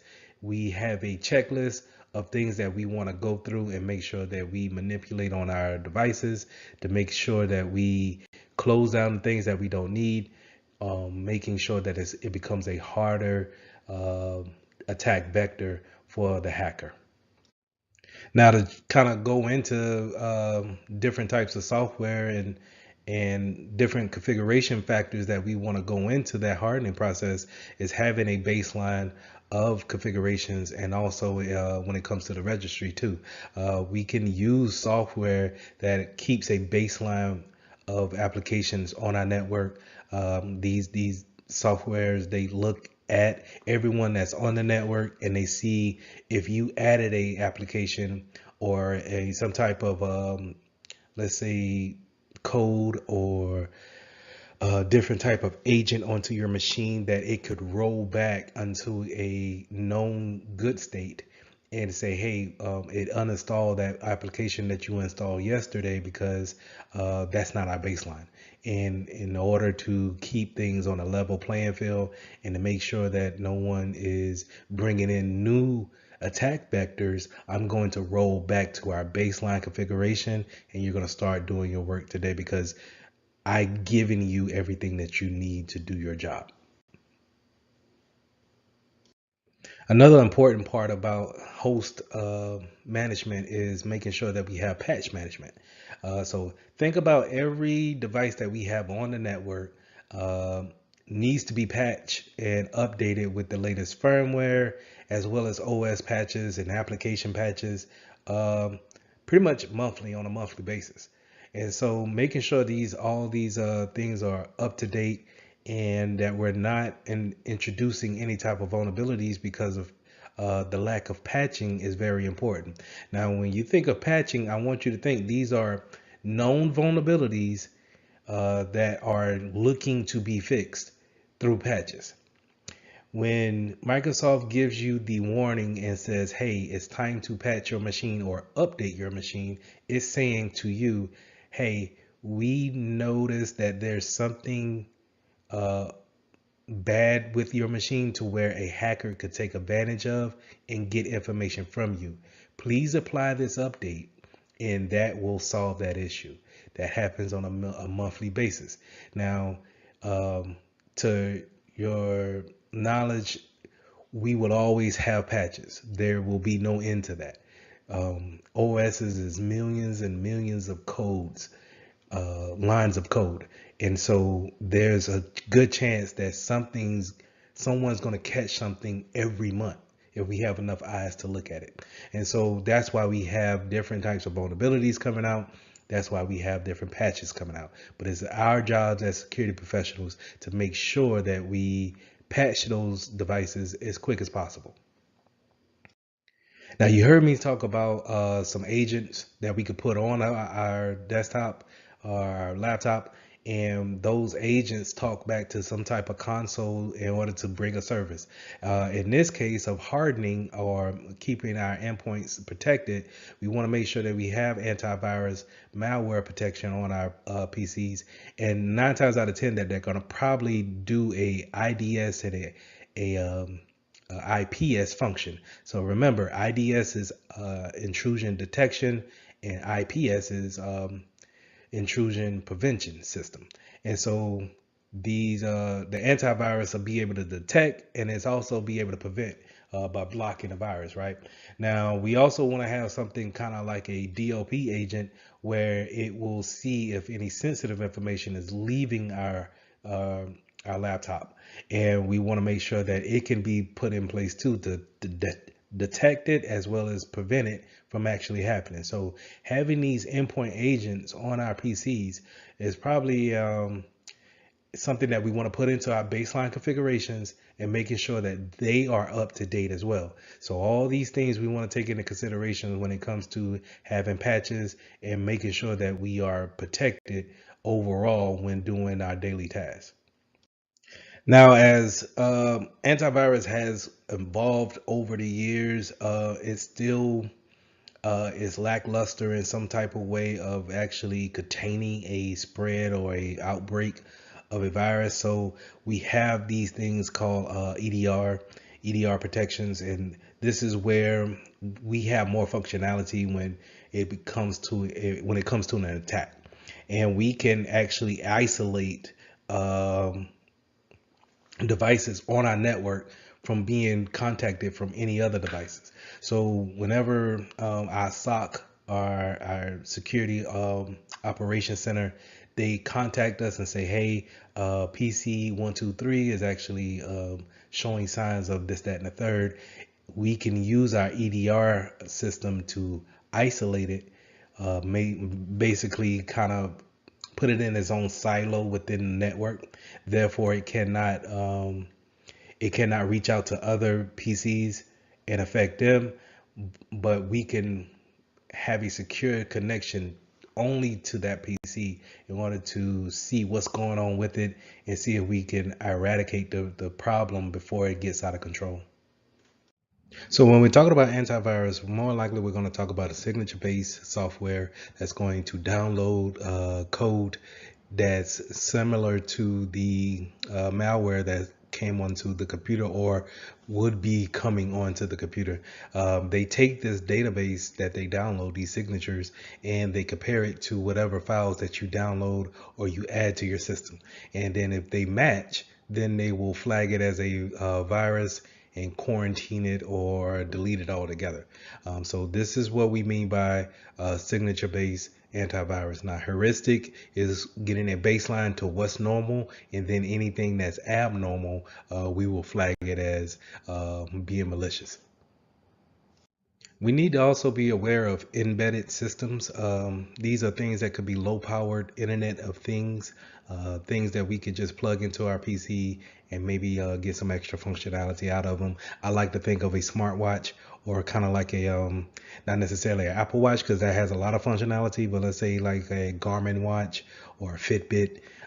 These kind of embedded systems, they can get attached to our network and then maybe transfer some things back and forth. So we need to be mindful of those and see if we need to actually put on more security by locking down our USB ports and not allowing them to connect to our end devices.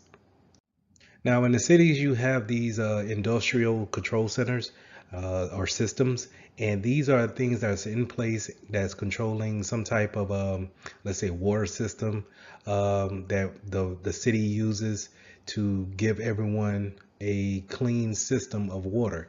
Now, these systems that control these mechanic operations, they are not your typical, Windows 11 or latest iOS product. It is a old operating system that can't take any type of update. There hasn't been any code to update them. When you think about it, in order to update them, we need to cut off the system that is supplying everyone in the city or town or what have you, and then upgrade that system. So it's kind of a catch-22 where we can't really do anything with them. So what we do is we will focus more on a physical side of security to make sure everyone doesn't have access to the system, making sure that it's in a secluded area and that is well off secured physically wise in order for someone not to be able to get control of these systems and do any kind of harm. So like I mentioned with the water system, these systems also goes into, energy power plants, industrial, different types of facilities and logistic facilities.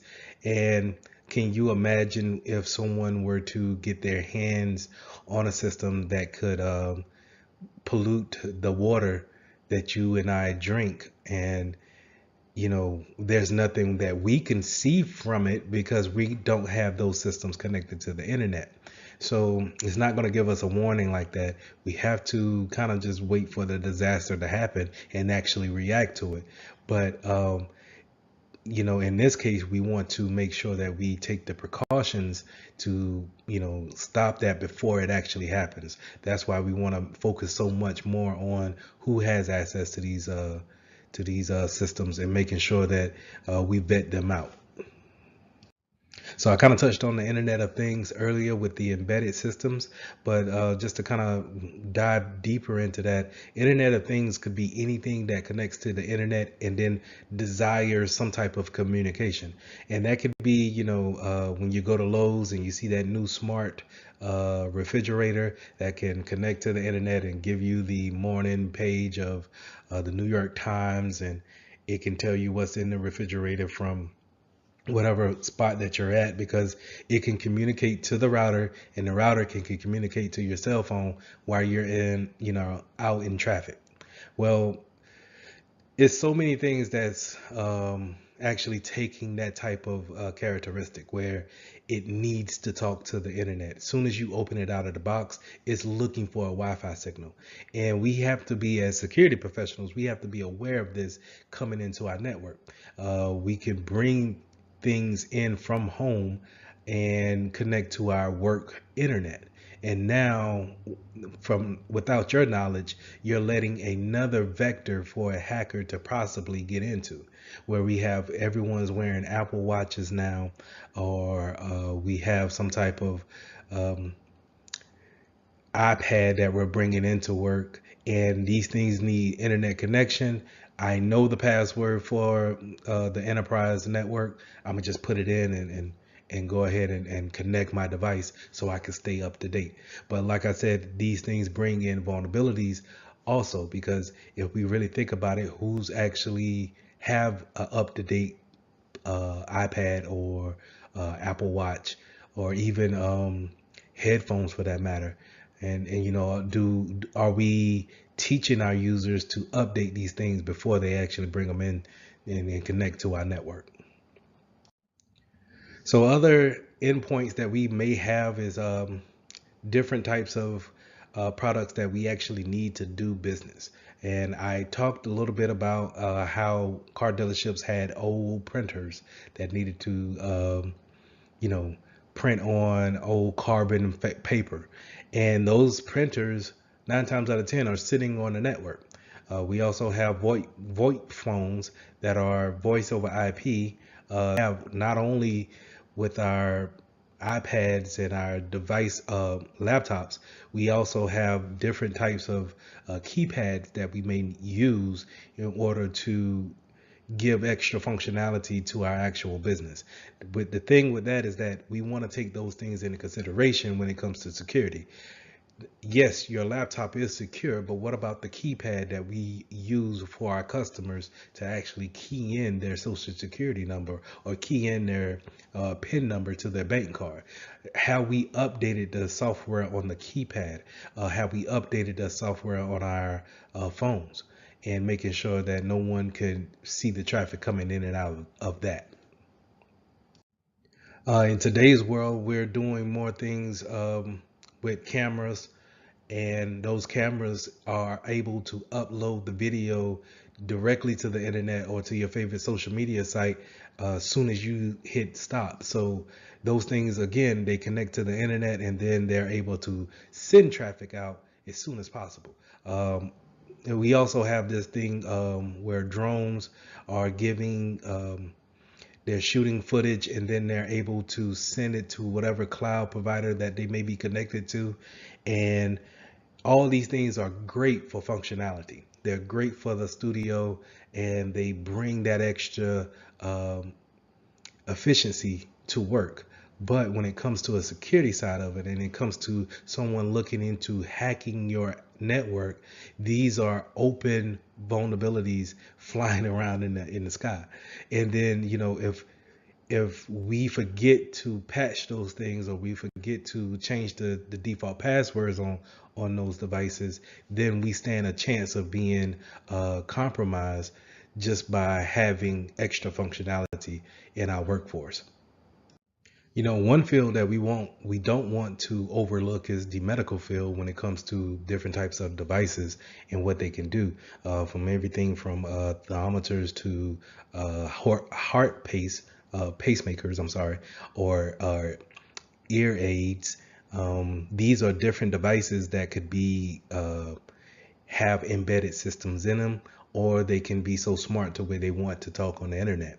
And so we need to make sure that, especially in the medical field, that we take accountability of these things, because we don't want different devices going into surgery and having a chance of, soon as it hasn't been turned on in so many months because it's not necessarily used on a daily basis, but since we have this surgery today, we're going to use this type of device. And now once it turns on and someone's they're getting ready to have surgery, and now it goes into a reboot because it's updating automatically. We need to make sure that we have those things already ready to go. We take an accountability of these devices, and that we have them ready to go to avoid situations like that. So like I've been saying before through this whole class, is that we want to make sure that we take accountability of them and know that they need to be patched at some point in time, or to make sure that we are up to date, and maybe they don't need to be patched for the next 4 years. But it's the fact that we're at a point now to where we know what firmware that needs to be updated, or if it's good to go for the next however time, and we probably need to check these things on a quarterly basis every 3 months and make sure that nobody's came out with a new update. And if you're talking about a OS, a normal operating system, we want to make sure we patch those things on a monthly basis. Or if not, if it's severe enough, we probably want to patch those things as soon as we learn about the patch. Okay, so just making sure that we take an accountability of those embedded systems, because again, those are gateways that we may not be aware of coming into our network. So the key points to review. In this lesson, we went over firmware and we went over patches. That's mainly what we went over and over in each slide. But it was also, we also touched on endpoint security when it came to our devices. What things do we bring into the network? How can these things communicate with our routers and our other devices that we have on the network? How do we provide security for those things? And for most cases, having a patch for them is probably our best choice to have them patched and up to date. Could be our best choice when it comes to providing security for our endpoints. So lesson 13, let's start talking about secure mobile solutions. How do we put mobile devices in our network? How do we make sure they're secure as possible? And how do we manage those products? When it comes to the Security Plus, you want to know this about mobile devices is the deployment models. And the most popular one to be familiar with will be bring your own device. And that's when your employer is going to allow you to bring in whatever mobile phone and mobile phone carrier who you're with. And you're able to take that device and then connect to the internal network. And so we already went over how important the internal network is, but now for me to let you bring in a outside device and put it onto our network, I'm opening myself up to any kind of vulnerabilities that you may have on your device. So you have some places that go about this model because it cuts costs, right? But some others may issue you a phone. They may tell you to choose your own phone. So they may have different carriers and they tell you to pick between an Android or iPhone or what have you. So different types of deployment models, but the one that we really want to focus in on is bring your own device. That's the one that poses the biggest risk, in my opinion. Being able to let you just bring in whatever phone that you have, and now you can open up business documents on your phone. Now, whenever we're introducing mobile devices, we want to have some type of management system that can control the type of applications that we have on there, what type of patches that we want to push out. We want to have some type of system to say, hey, we want either a code that you put in, so like a PIN number, or do we want you to put in a pattern, or do we want you to use biometrics? We want you to use facial recognition to unlock the phone, what have you. So we want to make sure that we have these systems in place that we can manage our phones from a remote spot. Also, if you're going on let's say a trip and you have your business phone with you, this management system can have the ability to remote wipe any type of phone, or the phone that we're actually issued out. We can remote wipe just in case one of our clients, our users, loses that phone for whatever reason. We can send a signal to it, so instead of someone hacking into it, we can remote wipe that phone out. So this brings us to the different types of phones that we have to really choose from, and it's going to be between Android and iOS. Here we see how Microsoft Azure is actually controlling the Apple OS environment within our network. So a lot of times you'll see a Windows shop, and when I mean Windows shop, meaning a business that's fully Windows, or they're heavily Windows with some MacBooks maybe sprinkled throughout, but they're heavily Windows, and yet the mobiles, the side of it is heavily Apple. So it's kind of funny to me how the mobile side of the industry is strictly Apple, but yet when it comes to desktops and PCs and servers, we're probably more heavy on the Windows side. But anyway, Microsoft Azure is actually controlling or managing the Apple phones that we have on this network, and this is a good way of saying what type of applications do you want on your phones, your customers' phones?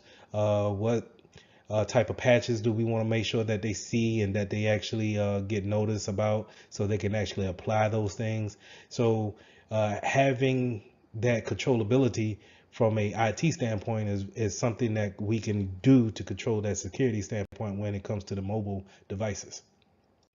Now, what I forgot to mention is that, for the most part, Apple, the iOS system is very good with having people getting applications from the App Store. Um, where, on the other hand, in the Android community, is not necessarily as, I want to say, as secure to get a good a good application from the Google Store, so to say, for your Android device. And the reason why I say that is that Android gives you a lot of playroom when it comes to the developers side of things. So if you ever notice how iOS is very structured, is pretty much cookie cutter based for every phone that you see. So if you know how to work a iPhone 4, you will have no problem with the 12 or 13.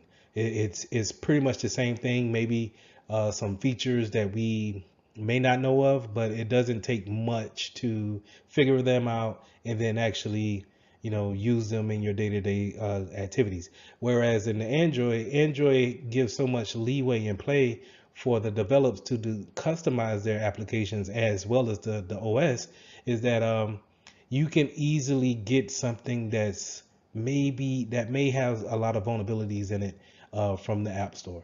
And that's a downfall. To me, that's a downfall for Android, but I love the customization of it. But that's me being my own opinion. But in the enterprise, we want to make sure that we understand from a security standpoint that this customization to our applications and to our phones may pose a threat, right? And so we want to make sure that we have some type of software that can also, not only if we have Apple devices in our environment, that they can talk to Apple as well as Android as well, and making sure that we can push out those patches and making sure that we keep that management console around those devices. So, like I said, to reiterate what this control panel or this control system is going to do, we can put passwords in and we can customize the password to, are we gonna go 6 digits or 4 digits? Are we doing a pattern where we draw out a pattern with our finger? Are we doing passwords in a combination of PIN? So I think the latest one that I've seen is they want you to do numbers as well as letters for your login PIN.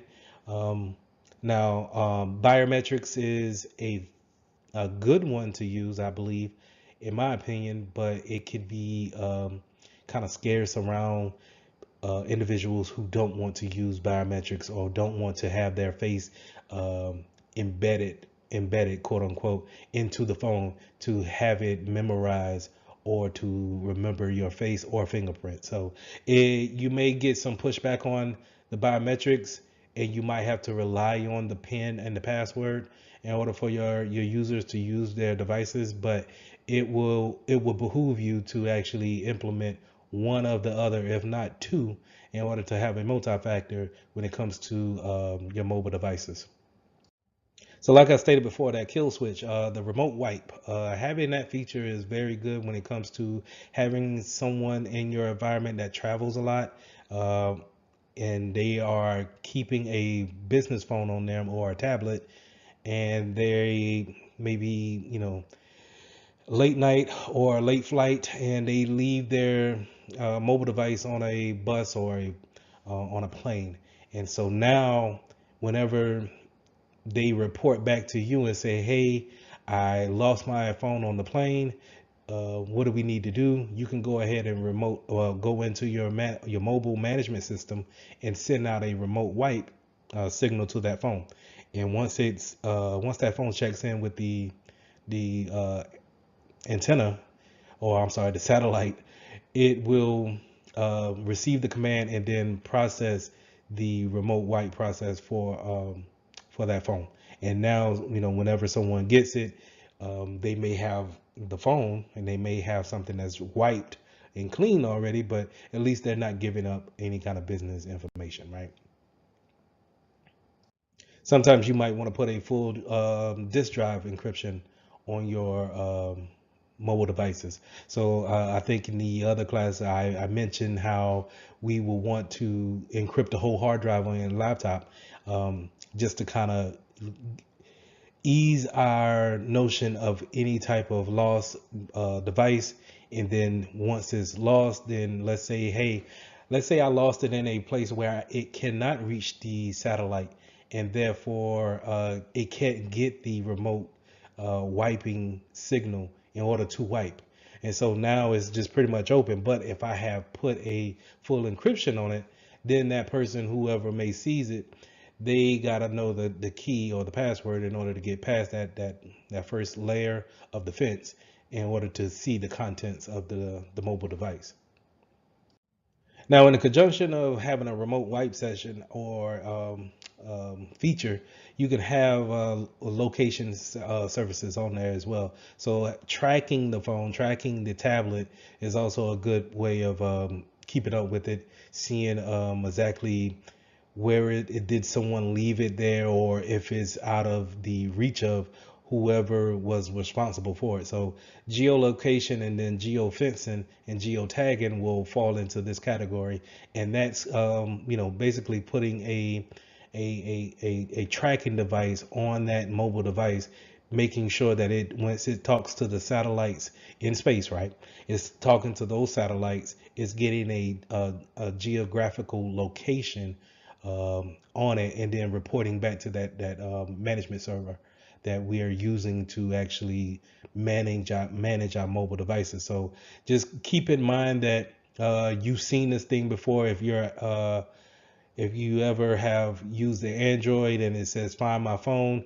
more than likely it's sending out a Bluetooth signal to that phone to actually find it. That's kind of a low grade point of it, but a better example would be Find My iPhone for the Apple products, and that's going to have you log into a management type of a console, right? Your Apple ID, you use your Apple ID to log into your account, and then once you want to see where that iPhone is exactly what you see here on this slide, where it shows you a map and it shows you the geolocation of where your iPhone or iPad is at. So application management is important to understand what's the baseline of our phones. Do we want our users to put any type of application on their phone, or do we want to keep it to business only applications? And I think the first thing we want to do is just put that out in the policies first of what's accepted and then what we will not accept, because every application is not meant to be used on a business phone, in my opinion. So we want to set the baseline for it first, but then we want to use our management system to actually, if we want to roll back any type of add-on applications to it, or maybe restrict any type of download of unauthorized apps. So we want to make sure that we lay a baseline and then we let our users know, hey, you can put bank applications on your phone, but we're going to refrain from using any kind of social media applications on our phones. And the reason why we want to do that is because, and especially for that actual scenario when it comes to not letting someone use social media applications on their phone, is because it comes down to content management, right? If we're able to look at different types of business emails on our phones and then mistakenly upload those things to a social media platform, then we are essentially leaking out information into the outside world, the public, right? That's what I'm trying to have you see when it comes to data loss, is that it's almost like an imaginary line around the business that I want you to think about. But the different ways that data can actually leave the business and go into the public side is many different ways. So it doesn't necessarily have to be through an email from the inside of the building to the outside. It could be a mishap. It could be someone taking a picture of the inside of your building and then posting it in LinkedIn. And now if I'm a hacker doing reconnaissance, I can just look at your profile and figure out, oh, okay, they have this type of doorway, they have this type of locks. I need to prepare myself in this type of manner, right? So that's what content management kind of goes into. Do we want to take that risk of having people leak out information intentionally or unintentionally? Another risk that we take into consideration when it comes to mobile devices is rooting and jailbreaking. It used to be a hot little thing to do when to get a Fire Stick, an Amazon Fire Stick, and then jailbreak it in order to get so many channels on it, right? Same thing goes for mobile devices or any kind of customization to the iOS platform, is that we take it and then we jailbreak it, quote unquote. And then now it unlocks this kind of a special feature set.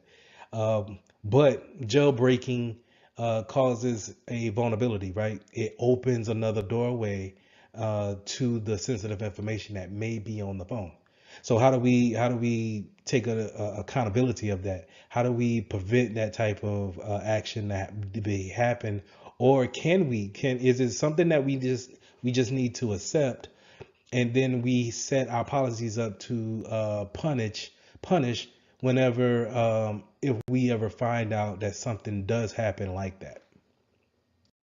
So the next thing I want you guys to think about when it comes to mobile devices is, how do we actually connect, right? Are we using telephone connections? When I say telephone connections, I mean, are we using the actual phone carrier's connection in order to communicate on the network? And or are we using some type of Wi-Fi signal? So for those who don't know, those are two different networks that we could be connected to. So if we're just, let's say we're not using Wi-Fi for that point in time, and we're only using the AT&T bars, then that's a whole different network than versus if we're connected to the local Wi-Fi that we're in the building, right? Also, because not only could somebody be leaking or sniffing the network on the Wi-Fi side, you could see some type of leakage on the networking, the telephone company side as well. So we want to be mindful of that. We also want to be mindful of, if we're going to give our customers, our users, hotspots in order to connect. Maybe that might be a better secure way in order to transfer the data back and forth. It's not about transferring personal data. It's about the business data being on that phone or accessible on the phone. If that makes sense. Is not so much that I'm worried about who am I calling on my cell phone. It's the fact that I can open up a professional email and read sensitive documents on that phone or on that iPad.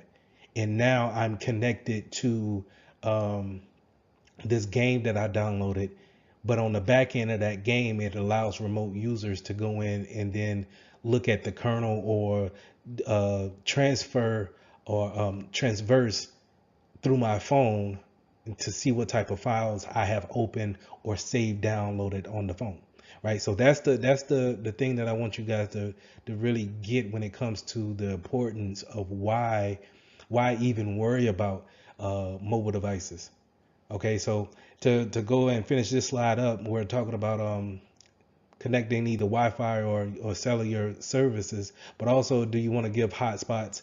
Do we want to make sure that we put in another mobile device to create a network in order to have more control of what our users connect to? Because a lot of times our users go and they're not really looking for a secure way of connecting. They just want to connect because they have a certain job that they need to do in a certain amount of time, and maybe connecting to the local Starbucks is the closest and fastest thing that they can do.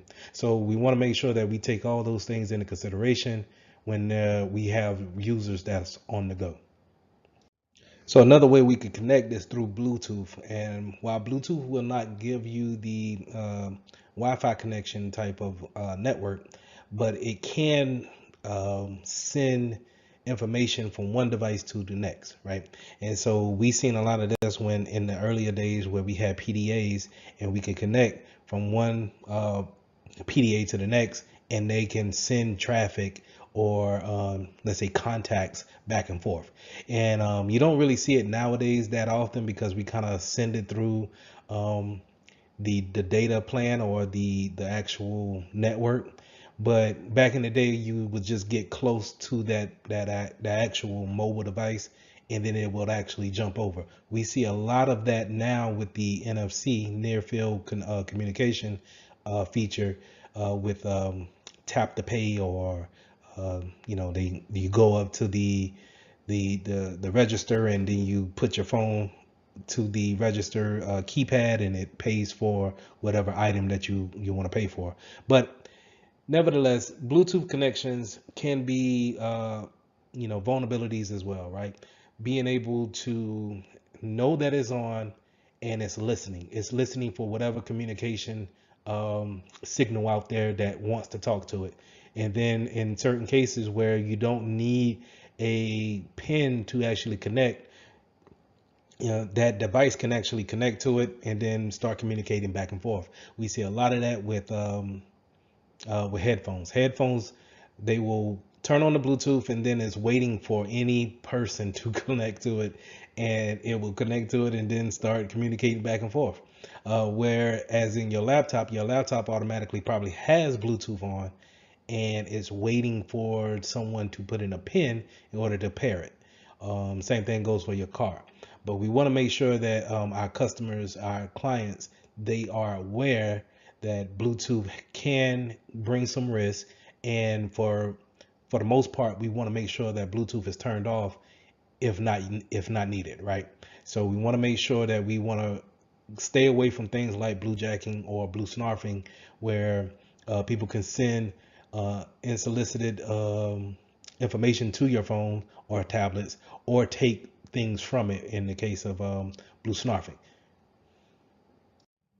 To kind of piggyback off of Bluetooth and going into infrared and RFID, sorry, is kind of having these close interaction with people and being able to pull off their information just by having that radio frequency ID, pull that information off. So a lot of times you'll see, if you look on TV, you'll see a commercial where they're promoting a wallet that has a radio frequency ID blocker on it. It has some type of magnet on it, right, to stop that communication field from actually happening.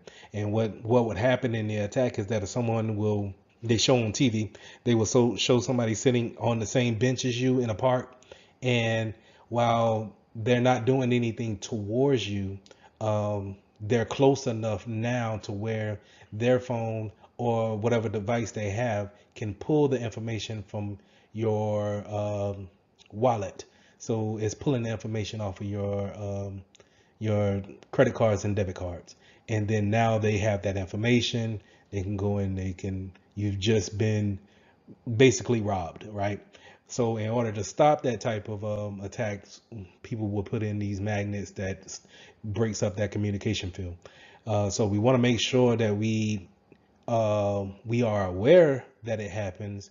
I personally haven't seen it happen, but hey, it might have happened and no one told me. So just make sure that you understand that type of attacks does happen, and it's pretty much getting into a personal space with someone, and then now that communication field has become open and you can actually transfer data that way. Now, I brought this up earlier in the slides with near field communications, that NFC. Uh, Now, it's not such a bad thing, right? In order to use this type of communication, it just can be used in the wrong way.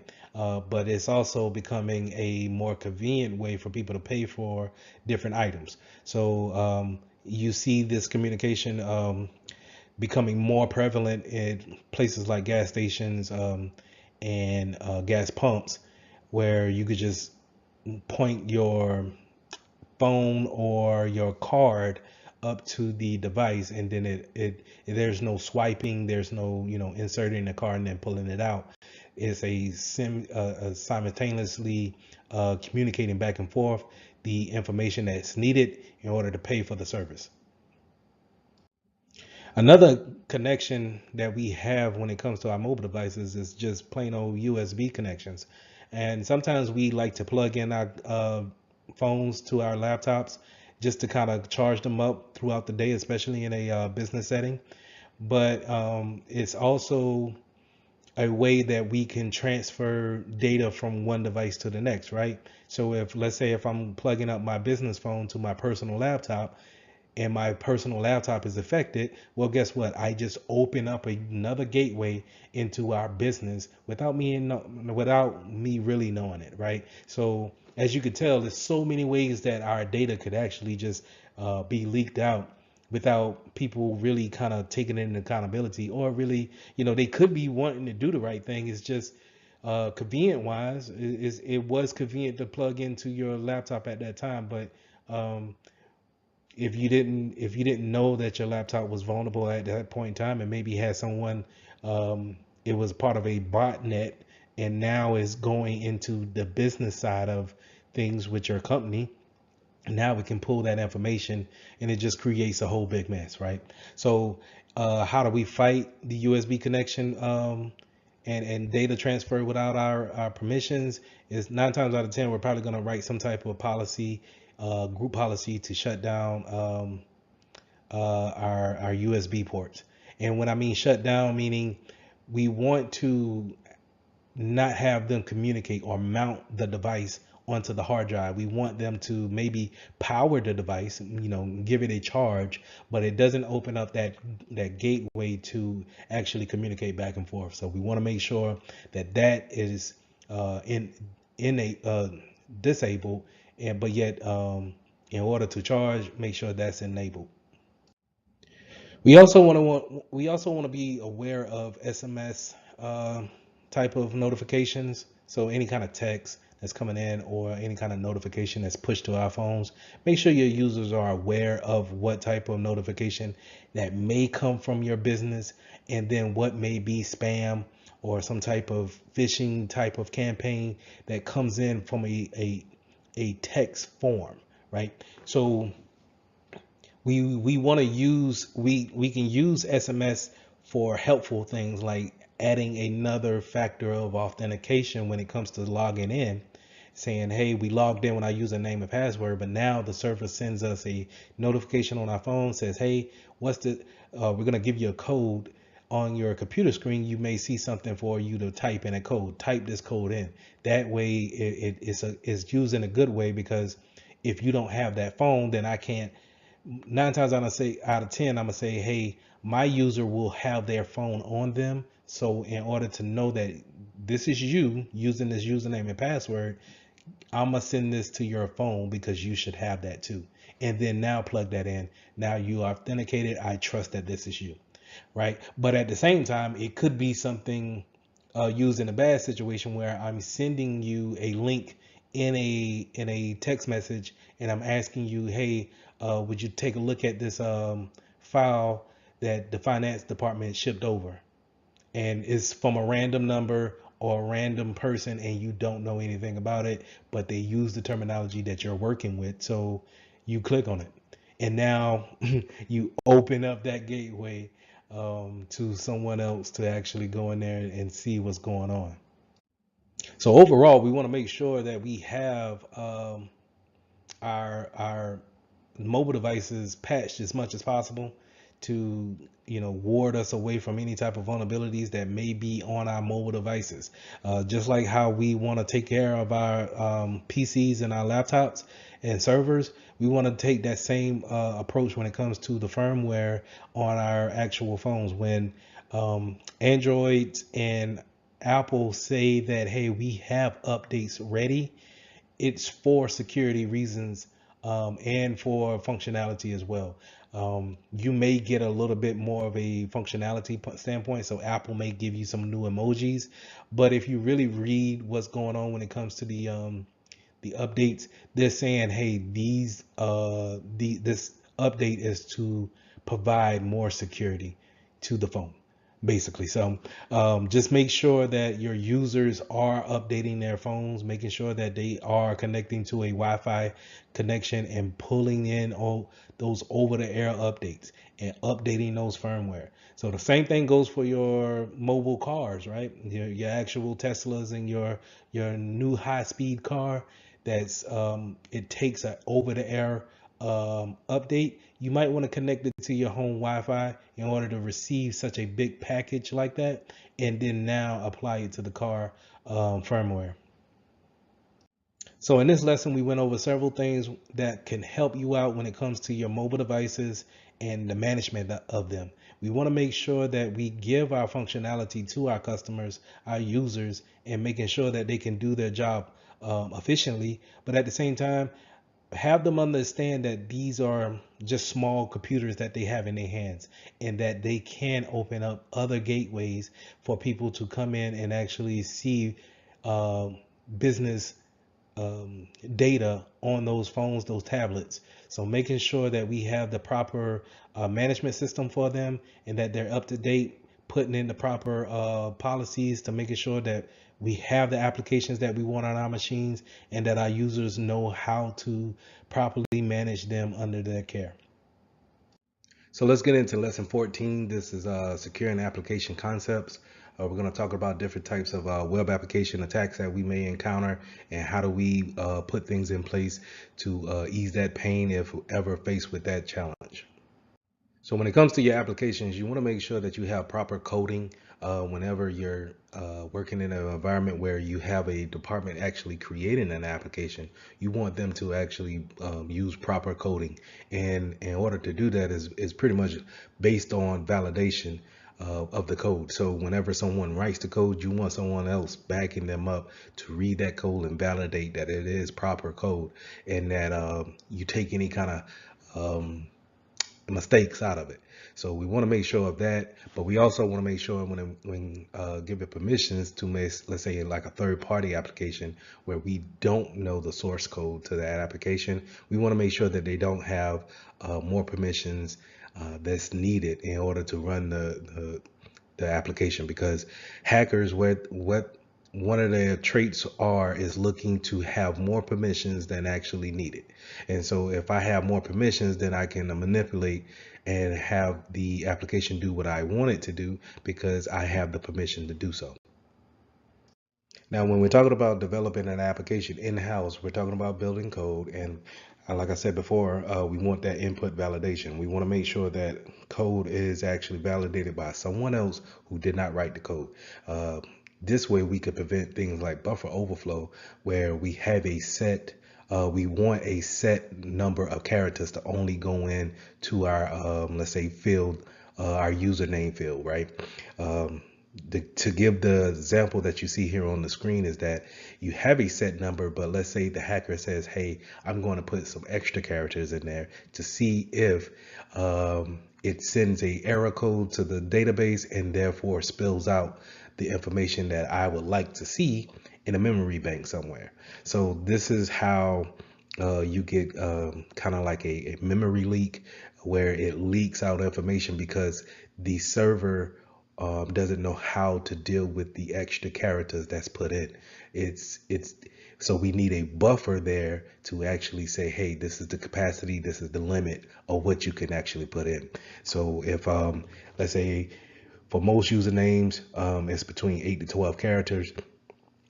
And let's say I put in, but let's say there's no buffer and I put in a whole script of code into that username box. Well, it may send an error there because remember, servers are there to actually try to figure things out and understand what you're trying to do. It's listening for a command and then trying to give you the results. And so hopefully if I put all of that script into that username box, it may kick back some information that I wanted, such as give me all the usernames and account numbers that's in your database. Okay. And we want to look out for DLL injections as well. This is where it's kind of like when I was just explaining with the buffer overflow, that server is looking to give you some type of answer because you requested something from it. And that's the way we need to look at servers. Servers are there to actually serve you in some type of way. They're trying to give you some type of service.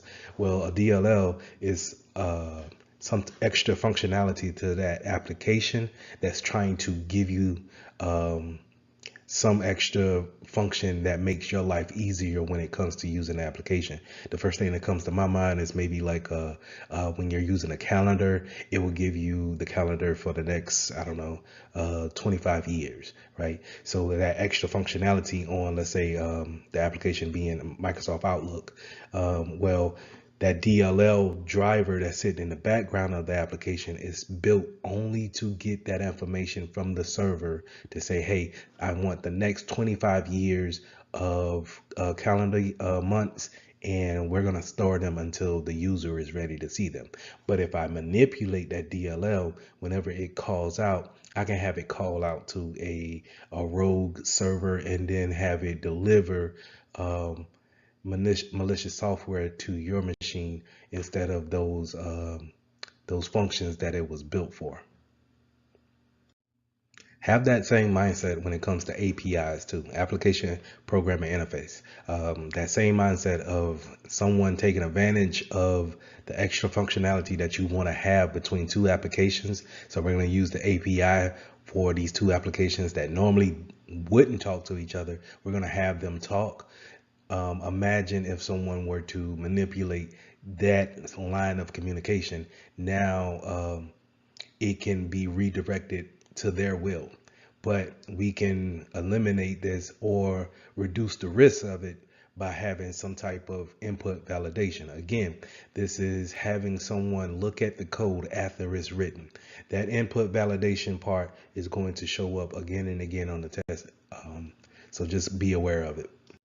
Now let's talk about replay attacks. Replay attacks is taking tokens or cookies that we have accumulated with our web browsing and then taking those cookies or session keys and then replaying it back to restart the session again. And then if I'm a hacker, then I'm going to manipulate whatever I want to after that.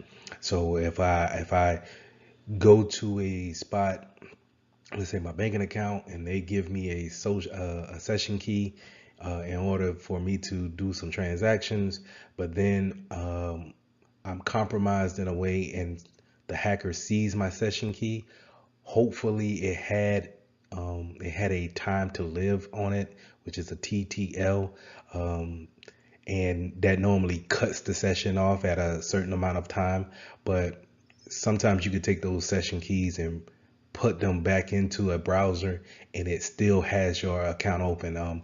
For example, if you ever been browsing on the internet and you close out the window, but then you close out the window, let us say to Facebook, but then you still have the actual Chrome window browser open, and you still open another tab in your session for your Facebook account is still logged in and actively running. So those are kind of just ways of seeing how your session can actually live without it being timed out, automatically going to a log out state. So we want to make sure that if we're building our own applications, we put those things in. How long should we be idle before we actually kill that session key? Or should we be taking cookies from our users and keeping them for data purposes? So these are things that we want to keep in mind when building our applications. We also want to be aware of these session hijacking and the cross-site request forgery.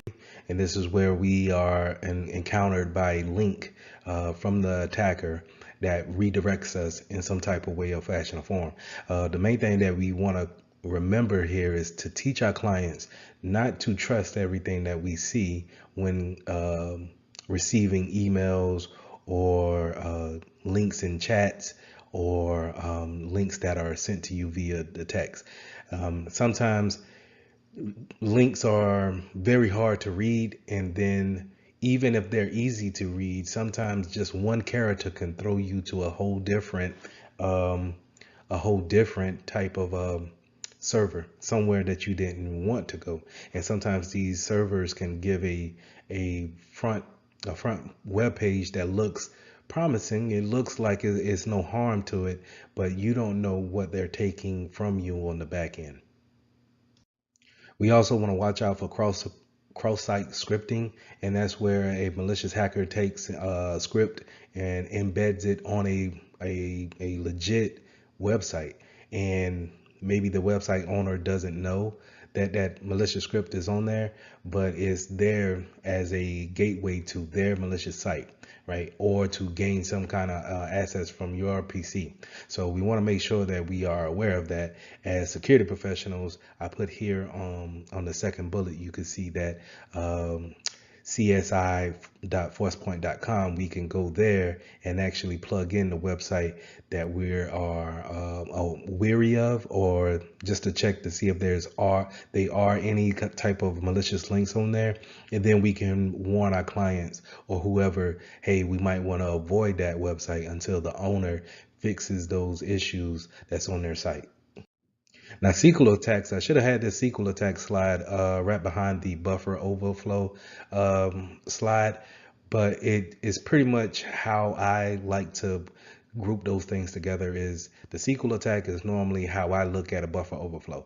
I'm going to plug something into the username that's a SQL injection, and thinking that since SQL is probably going to have some type of if I'm using a username and password, I'll probably have some database of all users that's using this platform that I got, and they probably have some passwords to them or an account associated with them. So if I could put in a query attack for that, then hopefully the server will give me back all the names that's here in the database. So that's what I like to do when I'm thinking about a SQL injection attack. Is more of giving a command to a SQL database and then telling them to give me all of the information that's within the server. Along with SQL injections, we also have XML and LDAP injections. And all of these injections are pretty much going around the same route, right? I'm interjecting something that wasn't supposed to be there in the beginning, and I want something from it. That's why a hacker is going to come at it at that standpoint. And again, it all goes back down to input validation, making sure that we avoid things like this, because we can avoid it in the beginning of building it. And if we've skipped that part, and then now we pushed our application out real fast, when that vulnerability shows itself, we need to then make a revision to it, and then that's how you get application upgrade, that 2.0, because we needed to fix this issue, this XML issue that we had. And you don't want to take away that functionality or give so many revisions out so short of and so many short of a time, because it takes away from your customer's experience, right? So we just want to make sure when building an application, we want to make sure that we have the right people looking at the code and validating each other.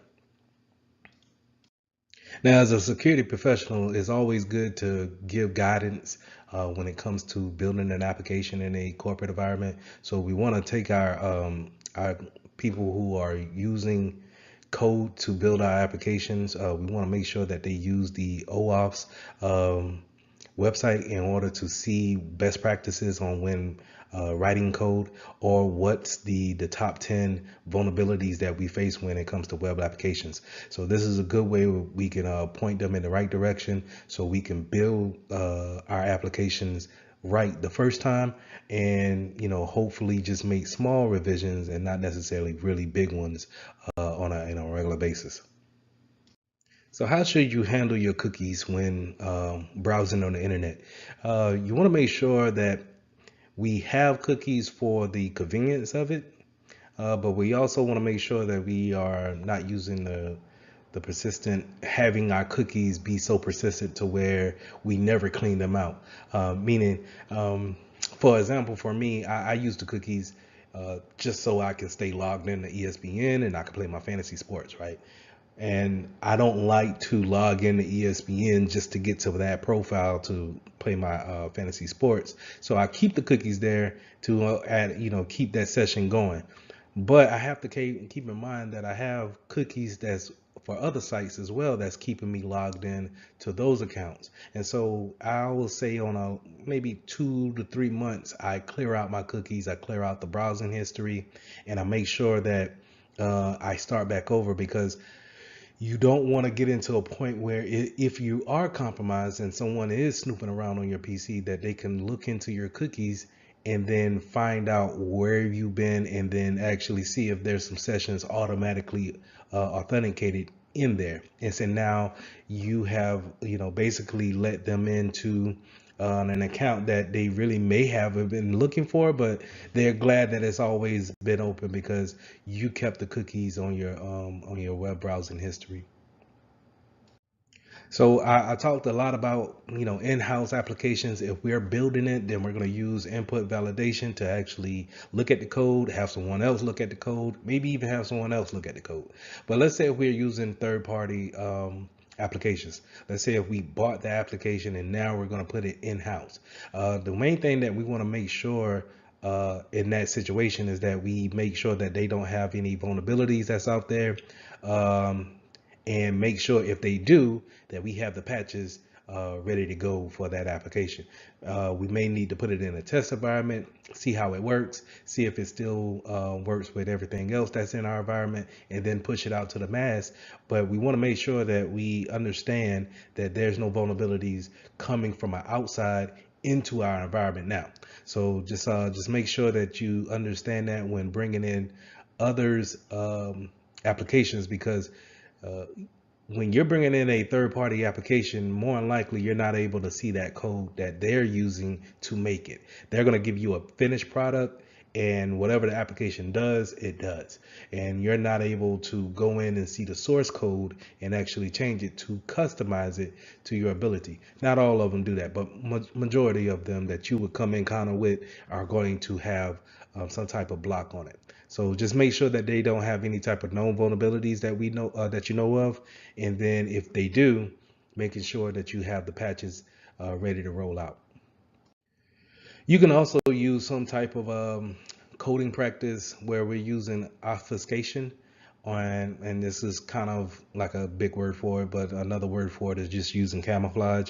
And a good example is what you see a lot of times when it comes to passwords. When you're typing in your passwords, you're getting these little stars or you get dots instead of actual letters of what you're seeing. But now, for convenience purposes, they have the little I that's at the end of the password block, and you can hit that and you can see what you typed in. Because I get it, once you start typing in 14 characters, it's kind of hard to remember if you hit the A or did you hit a P.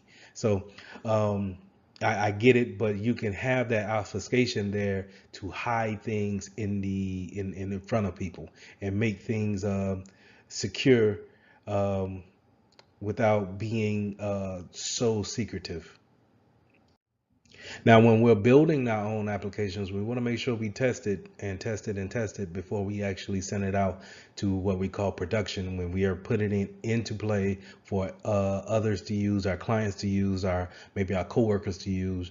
When we're building the application, we want to make sure that that application team is testing it, putting it against stress testing, and making sure that they may run some type of let's say they do a buffer flow over attack on it, and let's say they do a SQL injection attack on it. See how it actually reacts when it comes to putting those those attacks onto the application? How would it react? Will it give out information? Is it something that we need to actually change before we put it into production? Because once we put it into production, now, like I said, if we find out later that it does something that we don't like, we need to roll out another revision of it or update to it, right? So we want to make sure we do all these the fuzzing and these stress tests beforehand before we actually push it out to the public.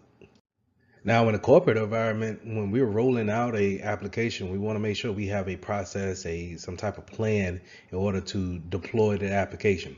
But at the same time, we want to make sure that we have a process of removing whatever application is coming in to replace. If it's coming in to replace something, we want to have a process of removing applications that we're not using anymore. And we all know why, because if we're going to say, hey, we got the new latest and greatest of what we need, we don't need the old. And if we're just going to keep the old on the PC, now we're just leaving something to be a risk factor later on. It could be manipulated by someone else because we're not using it. So it's best for us to just take it off the PC and dispose of it that way. But we also, going back to deploying the new application, we need to understand that we need a rollback plan just in case something happens, or the rollout didn't go as planned, or someone turned off their PC that night and now they couldn't receive the application over the internet. So we need to have this a plan in place to actually push the application, take away the old application, and then have some type of review of what we can do when it comes to how do we do it better. Now, when it comes to the version control, we also want to make sure for the third parties, for third-party applications that we bring into the company, we want to make sure that we're probably one version behind the bleeding edge of what they're putting out. To give an example, is that if I'm Microsoft and I want Microsoft Office, and Microsoft Office is on version 16, I want, as a business, I want to be on version 14 at least, because or version 15. The reason why I want to be on version 15 at least is because I'm not willing to see if there's any issues with 16, and I know 15 has already had a limit, so to say, right, of vulnerabilities and things that they have made. So I'm going to stay with 15, make sure that it's patched up as much as possible, and then have 16 in a test bubble. So whenever they move to 17, I can then roll out version 16. Now let's talk about software diversity. Now this is having some type of obfuscation when it comes to the different types of software that you have in your environment. You don't want to make everything so Microsoft driven or Cisco driven. We don't want to be a Apple shop all together.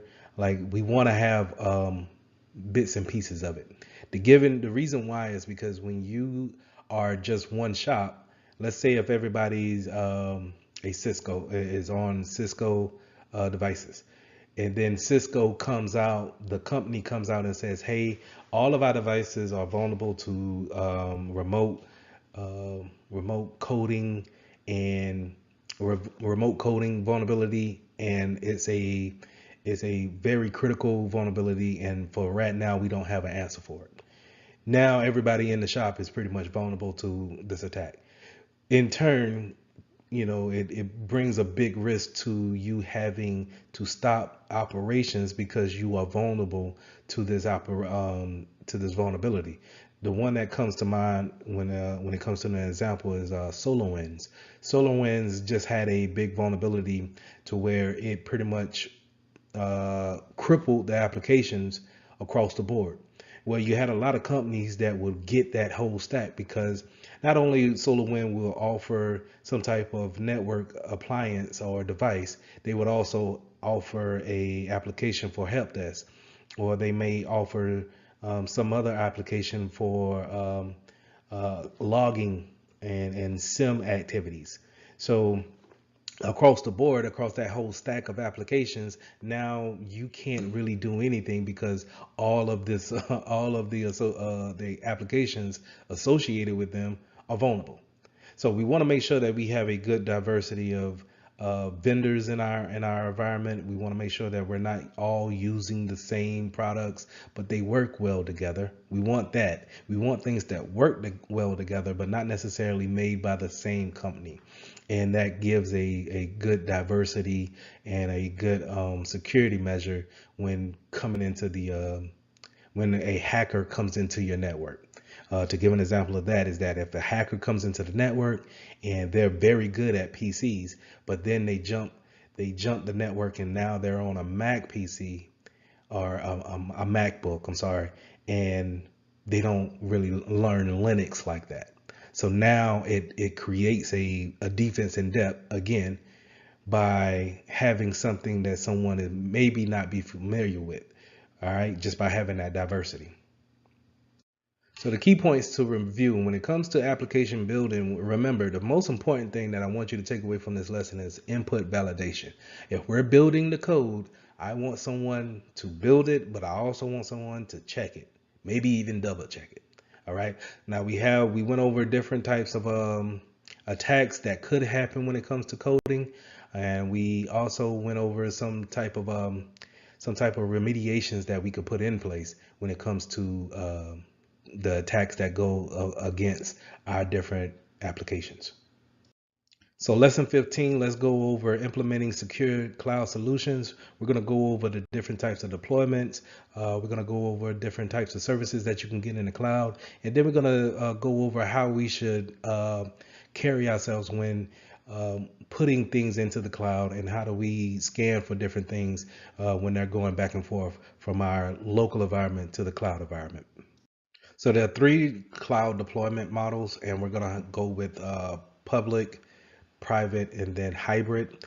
And with the public means that anybody can use it, whether you're a business or you're a private entity, or you're just a community service group. Anyone can use this public deployment model when it comes to the cloud. The one that comes to mind is AWS or Google, like Google Drive, or you want to think of a Microsoft account. Those are public domains when it comes to the cloud. Now you have private, where it's just like that's your own section of the cloud. So no one else is going to be able to be on the same server that you're on. No one will, if you're not, you pretty much bought out that section of the cloud for your own personal or business use. Then you have community.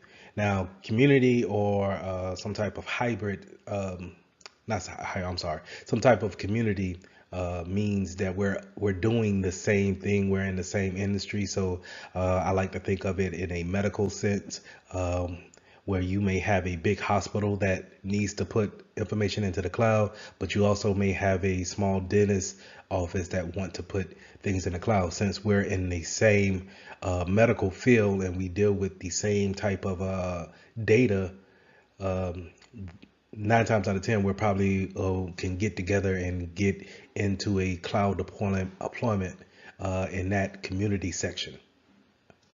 So now let's talk about the cloud services models that you're normally going to see when it comes to buying some type of service off a cloud provider. You're going to see infrastructure as a service, IaaS, software as a service, SaaS, or platform as a service, PaaS.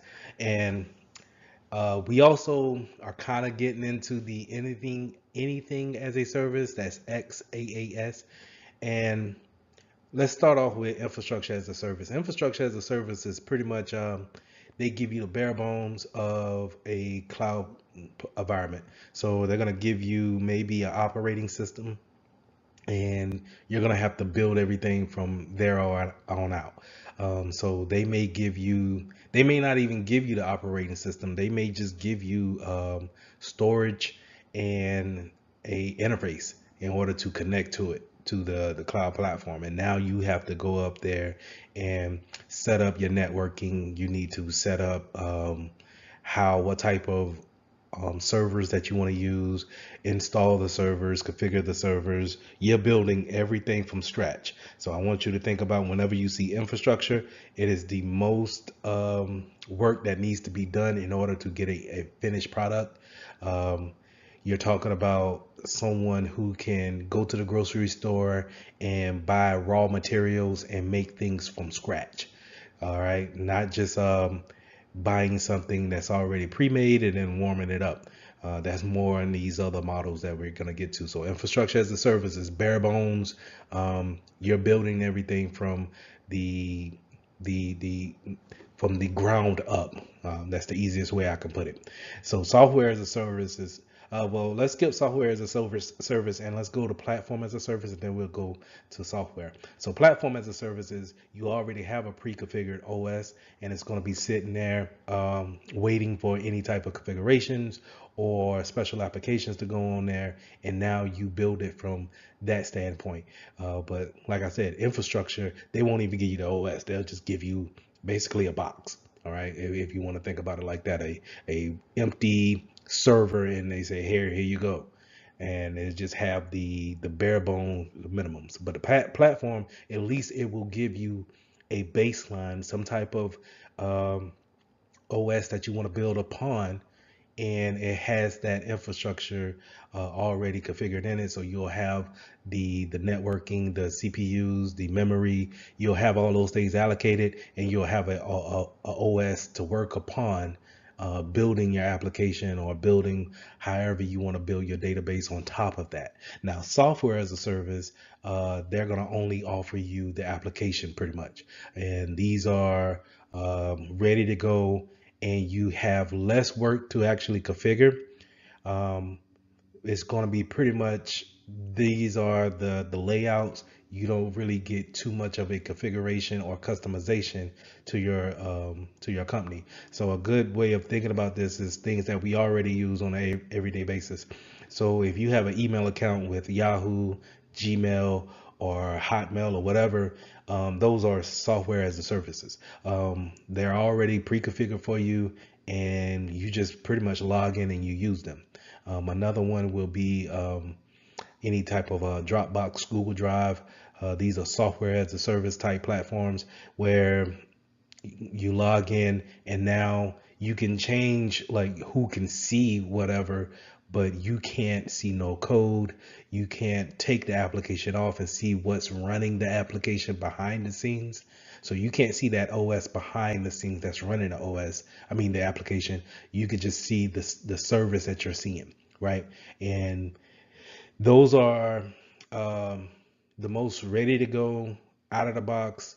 We can use it within a matter of days of configurations, where platform as a service and infrastructure as a service may take to weeks to months before they're actually ready to be put into production.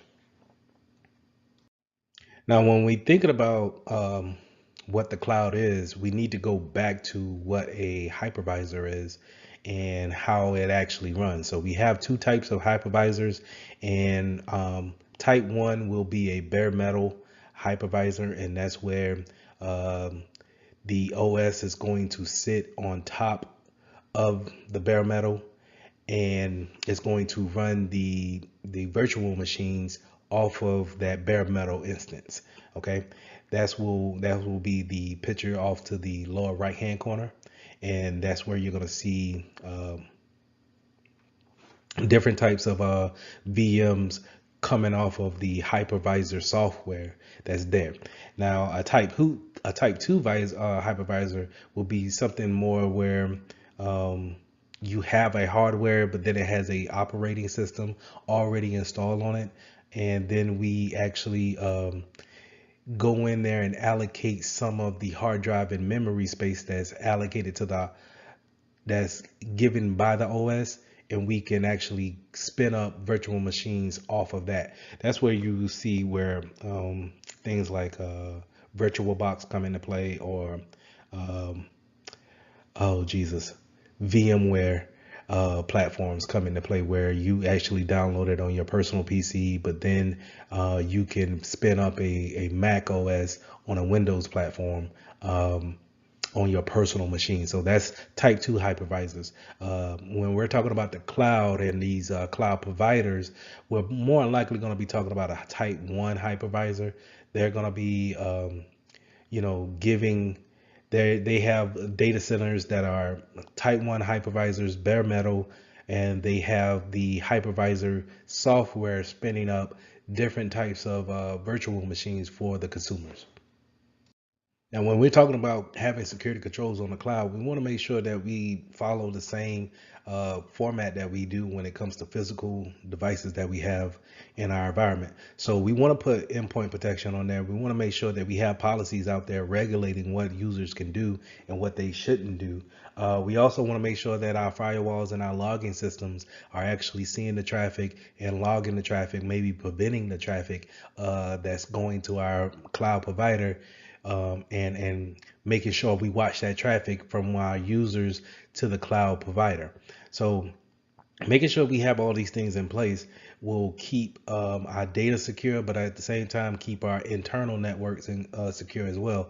Because not only is the cloud out there for anyone to get onto, remember, we can have a public instance to where we are sharing the cloud instance with a lot of folks. So say if one cloud provider gets compromised, but yet you're sending data that way, if they're compromised, then your data that you put onto that server, their cloud instance, could be potentially vulnerable as well. So just keep those things in mind, making sure that we keep all our policies and our endpoint protections up to date, and making sure that we watch that traffic going back and forth.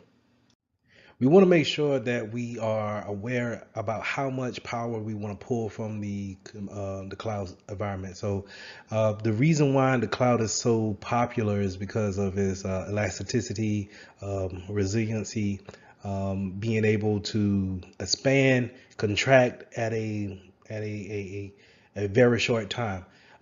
Given the fact from which we came from of buying RAM or buying storage and then waiting for delivery dates, we can have changes to our environment in a matter of minutes. So you want to be aware of the type of CPU and RAM storage that you get on your cloud instance.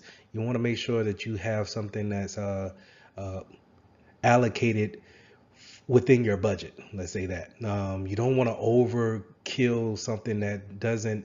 You don't need that much power. You don't need that much storage. So just make sure that you have something that works into your favor, and you don't have to really worry about having too much or too little worth of power.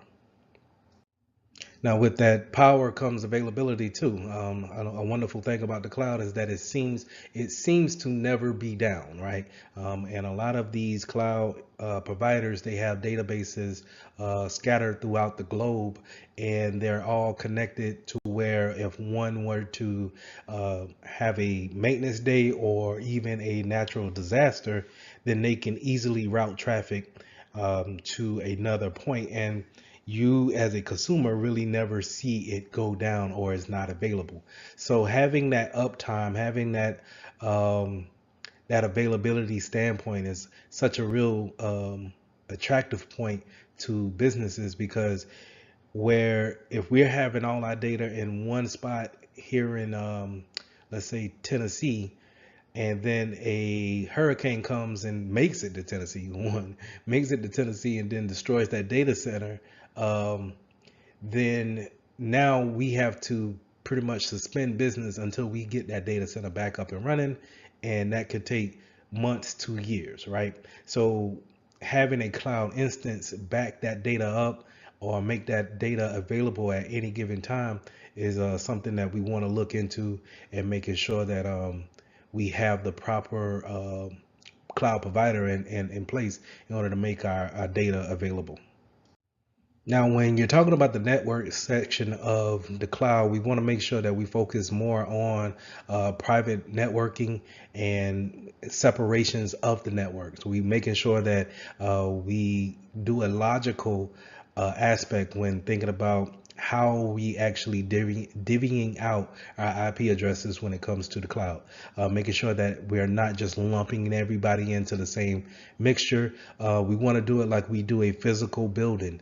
The marketing department has a set number of addresses, and the legal team has a set number of addresses, IP addresses. So we want to do the same thing when it comes to our cloud environment. Separate these IPs out. And we also, if we can do NAT gateways and as well as putting VPNs out there, let's take advantage of those things, because, like I said, the cloud is not necessarily such a new type of technology. Is more popularized nowadays, but it's the same concept of what we've been doing in physical locations. It's just now we're using the internet to have our data pushed to a data center that may be outside of our state or country, for that matter. And now we just want to make sure that we treat that as a kind of a distance operation center. You want to be mindful of your security groups when you're talking about giving people access to your um, cloud instance. So we want to make sure that if we're building any type of identity or usernames or any type of users in the cloud, we want to make sure that we follow our best practices and give them only the enough permissions to do the job, and making sure that we follow the directions of, if someone leaves, then we take away permissions from our cloud instances as well, because we don't want to just think about our Active Directory software that's physically in the building. We also want to make sure that the username and password that they use to log on to the cloud instance is also disabled whenever they leave the company. And sometimes it can be lost within the whole concept of working. But we need to, as security professionals, be aware of that and have that in our plans and steps to make sure that the identity access and management part of it stays true. Now, when we're talking about moving data from your local machine out to the cloud provider, we want to have something that's kind of scanning those documents or data and making sure that is not leaking any type of sensitive information. So this is where CASB will come into play. CASB stands for Cloud Access Security Broker, and it's going to sit as an agent on your local device, and it's going to look at your user putting information out to the internet or to a cloud provider, right? So whenever, because here's the thing, while as security professionals in our work environment, we may have a set number of cloud providers that we work with, but that's not necessarily who all your users work with. So to give an example of that, the security team may say, hey, you can use Box.com and Dropbox for your storage outside to a cloud provider, but you may have users putting things in OneDrive, Microsoft OneDrive, or Google, and putting it in their Google Drive. And we're not aware of it because we allow everything to go out to Google. So we want them to go and search on Google and maybe look at their email on Google, right? Well, Google also offers all of those different applications, which is, cloud-based. So we want something like a CASB sitting on our PC to scan those documents going to other cloud providers that we may not be aware of, that our users may be using.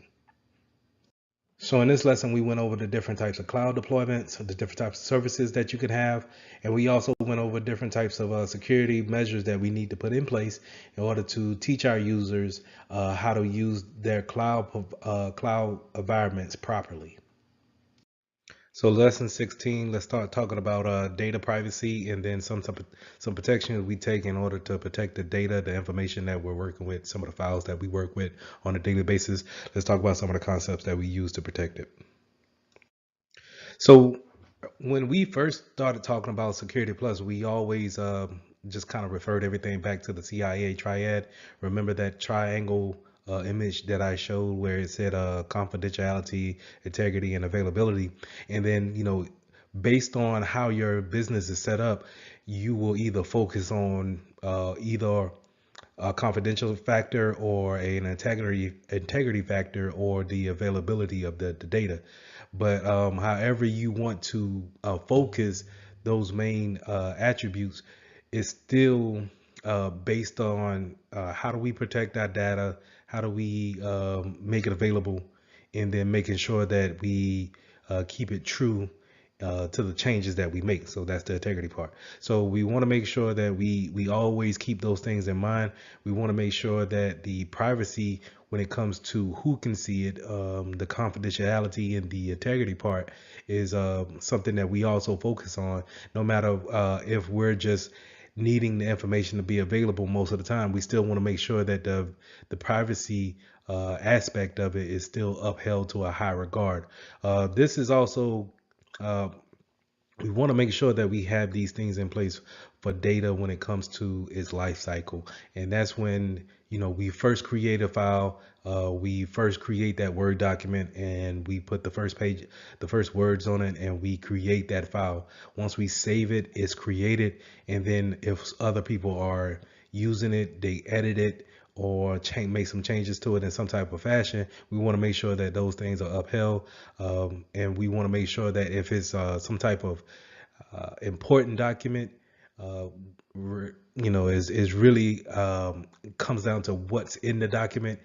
When it goes to the retention, how long do we actually keep it? So whatever the document is, if it's legal wise, we may want to keep it for so many years, even if this person is no longer with the company. And then we need to have a proper way of disposing old data, as well as data that's actually written on physical paper.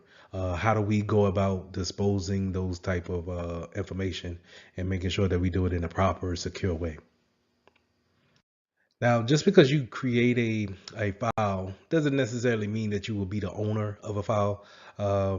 But 9 times out of 10, you probably are the owner, and we need to have some type of roles and access to the types of files and data that is actually created on our network, and then who's responsible for the creation and then the maintenance, the availability of that type of data. So in CompTIA, they put roles and responsibilities on these type of individuals who actually own the data. And your data owner is 9 times out of 10 going to be a department manager, where they may not and I want to get kind of granular here, where they may not see everything that you create, but they're responsible for everything that you do create. And that's more likely a data owner when it comes to a high level, when you're looking down at it from a 10,000 feet view. So a data owner is going to be ultimately responsible for any and every piece of data that comes out within their department. The steward will actually have more of a closer insight to how the data is actually maintained and the quality of the data. So that'll be kind of like your security analysts, your IT technicians. They're going to actually be the stewards of how this data is moving from one platform to the next. Custodians and stewards could those same people can hold the same types of roles. It could be interchangeable. And in some places we have a data privacy officer, but in my personal experiences, I haven't seen them with that actual title. So just want to make sure that you understand, a data owner. A data owner is going to probably be that high level manager, that department manager that oversees everyone in that department. May not see everything that you do as far as data is concerned, but they are responsible for that data. Now, when it comes to data classification, you will see different businesses have different types of classifications for their data. And the biggest difference that I've seen is being in the military, where you'll have a structure of unclassified, classified, secret, top secret, things of that nature. So these labels will be put on different types of devices physically, and they'll be meta tagged with the sensitive items when it comes to data that's on our PCs or laptops. And so 9 times out of 10, when you have a clearance like that within the government sector, you'll probably have a security clearance saying that you have authorization to actually view the content that's labeled for you to see. And what I mean by that is that if you have a secret clearance, you probably could see everything that says public and unclassified, but you're not able to see anything that's top secret. Now, to go to top secret, if you have a security clearance that has a top secret clearance, you'll be able to see everything from top clearance and down to a security clearance, and also at the bottom point of unclassified. But anything above a top secret clearance, not too sure if they have one above top secret, but if they do, then you're not allowed to see that as well.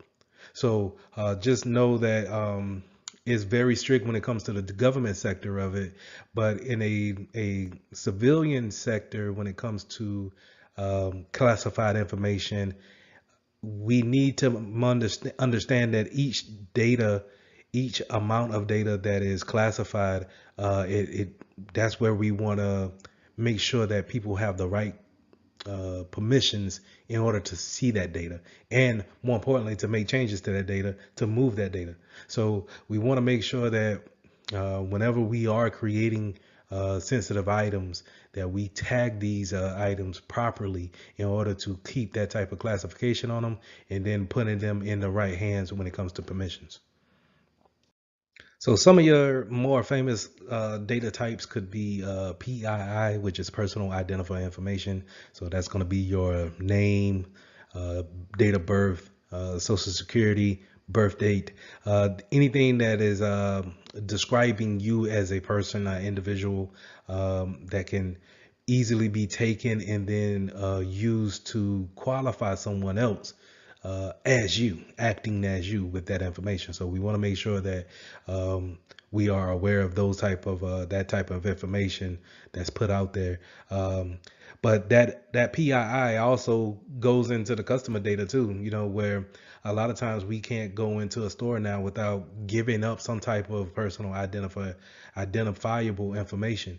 Even if you're just signing up for couponing, they want your address, your physical address, to mail you something, or they want a email address from you so they can, again, give you that type of service that you need.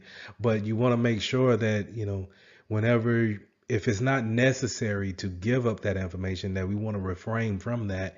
And also when we're training our employees to actually go out here and maybe go on business trips, to be aware of what type of information that they're giving up about themselves as well as the company as well. So moving on from that, we also have, of course, health information when it comes to HIPAA, and having things when it comes to the health field, as far as test results, what type of medication that we may be on.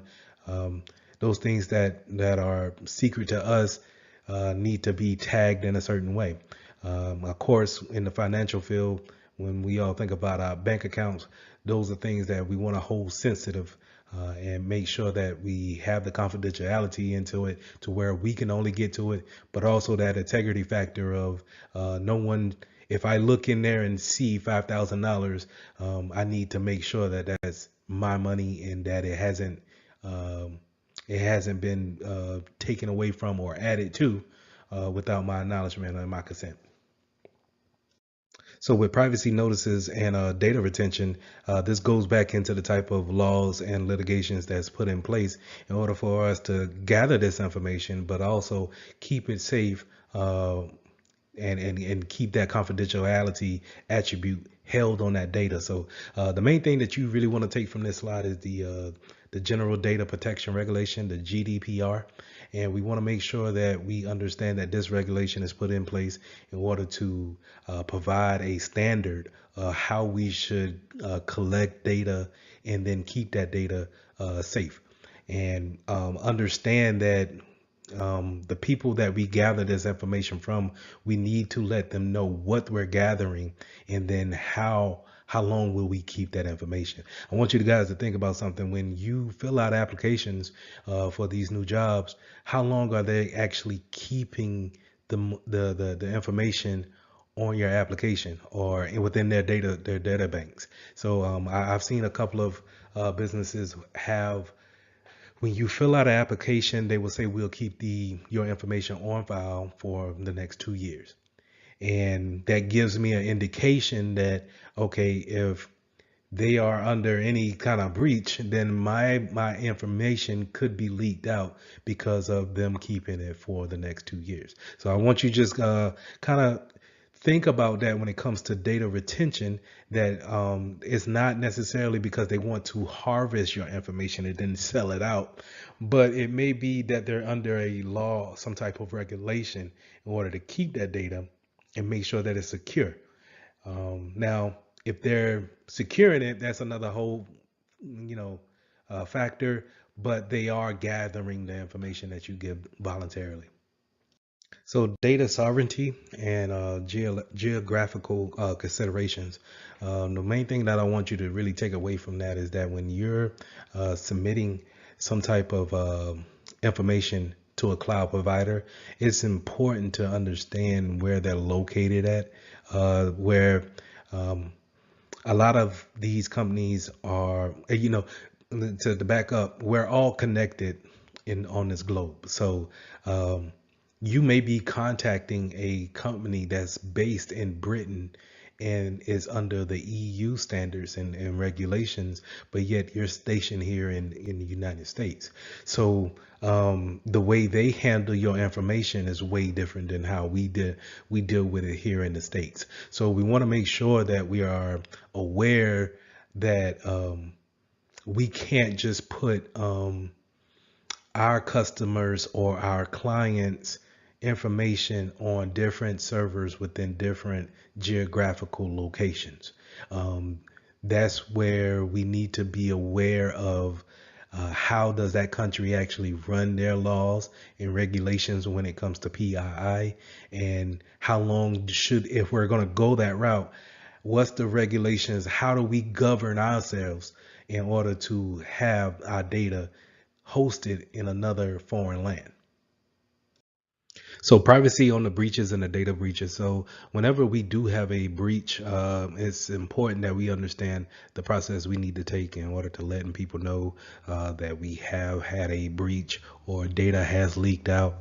So we want to make sure that we have the proper escalation up to the higher ups to let them know what's happened, and if we have a gather on it, or if it's still kind of out of our control. So we want to make sure that that process is refined, but we also want to make sure that upper management has a process to actually let our customers know, our clients know that, hey, there has been a breach, and this is the process that you need to take as a customer in order to protect your data as much as possible, given the fact that, damage has been done.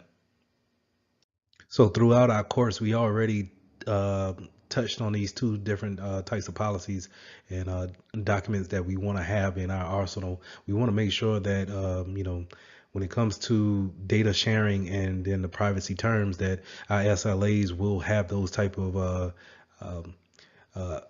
things addressed in them when it comes to working with a third party. Also having that NDA, that non-disclosure agreement between a third party, is very important. If we're sharing things that make us, our business, unique to us, and we're going to share that with you in order to see if we want to have your services. It may be the fact that we might not want to go with you as a vendor, but in order to vet out and make sure that we hire the right vendor, I might need you to sign an NDA to make sure that you're not going to share my business secrets with anyone else or try to go into business against me, using my business model against me. So making sure that you have these policies in place, making sure that you have that server level agreement, making sure that, they are providing the customer service. I'm sorry, providing the service to you that you need, because you just don't want to hang your reputation on a third party, but you want to make sure that you both agree to an agreement saying that, hey, if I'm using you to hold my customers' data, then I want you to have a certain standard that you will protect their data at. So making sure that we have those things in line will also ultimately make us a better secure company.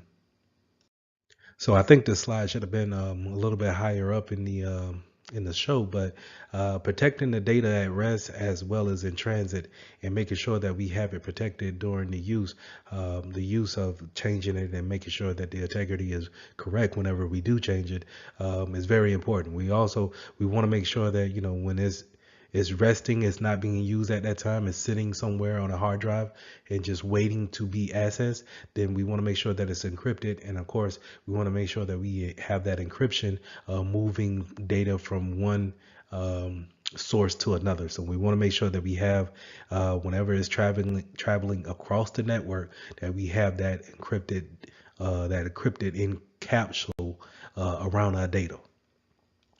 So in this lesson, you also want to make sure that, how does data leave your network?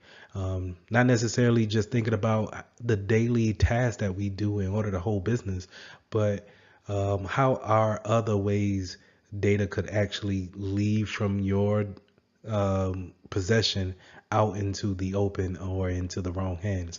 One way could be through USB ports, where someone can bring in a external device, a USB thumb drive, and plug it into your PCs, and then take that data and then take it to wherever they will want to take it.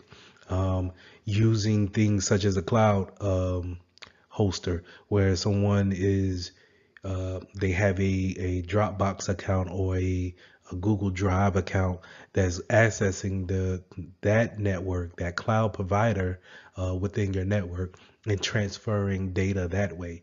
That it's an open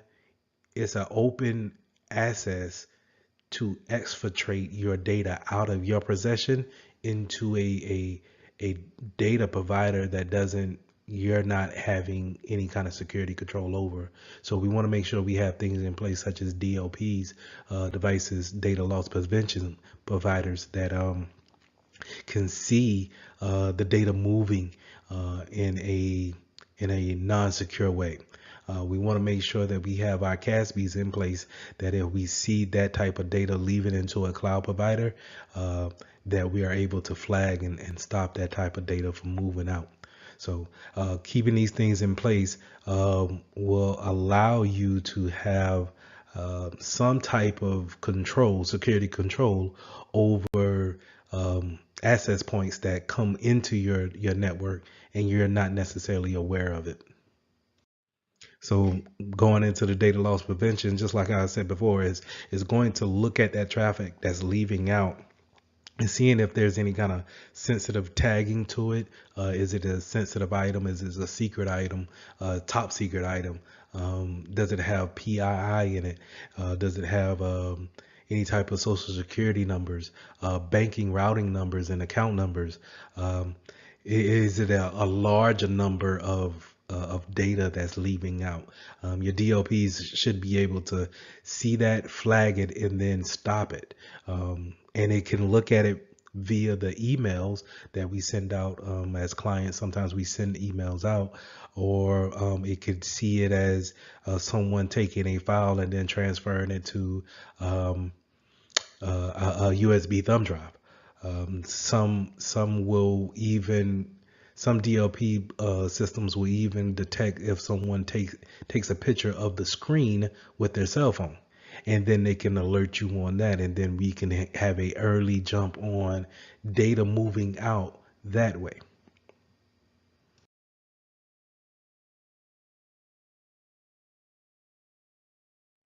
So this is lesson 17, performing incident response. So it's not about um, how to prevent a incident from happening. We're pretty much going to have an event always happening, and we need to know what to do when those events happen. And whenever those data breach happens, we want to make sure that we have taken the correct steps in order to bring the business back into working order, and make sure that we stop the breach, the leakage, as much as possible.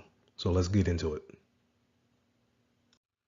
So this is the incident response process. This is where we have 5, 6 different things that we want to make sure that we do, and they kind of all flow back into each other whenever we finish that last step. So the first thing we want to do is we want to make sure that we prepare our security controls correctly, make sure that we have everything in place.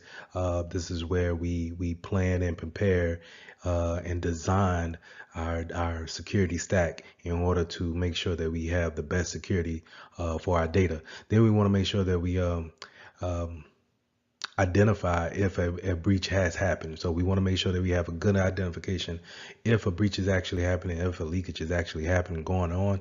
We want to make sure that we understand it. We have a good understanding of what it is.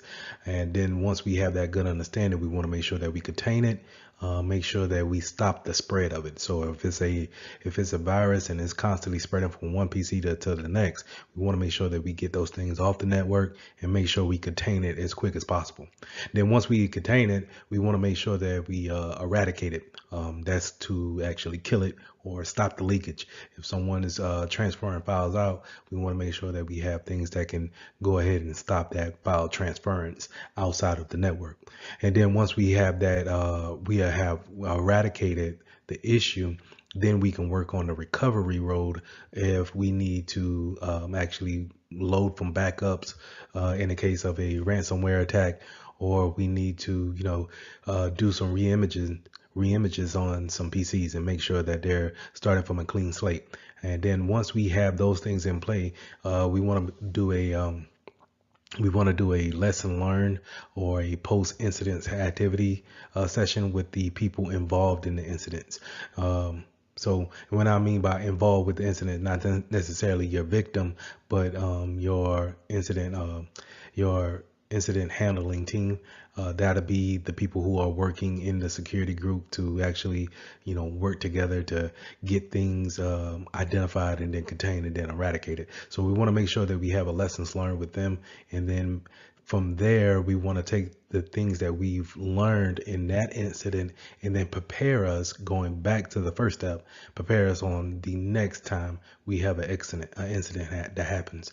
And then when it comes to the recovery, we want to make sure that we understand that, hey, if we didn't identify certain products, then we make sure that we have the identification down and more in tune for the next time. And that's how these steps kind of constantly flow with each other each time.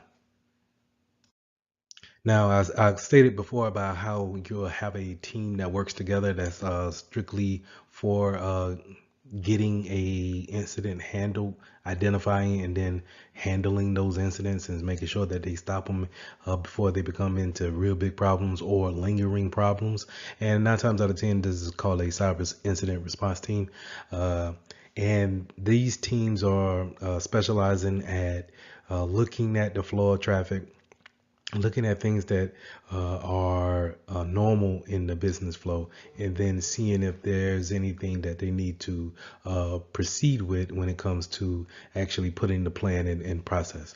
9 times out of 10, these are around the clock teams.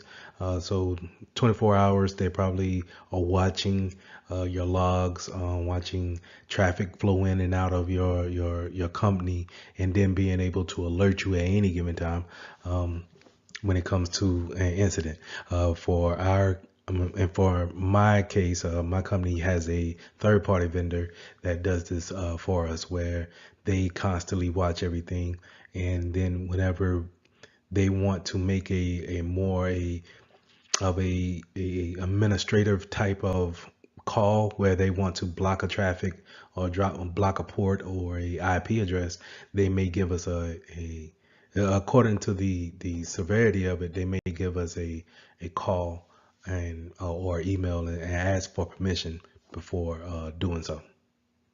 Now, whenever you have an incident that happens, it's important to understand that not everybody that's involved with the security management team or security operations is actually going to be working on that problem to get it eradicated. But there are going to be some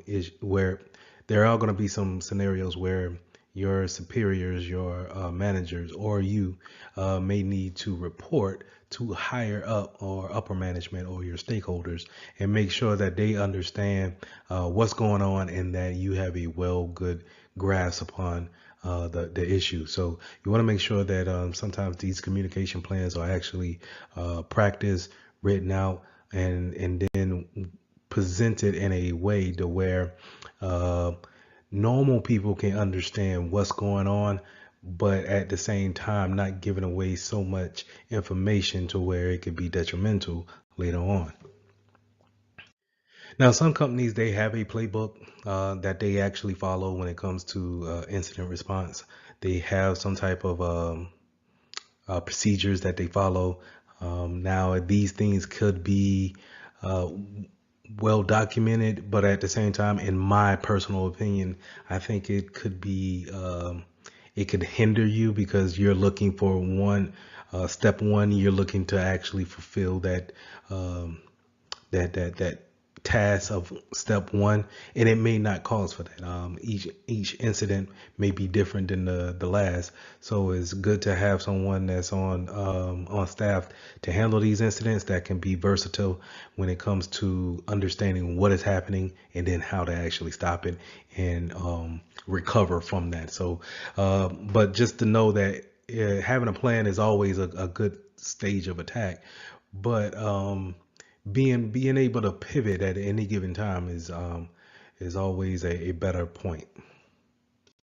Now, in order to help these teams, we have tabletops, simulations that we can have walkthroughs where we're given a scenario and then we're actually um, performing on our laptops or in virtual machines of what can actually happen, what should we do, how does it look into our environment. That's the great thing about virtual machines is that we can build an environment that looks like our business environment with applications and connections and everything that's entailed on our PCs or our laptops, and then we can drop a virus in there and see how it acts and see how we would react if that was the case. And so these tabletops, these walkthroughs, they are great learning tools in order to get great practice in when it comes to preparing ourselves for an incident.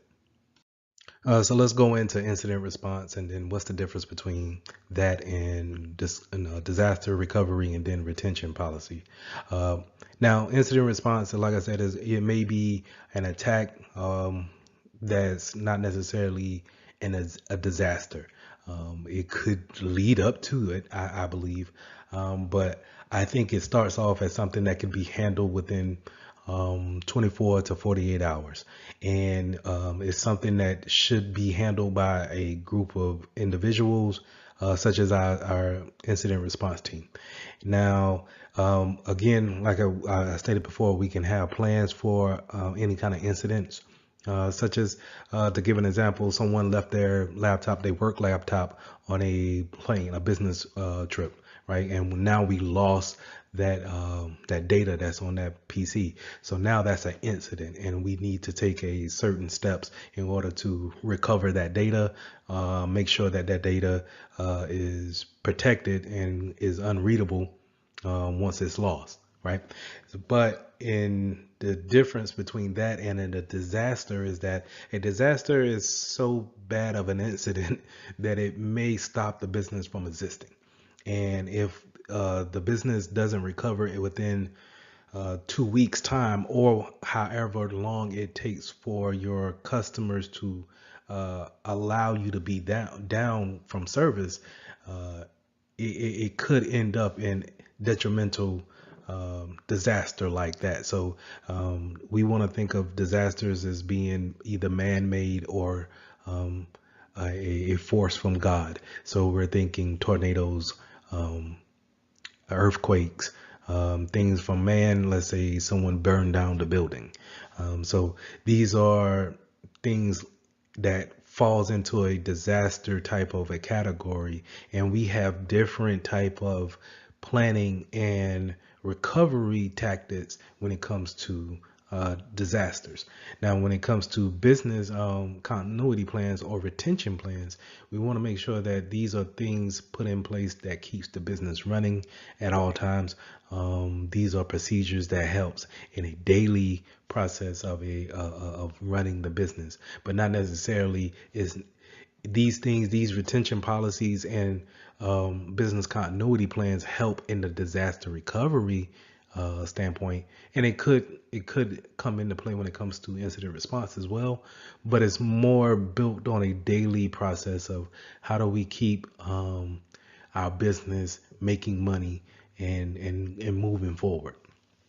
Disaster recovery is bringing us back from a business ending an event and bringing us back in order to have coming back from literally nothing and then having business once again. And then incident response, it could normally be something that could be recovered, or we can move away within 2024. Now, when it comes to identifying, have certain tools, certain controls that's in place. Not all the time are you just going to be logs to see if it kind of happen. This is our IDS, is our intrusion detection system in a part. This is where we have our SIM, our security incident and event manager, actually looking at these logs, and if they see anything that's out of the way, as outlier, give you a warning on those things. These type of tools are put in place just to see that traffic flowing every day. Think about how many people you actually have working in a Fortune 500 company, and then how many people are actually sending emails out, sending messages from one space to another, sending things out to the cloud, pulling things down from the internet. So many things are happening as far as data moving back and forth. Have these controls in place just to see all of that data, and it's our responsibilities as security professionals to know how to set the limitations on it, and then have it alert us if there's any type of anomaly to those regular tasks that's being held on a daily basis.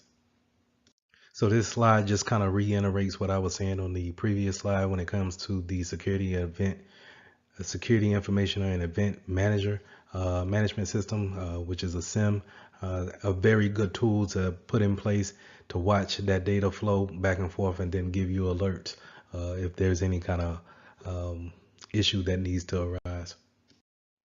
Now, your SIM system is not just made for alerts or just kind of plug and play, and it does need to be tailored and contoured to how you want these alerts to actually happen. So it's very important to have have our staff train in these tools that we put in place. So just not I don't think that you can just get into a sim and just hit the ground running. It's a learning curve, especially when it comes to different vendors and different types of sim consoles. We want to get in there and see what works for us, what is the configurations that work well with our business plans, and see how do we want to be alerted. Do we care if we get an alert at 3 a.m. in the morning for someone logging on, or maybe we have a night crew? So we want to make sure that we tailor these type of dashboards, these controls to our business, and make sure that it works well for us and staying efficient. So the trend analysis, what we want to make sure that we understand when it comes to the trend analysis is the frequency and the volume base. So when it comes to my personal opinion, when it comes to what's an outlier to me is that how frequent something happens and then how much does it happen. So that's the volume. So how frequent it could happen 3,000 times a minute, or it could happen every 3 months. The frequency, that's where I'm saying where you need to actually analyze what's weird to you. You know, when you're looking at the data and you're constantly seeing the same thing over and over and over again, but then you realize that someone took something out. Let's say money wise, someone actually took a penny out every day from everyone's account and just transferred it to this one account over here. Now, a penny is low volume, but the frequency is high, so therefore it sticks out in my mind.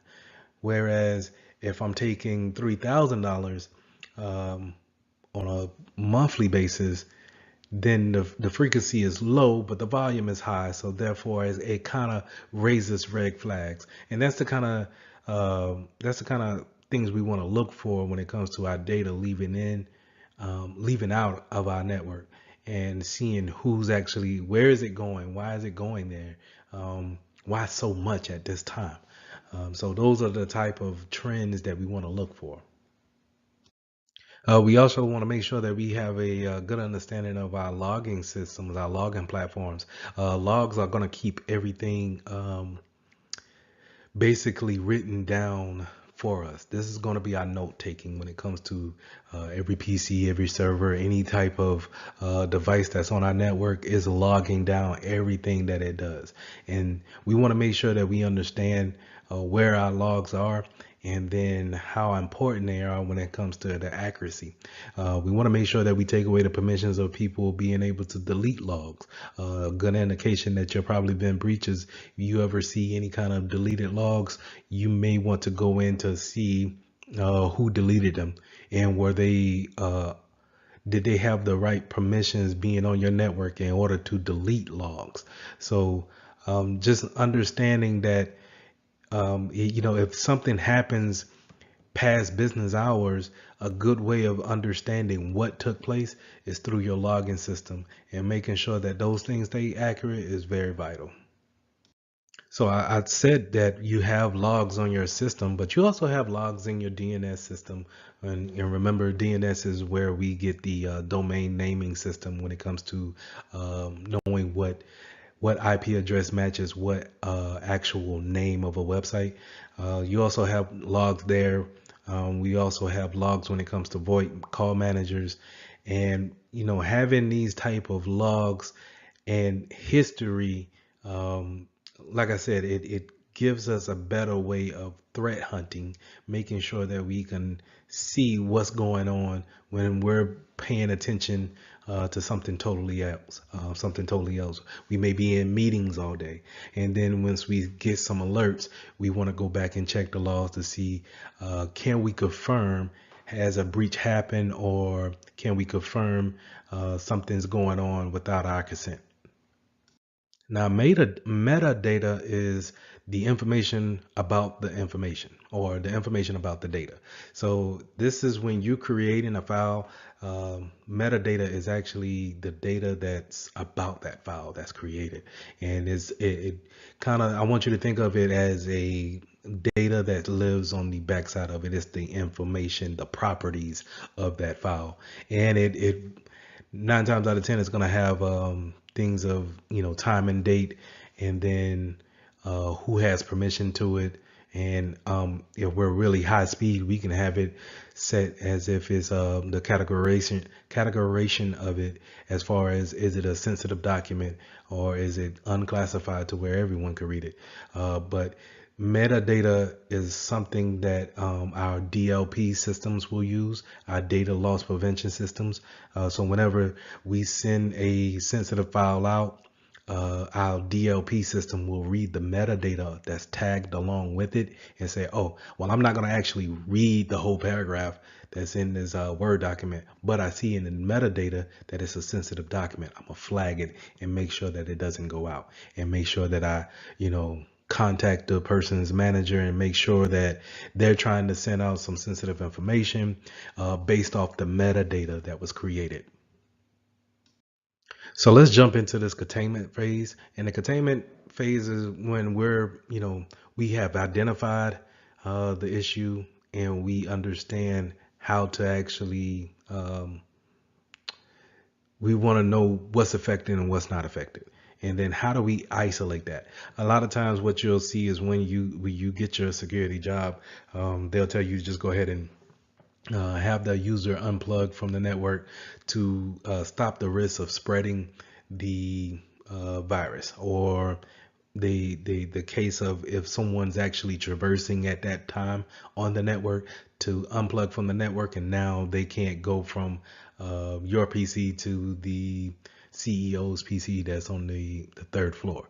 So being able to have that type of containment, it gets your hands on the problem and being able to say, okay, how do we want to take it from here?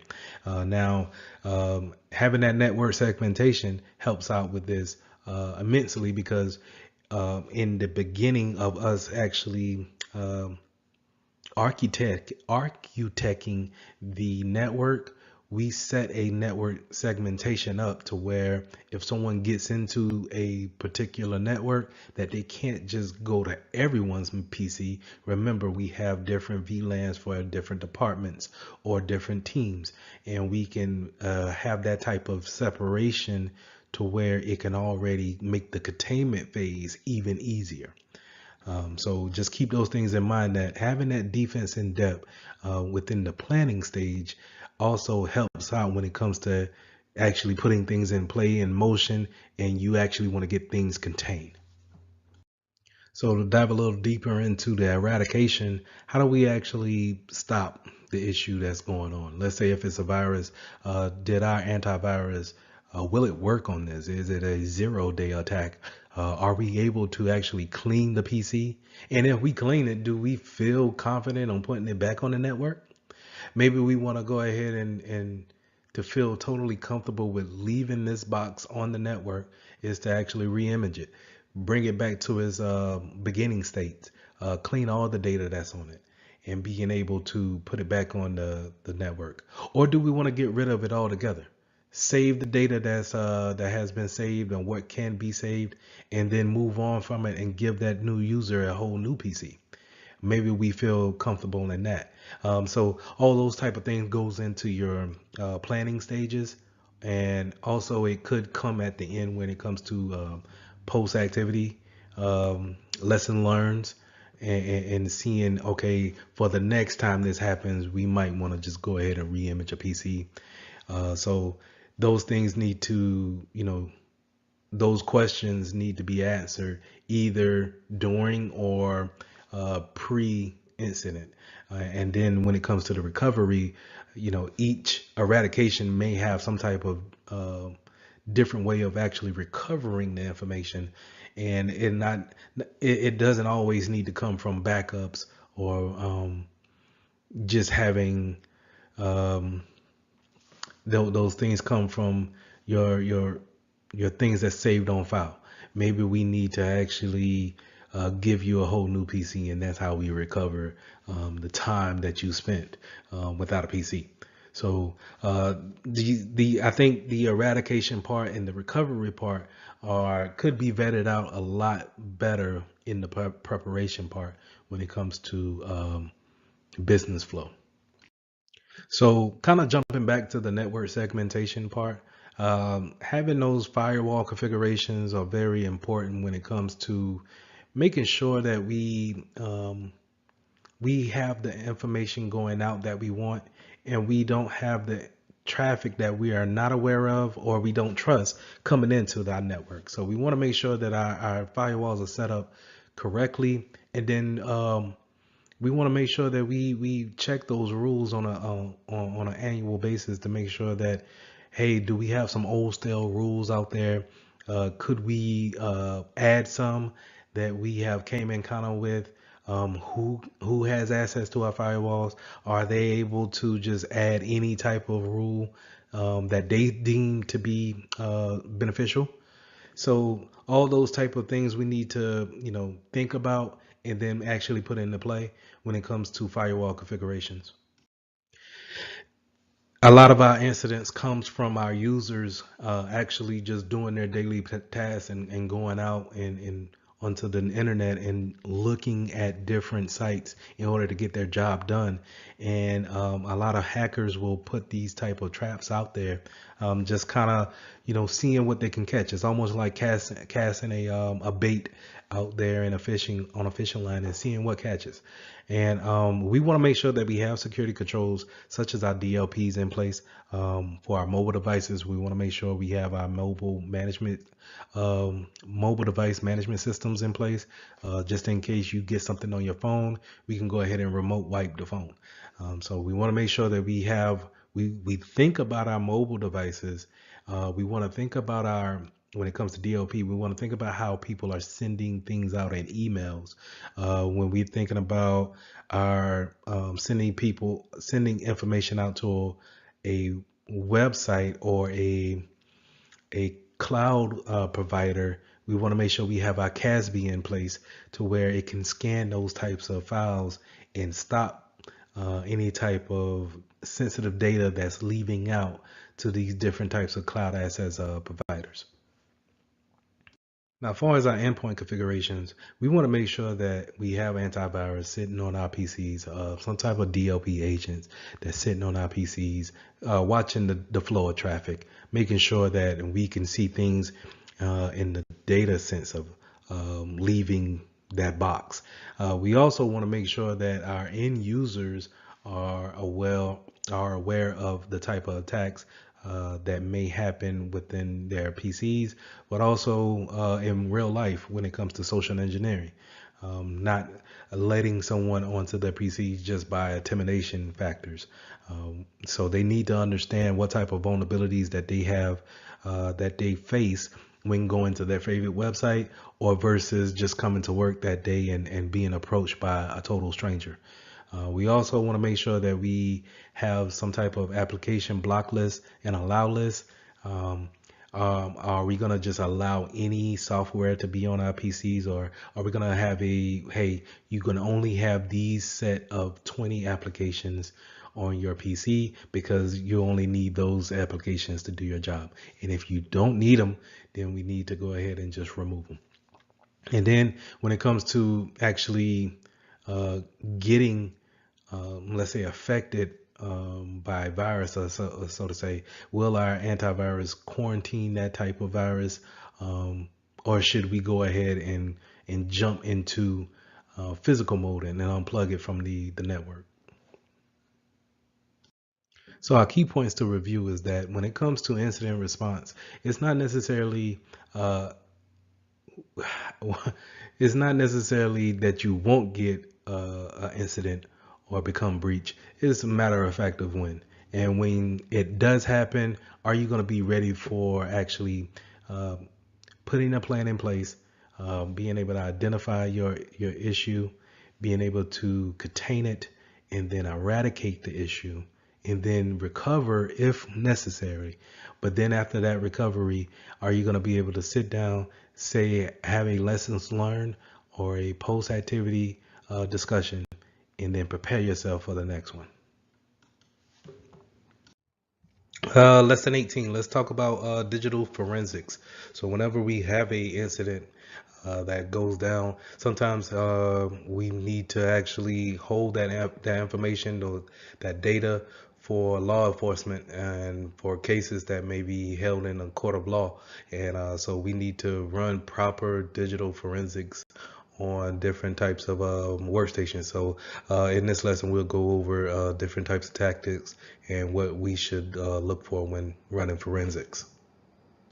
So the key aspects of digital forensics is when you want to collect data evidence, and data for code of law purposes. We want to make sure that it is accurate, and that it hasn't been changed by you or by anybody else, that could maybe be thrown out in the court of law if proven to be unreliable data. So we want to make sure that once we get our hands on that PC or that device, that we have a chain of custody and we have a list of individuals who's actually handling that device, and making sure that if we do have to log into it, that we document everything and any kind of changes that we made, because any type of discrepancy when it comes to that type of evidence data being messed with, then it's going to hold as a unreliable source and could be thrown out in the court of law. As you can expect, that whenever we're holding forensics for a workstation or someone who may have been employed with the company, we're going to have reports, and making sure that these reports are just as accurate as the data that's on those workstations is very important. So we want to make sure that we have some ethics when writing these reports, and that we're not biased in any type of way. So we want to make sure that we stay professional, we tell the absolute truth, and then we make sure that the people who need to know about this information are informed of the reports, and making sure that they have access to it. Now, when searching on a PC or a workstation for different types of information, such as logs, any type of data that we may be looking for that can help us out in the proving what actually happened on that incident. Sometimes we can have our tools do a e-discovery electronically, looking for types of parameters and queries of pulling back that information in order to show us what's actually going on. This is where we actually we want to take advantage of our DLP systems, or our metadata tags that we have with our files. So whenever we create those files and we have metadata, or we tag them in a certain type of way, and what I mean by tag, meaning putting a tag of sensitive, or a tag of confidential. So when you have those tags and we have our tools go out there and search for them, we can see what has been tampered with, or what has been accessed with, pulled up by what user, and we can look into it like that. So having those e-discovery tools is very helpful when performing different types of forensics. Now, along with different tools that we can use to pull the data from those workstations, other tools that we can use to actually give us more support when it comes to providing evidence is videos, and we can use witness interviews. Did we see a particular person come in?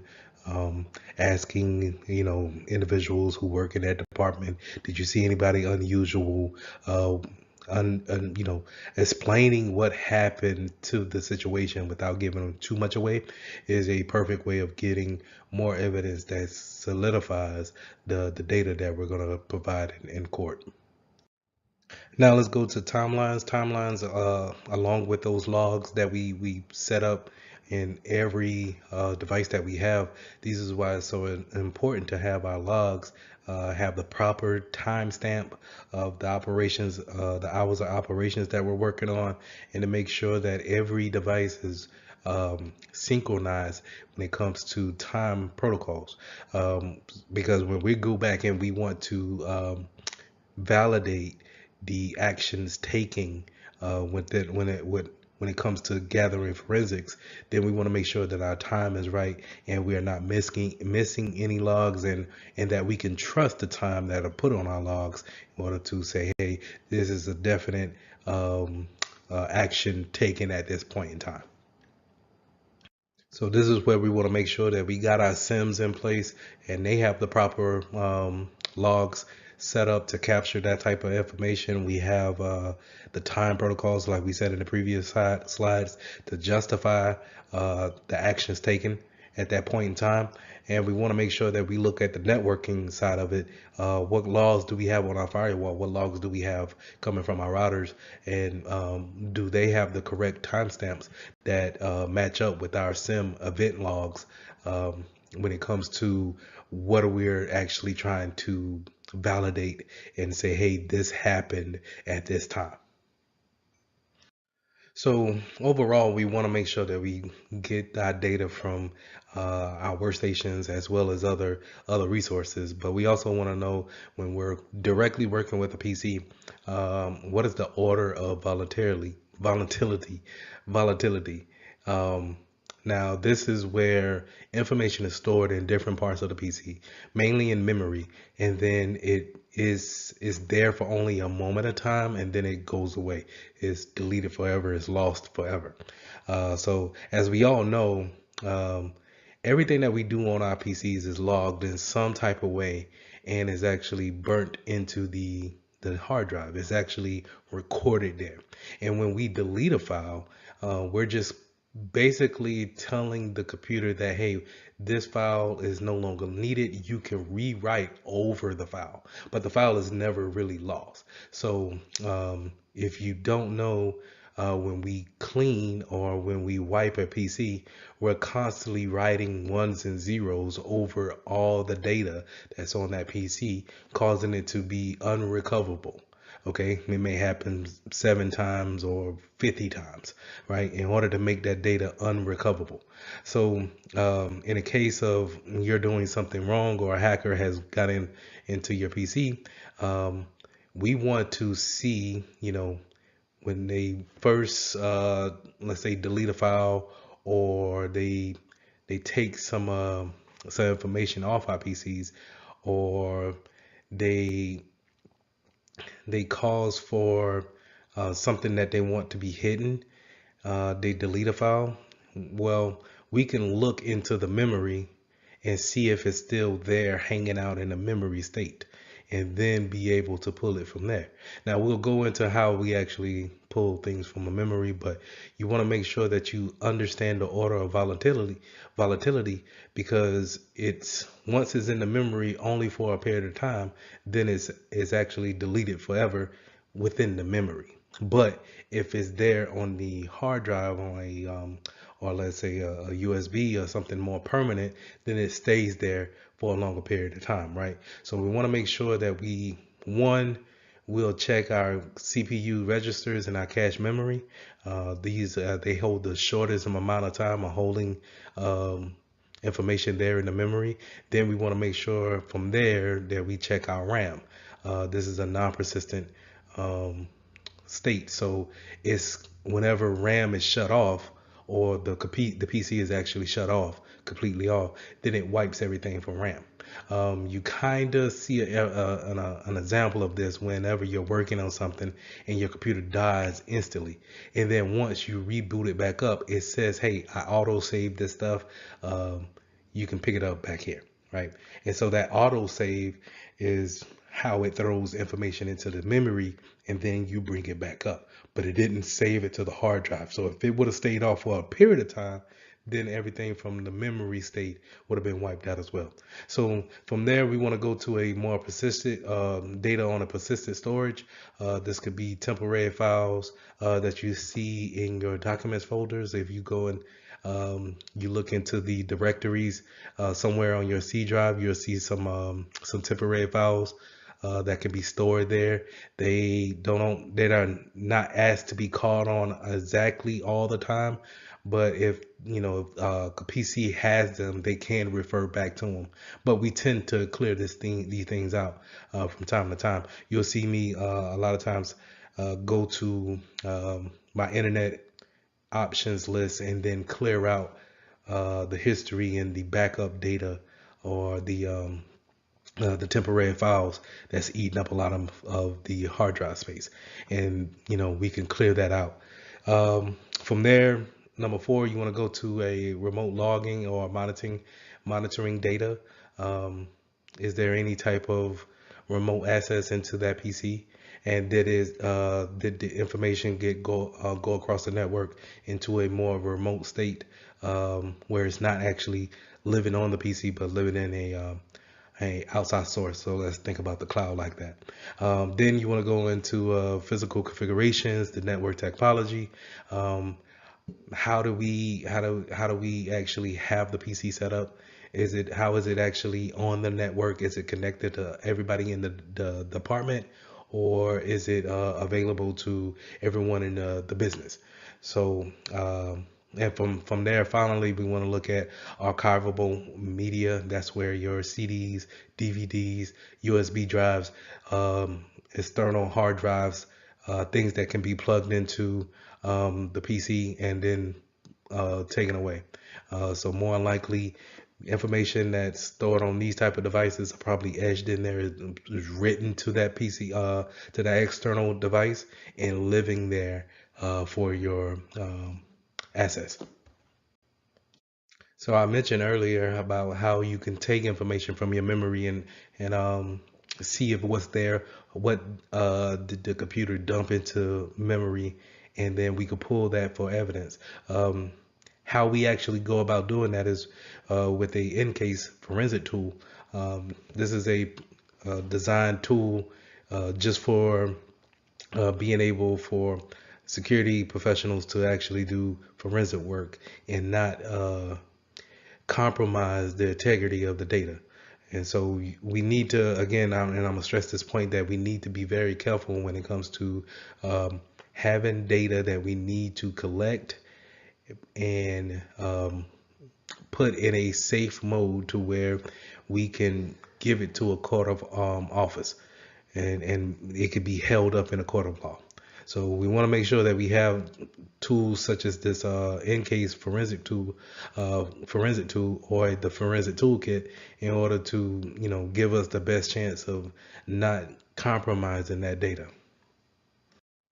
So it's very important to understand that a lot of times when a PC is, they don't know what to do with the data that they collect, they'll dump it into memory. And so going back to the attack of buffer overflow is where, we give the system so much information to where it doesn't know what to do with it or where to put that information output from. So they will dump it into the memory. This also happens when you get a blue screen of death.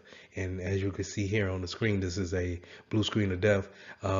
Well, a lot of times the computer will tell you what the problem is in the blue screen of death, or why did it do a blue screen, and it will dump it into a file, or dump it into memory for you to, once you turn the PC off and then turn it back on, you can go back to that file and see what caused that type of outage.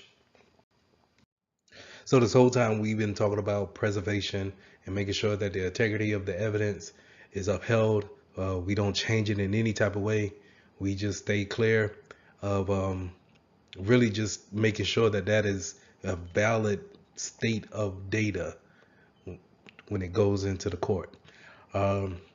But as a security professional, it's our job to understand that whenever we're snooping around and going around a hard drive to look at different types of statuses on that hard drive, things are constantly changing. It's too easy for you to actually dilute the changes on a PC, and having the integrity to prove what you want to prove is very low. So what we want to do is we want to make sure we take a copy of that hard drive if possible. And what we want to do is we want to make sure we have a write blocker to actually copy that hard drive bit for bit. And then we can use the copy of the hard drive in order to do our investigations, in order to go through the different files, the different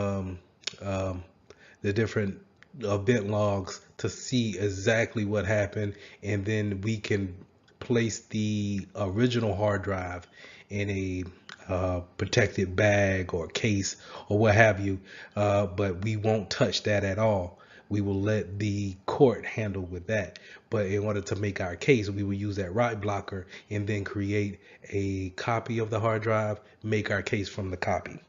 Um, Now, when it comes to also having some more preservation of the evidence, we want to make sure that, like I said, we have in that secure tamper evidence bag. That's what we want to put our original hard drive in. You also want to make sure that you stay away from any kind of electrical discharge that you may have in the office. So wearing some kind of static bands or having that workstation on a non-static mat that we can do work on and take that external hard drive out. I'm sorry, that internal hard drive out. We want to make sure that we have a chain of custody. The proper paperwork is going to be real big. You cannot just say, "Hey, Johnny, hold this," and then whenever we're ready for it for the court date, just bring it up. Because there's no way it should be. If we're gonna prove something, then there should be without a shadow of a doubt that only these people had it and no one else tampered with it. Because if it brings in any kind of doubt, then it's liable to be thrown out. So we want to make sure that we have a chain of custody, and if we have somewhere secure to put our equipment that we're gonna, present. Is it a cabinet that we're gonna put a locks on, maybe in a secure room, or is the whole facility needs to be locked down? So just some things to kind of keep in mind that when you bring these things up into the court of law, these questions may come up to say, hey, okay, how much can I put trust into this? How can I say, hey, this didn't change because of you?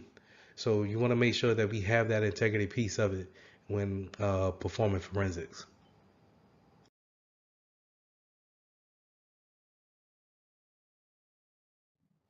So lesson 19, summarizing risk management concepts.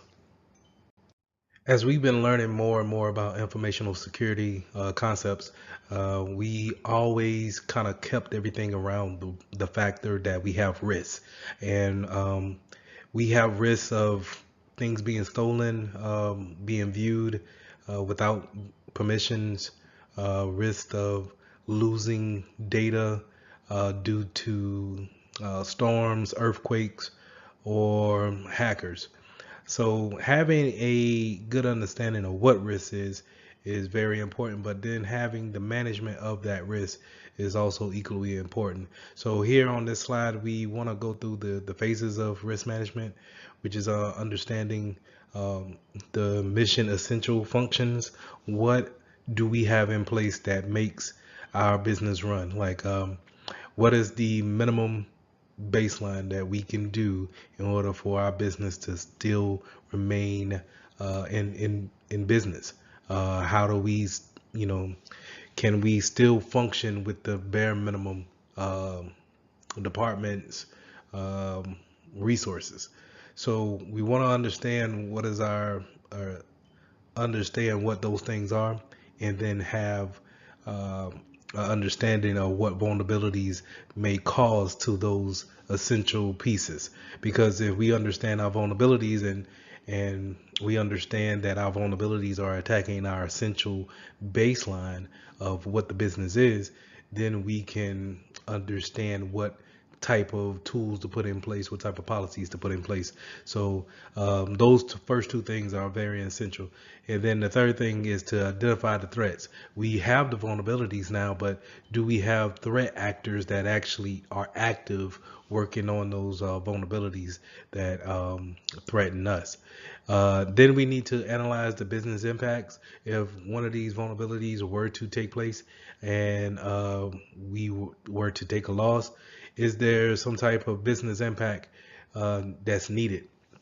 I'm sorry, is there some type of business impact that is affected on the business? Will we lose customers? Will we lose data that we can never get back?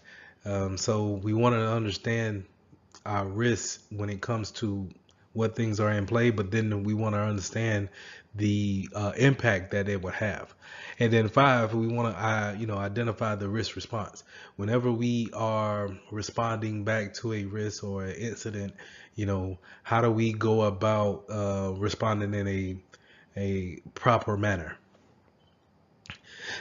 We also want to understand risk assessment. So risk assessment is the likelihood and the impact that you're going to have when it comes to, scheduling, not scheduling out, but when you're managing your risk. So we want to understand what is the likelihood of a tornado hitting our building. And then if a tornado does hit our building and then tears everything up, what is the impact of that? Can we actually hold business the next day? Can everyone be remote while our business is being rebuilt on the brick and mortar side? So understanding the likelihood and the impact. Remember those two; they will come up in later slides as well as on your test. So we have different frameworks that help you with risk management, and a lot of times when you're dealing with big enterprises, they have these type of frameworks to put in place to help your personnel be able to manage this type of task. Because if you think about it, it is a daunting task to see what all risk factors that you have going against your company. It could be a long list of them because you hear me constantly say, how does our data flow in and out of the business? How are we sending things out? How do we receive information in? And you have to know those type of things in order to know what risk could come out of that. So we have risk types. It could be an internal or external actor. External could be, a hacker from Germany, or something God made, where it's a natural disaster, flooding, hurricanes, things of that nature, or a person made disaster where it could be viruses, or any kind of denial of service where they're cutting the power to your building. So those are external risk factors. Internal will be more of the insider threats, your people who are actually employed by the building or by that business, and they have permissions already. They are in your system, and they are able to go to different folders and see those type of things. They can see what type of security system that you have inside the building. So those are your internal threats, risk factors. So you also want to make sure that you understand your external being the third party factors. So not only are they external, they are people that you trust because they are your third party vendors. So say Microsoft gives us Microsoft Office, and they give us a renewal license every year for the software, and they also can log into it remotely and help us out with troubleshooting. So we have to make sure that we account for them when it comes to the risk factor of us giving them our internal IPs and internal system names, just in case if they get hacked for any type of reason, we understand that our information may be lost in that factor. So when talking about risk management, 9 times out of 10, you're going to run across qualitative and quantitative assessments. And the easiest way to tell the difference is when you're talking about qualitative assessment, you're talking about something that has a number value associated with it, some type of price, revenue, that's associated with that type of assessment. We have lost so much money due to this risk happening, or we could be subject to losing this much, right? And whereas qualitative is more of an opinion-based assessment. So it will be, if this risk was to happen to us, our customers will think of, we may lose customers because they think that we're not a safe company to have personal records with. So you want to have a good understanding of that when it comes to the Security Plus test, and just understand that when you're talking about quantitatives, you're probably going to deal with these different factors, these risk factors here. You're going to deal with SLE, as single loss expectancy, your exposure factor, and then you also have a annual loss expectancy and a annual rate of occurrence. So all these things kind of factor in to how we actually get this assessment in a percentage wise of how do we determine if we stand a high risk of this vulnerability or if it's relatively low, right? So just to give a kind of an example where if we're in Nebraska, the annual rate of occurrence of a typhoon happening is little to none, right? So our risk there will be low. But on the flip end of that, where if you're in Nebraska where it's high in tornadoes, the annual rate of of that risk occurring would be high. Okay, so you want to keep those things in mind. Quantitative, remember, has a number value to it. So if we have a risk factor, on our building being hit by a tornado, it will cause us $12 million to actually get everything back up and running, to have our essentials back up and running. We stand a chance of losing this every year. So the risk is high, right? Whereas qualitative is more of opinion based. What would our customers think about us if this was to happen to us, or we didn't protect this data in a certain type of way? So this graph here just kind of puts in a image of what I was just saying, where you have your risk factors laid out here on the left side, and then you have your impact. You think about each event, and then how would it actually impact the business when it comes to everyday resources, everyday tasks that my employees need to do. So we want to make sure that we look at each risk, and then we have a certain category that we want to judge that risk on. So when it comes to risk management strategies, we want to make sure that managing risk is a thinking's man game, where we're thinking ahead of what could potentially happen, and we want to make sure that we take everything into consideration, and that we have a mitigating factor for things that we want to accept, or the things that we just can't avoid.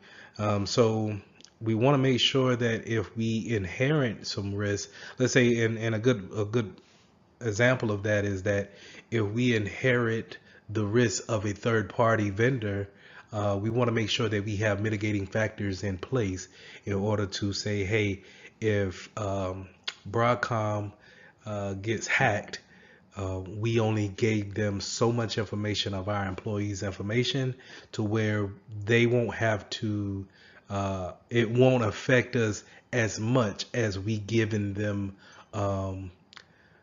all of this information and some of our secret information. So you want to make sure that you stay ahead of what others may give to you without you knowing, or you just inherit that risk factor just because you are a customers of theirs. So risk avoidance and then risk transference. We would love to avoid as much risk as possible, but when you think about risk avoidance, I want you to think about it in this factor. Sometimes we won't embark on a certain business venture just because we want to avoid that altogether. So to give an example, if I didn't want to run the risk of credit card fraud to my customers, or putting their information on servers that I wanted to protect, I could say, hey, we're only cash only business. So I'm not doing any type of credit card transactions, debit card transactions. I only want cash. That way I don't have to worry about PCI DSS, right? So I can just say, hey, I'm avoiding that risk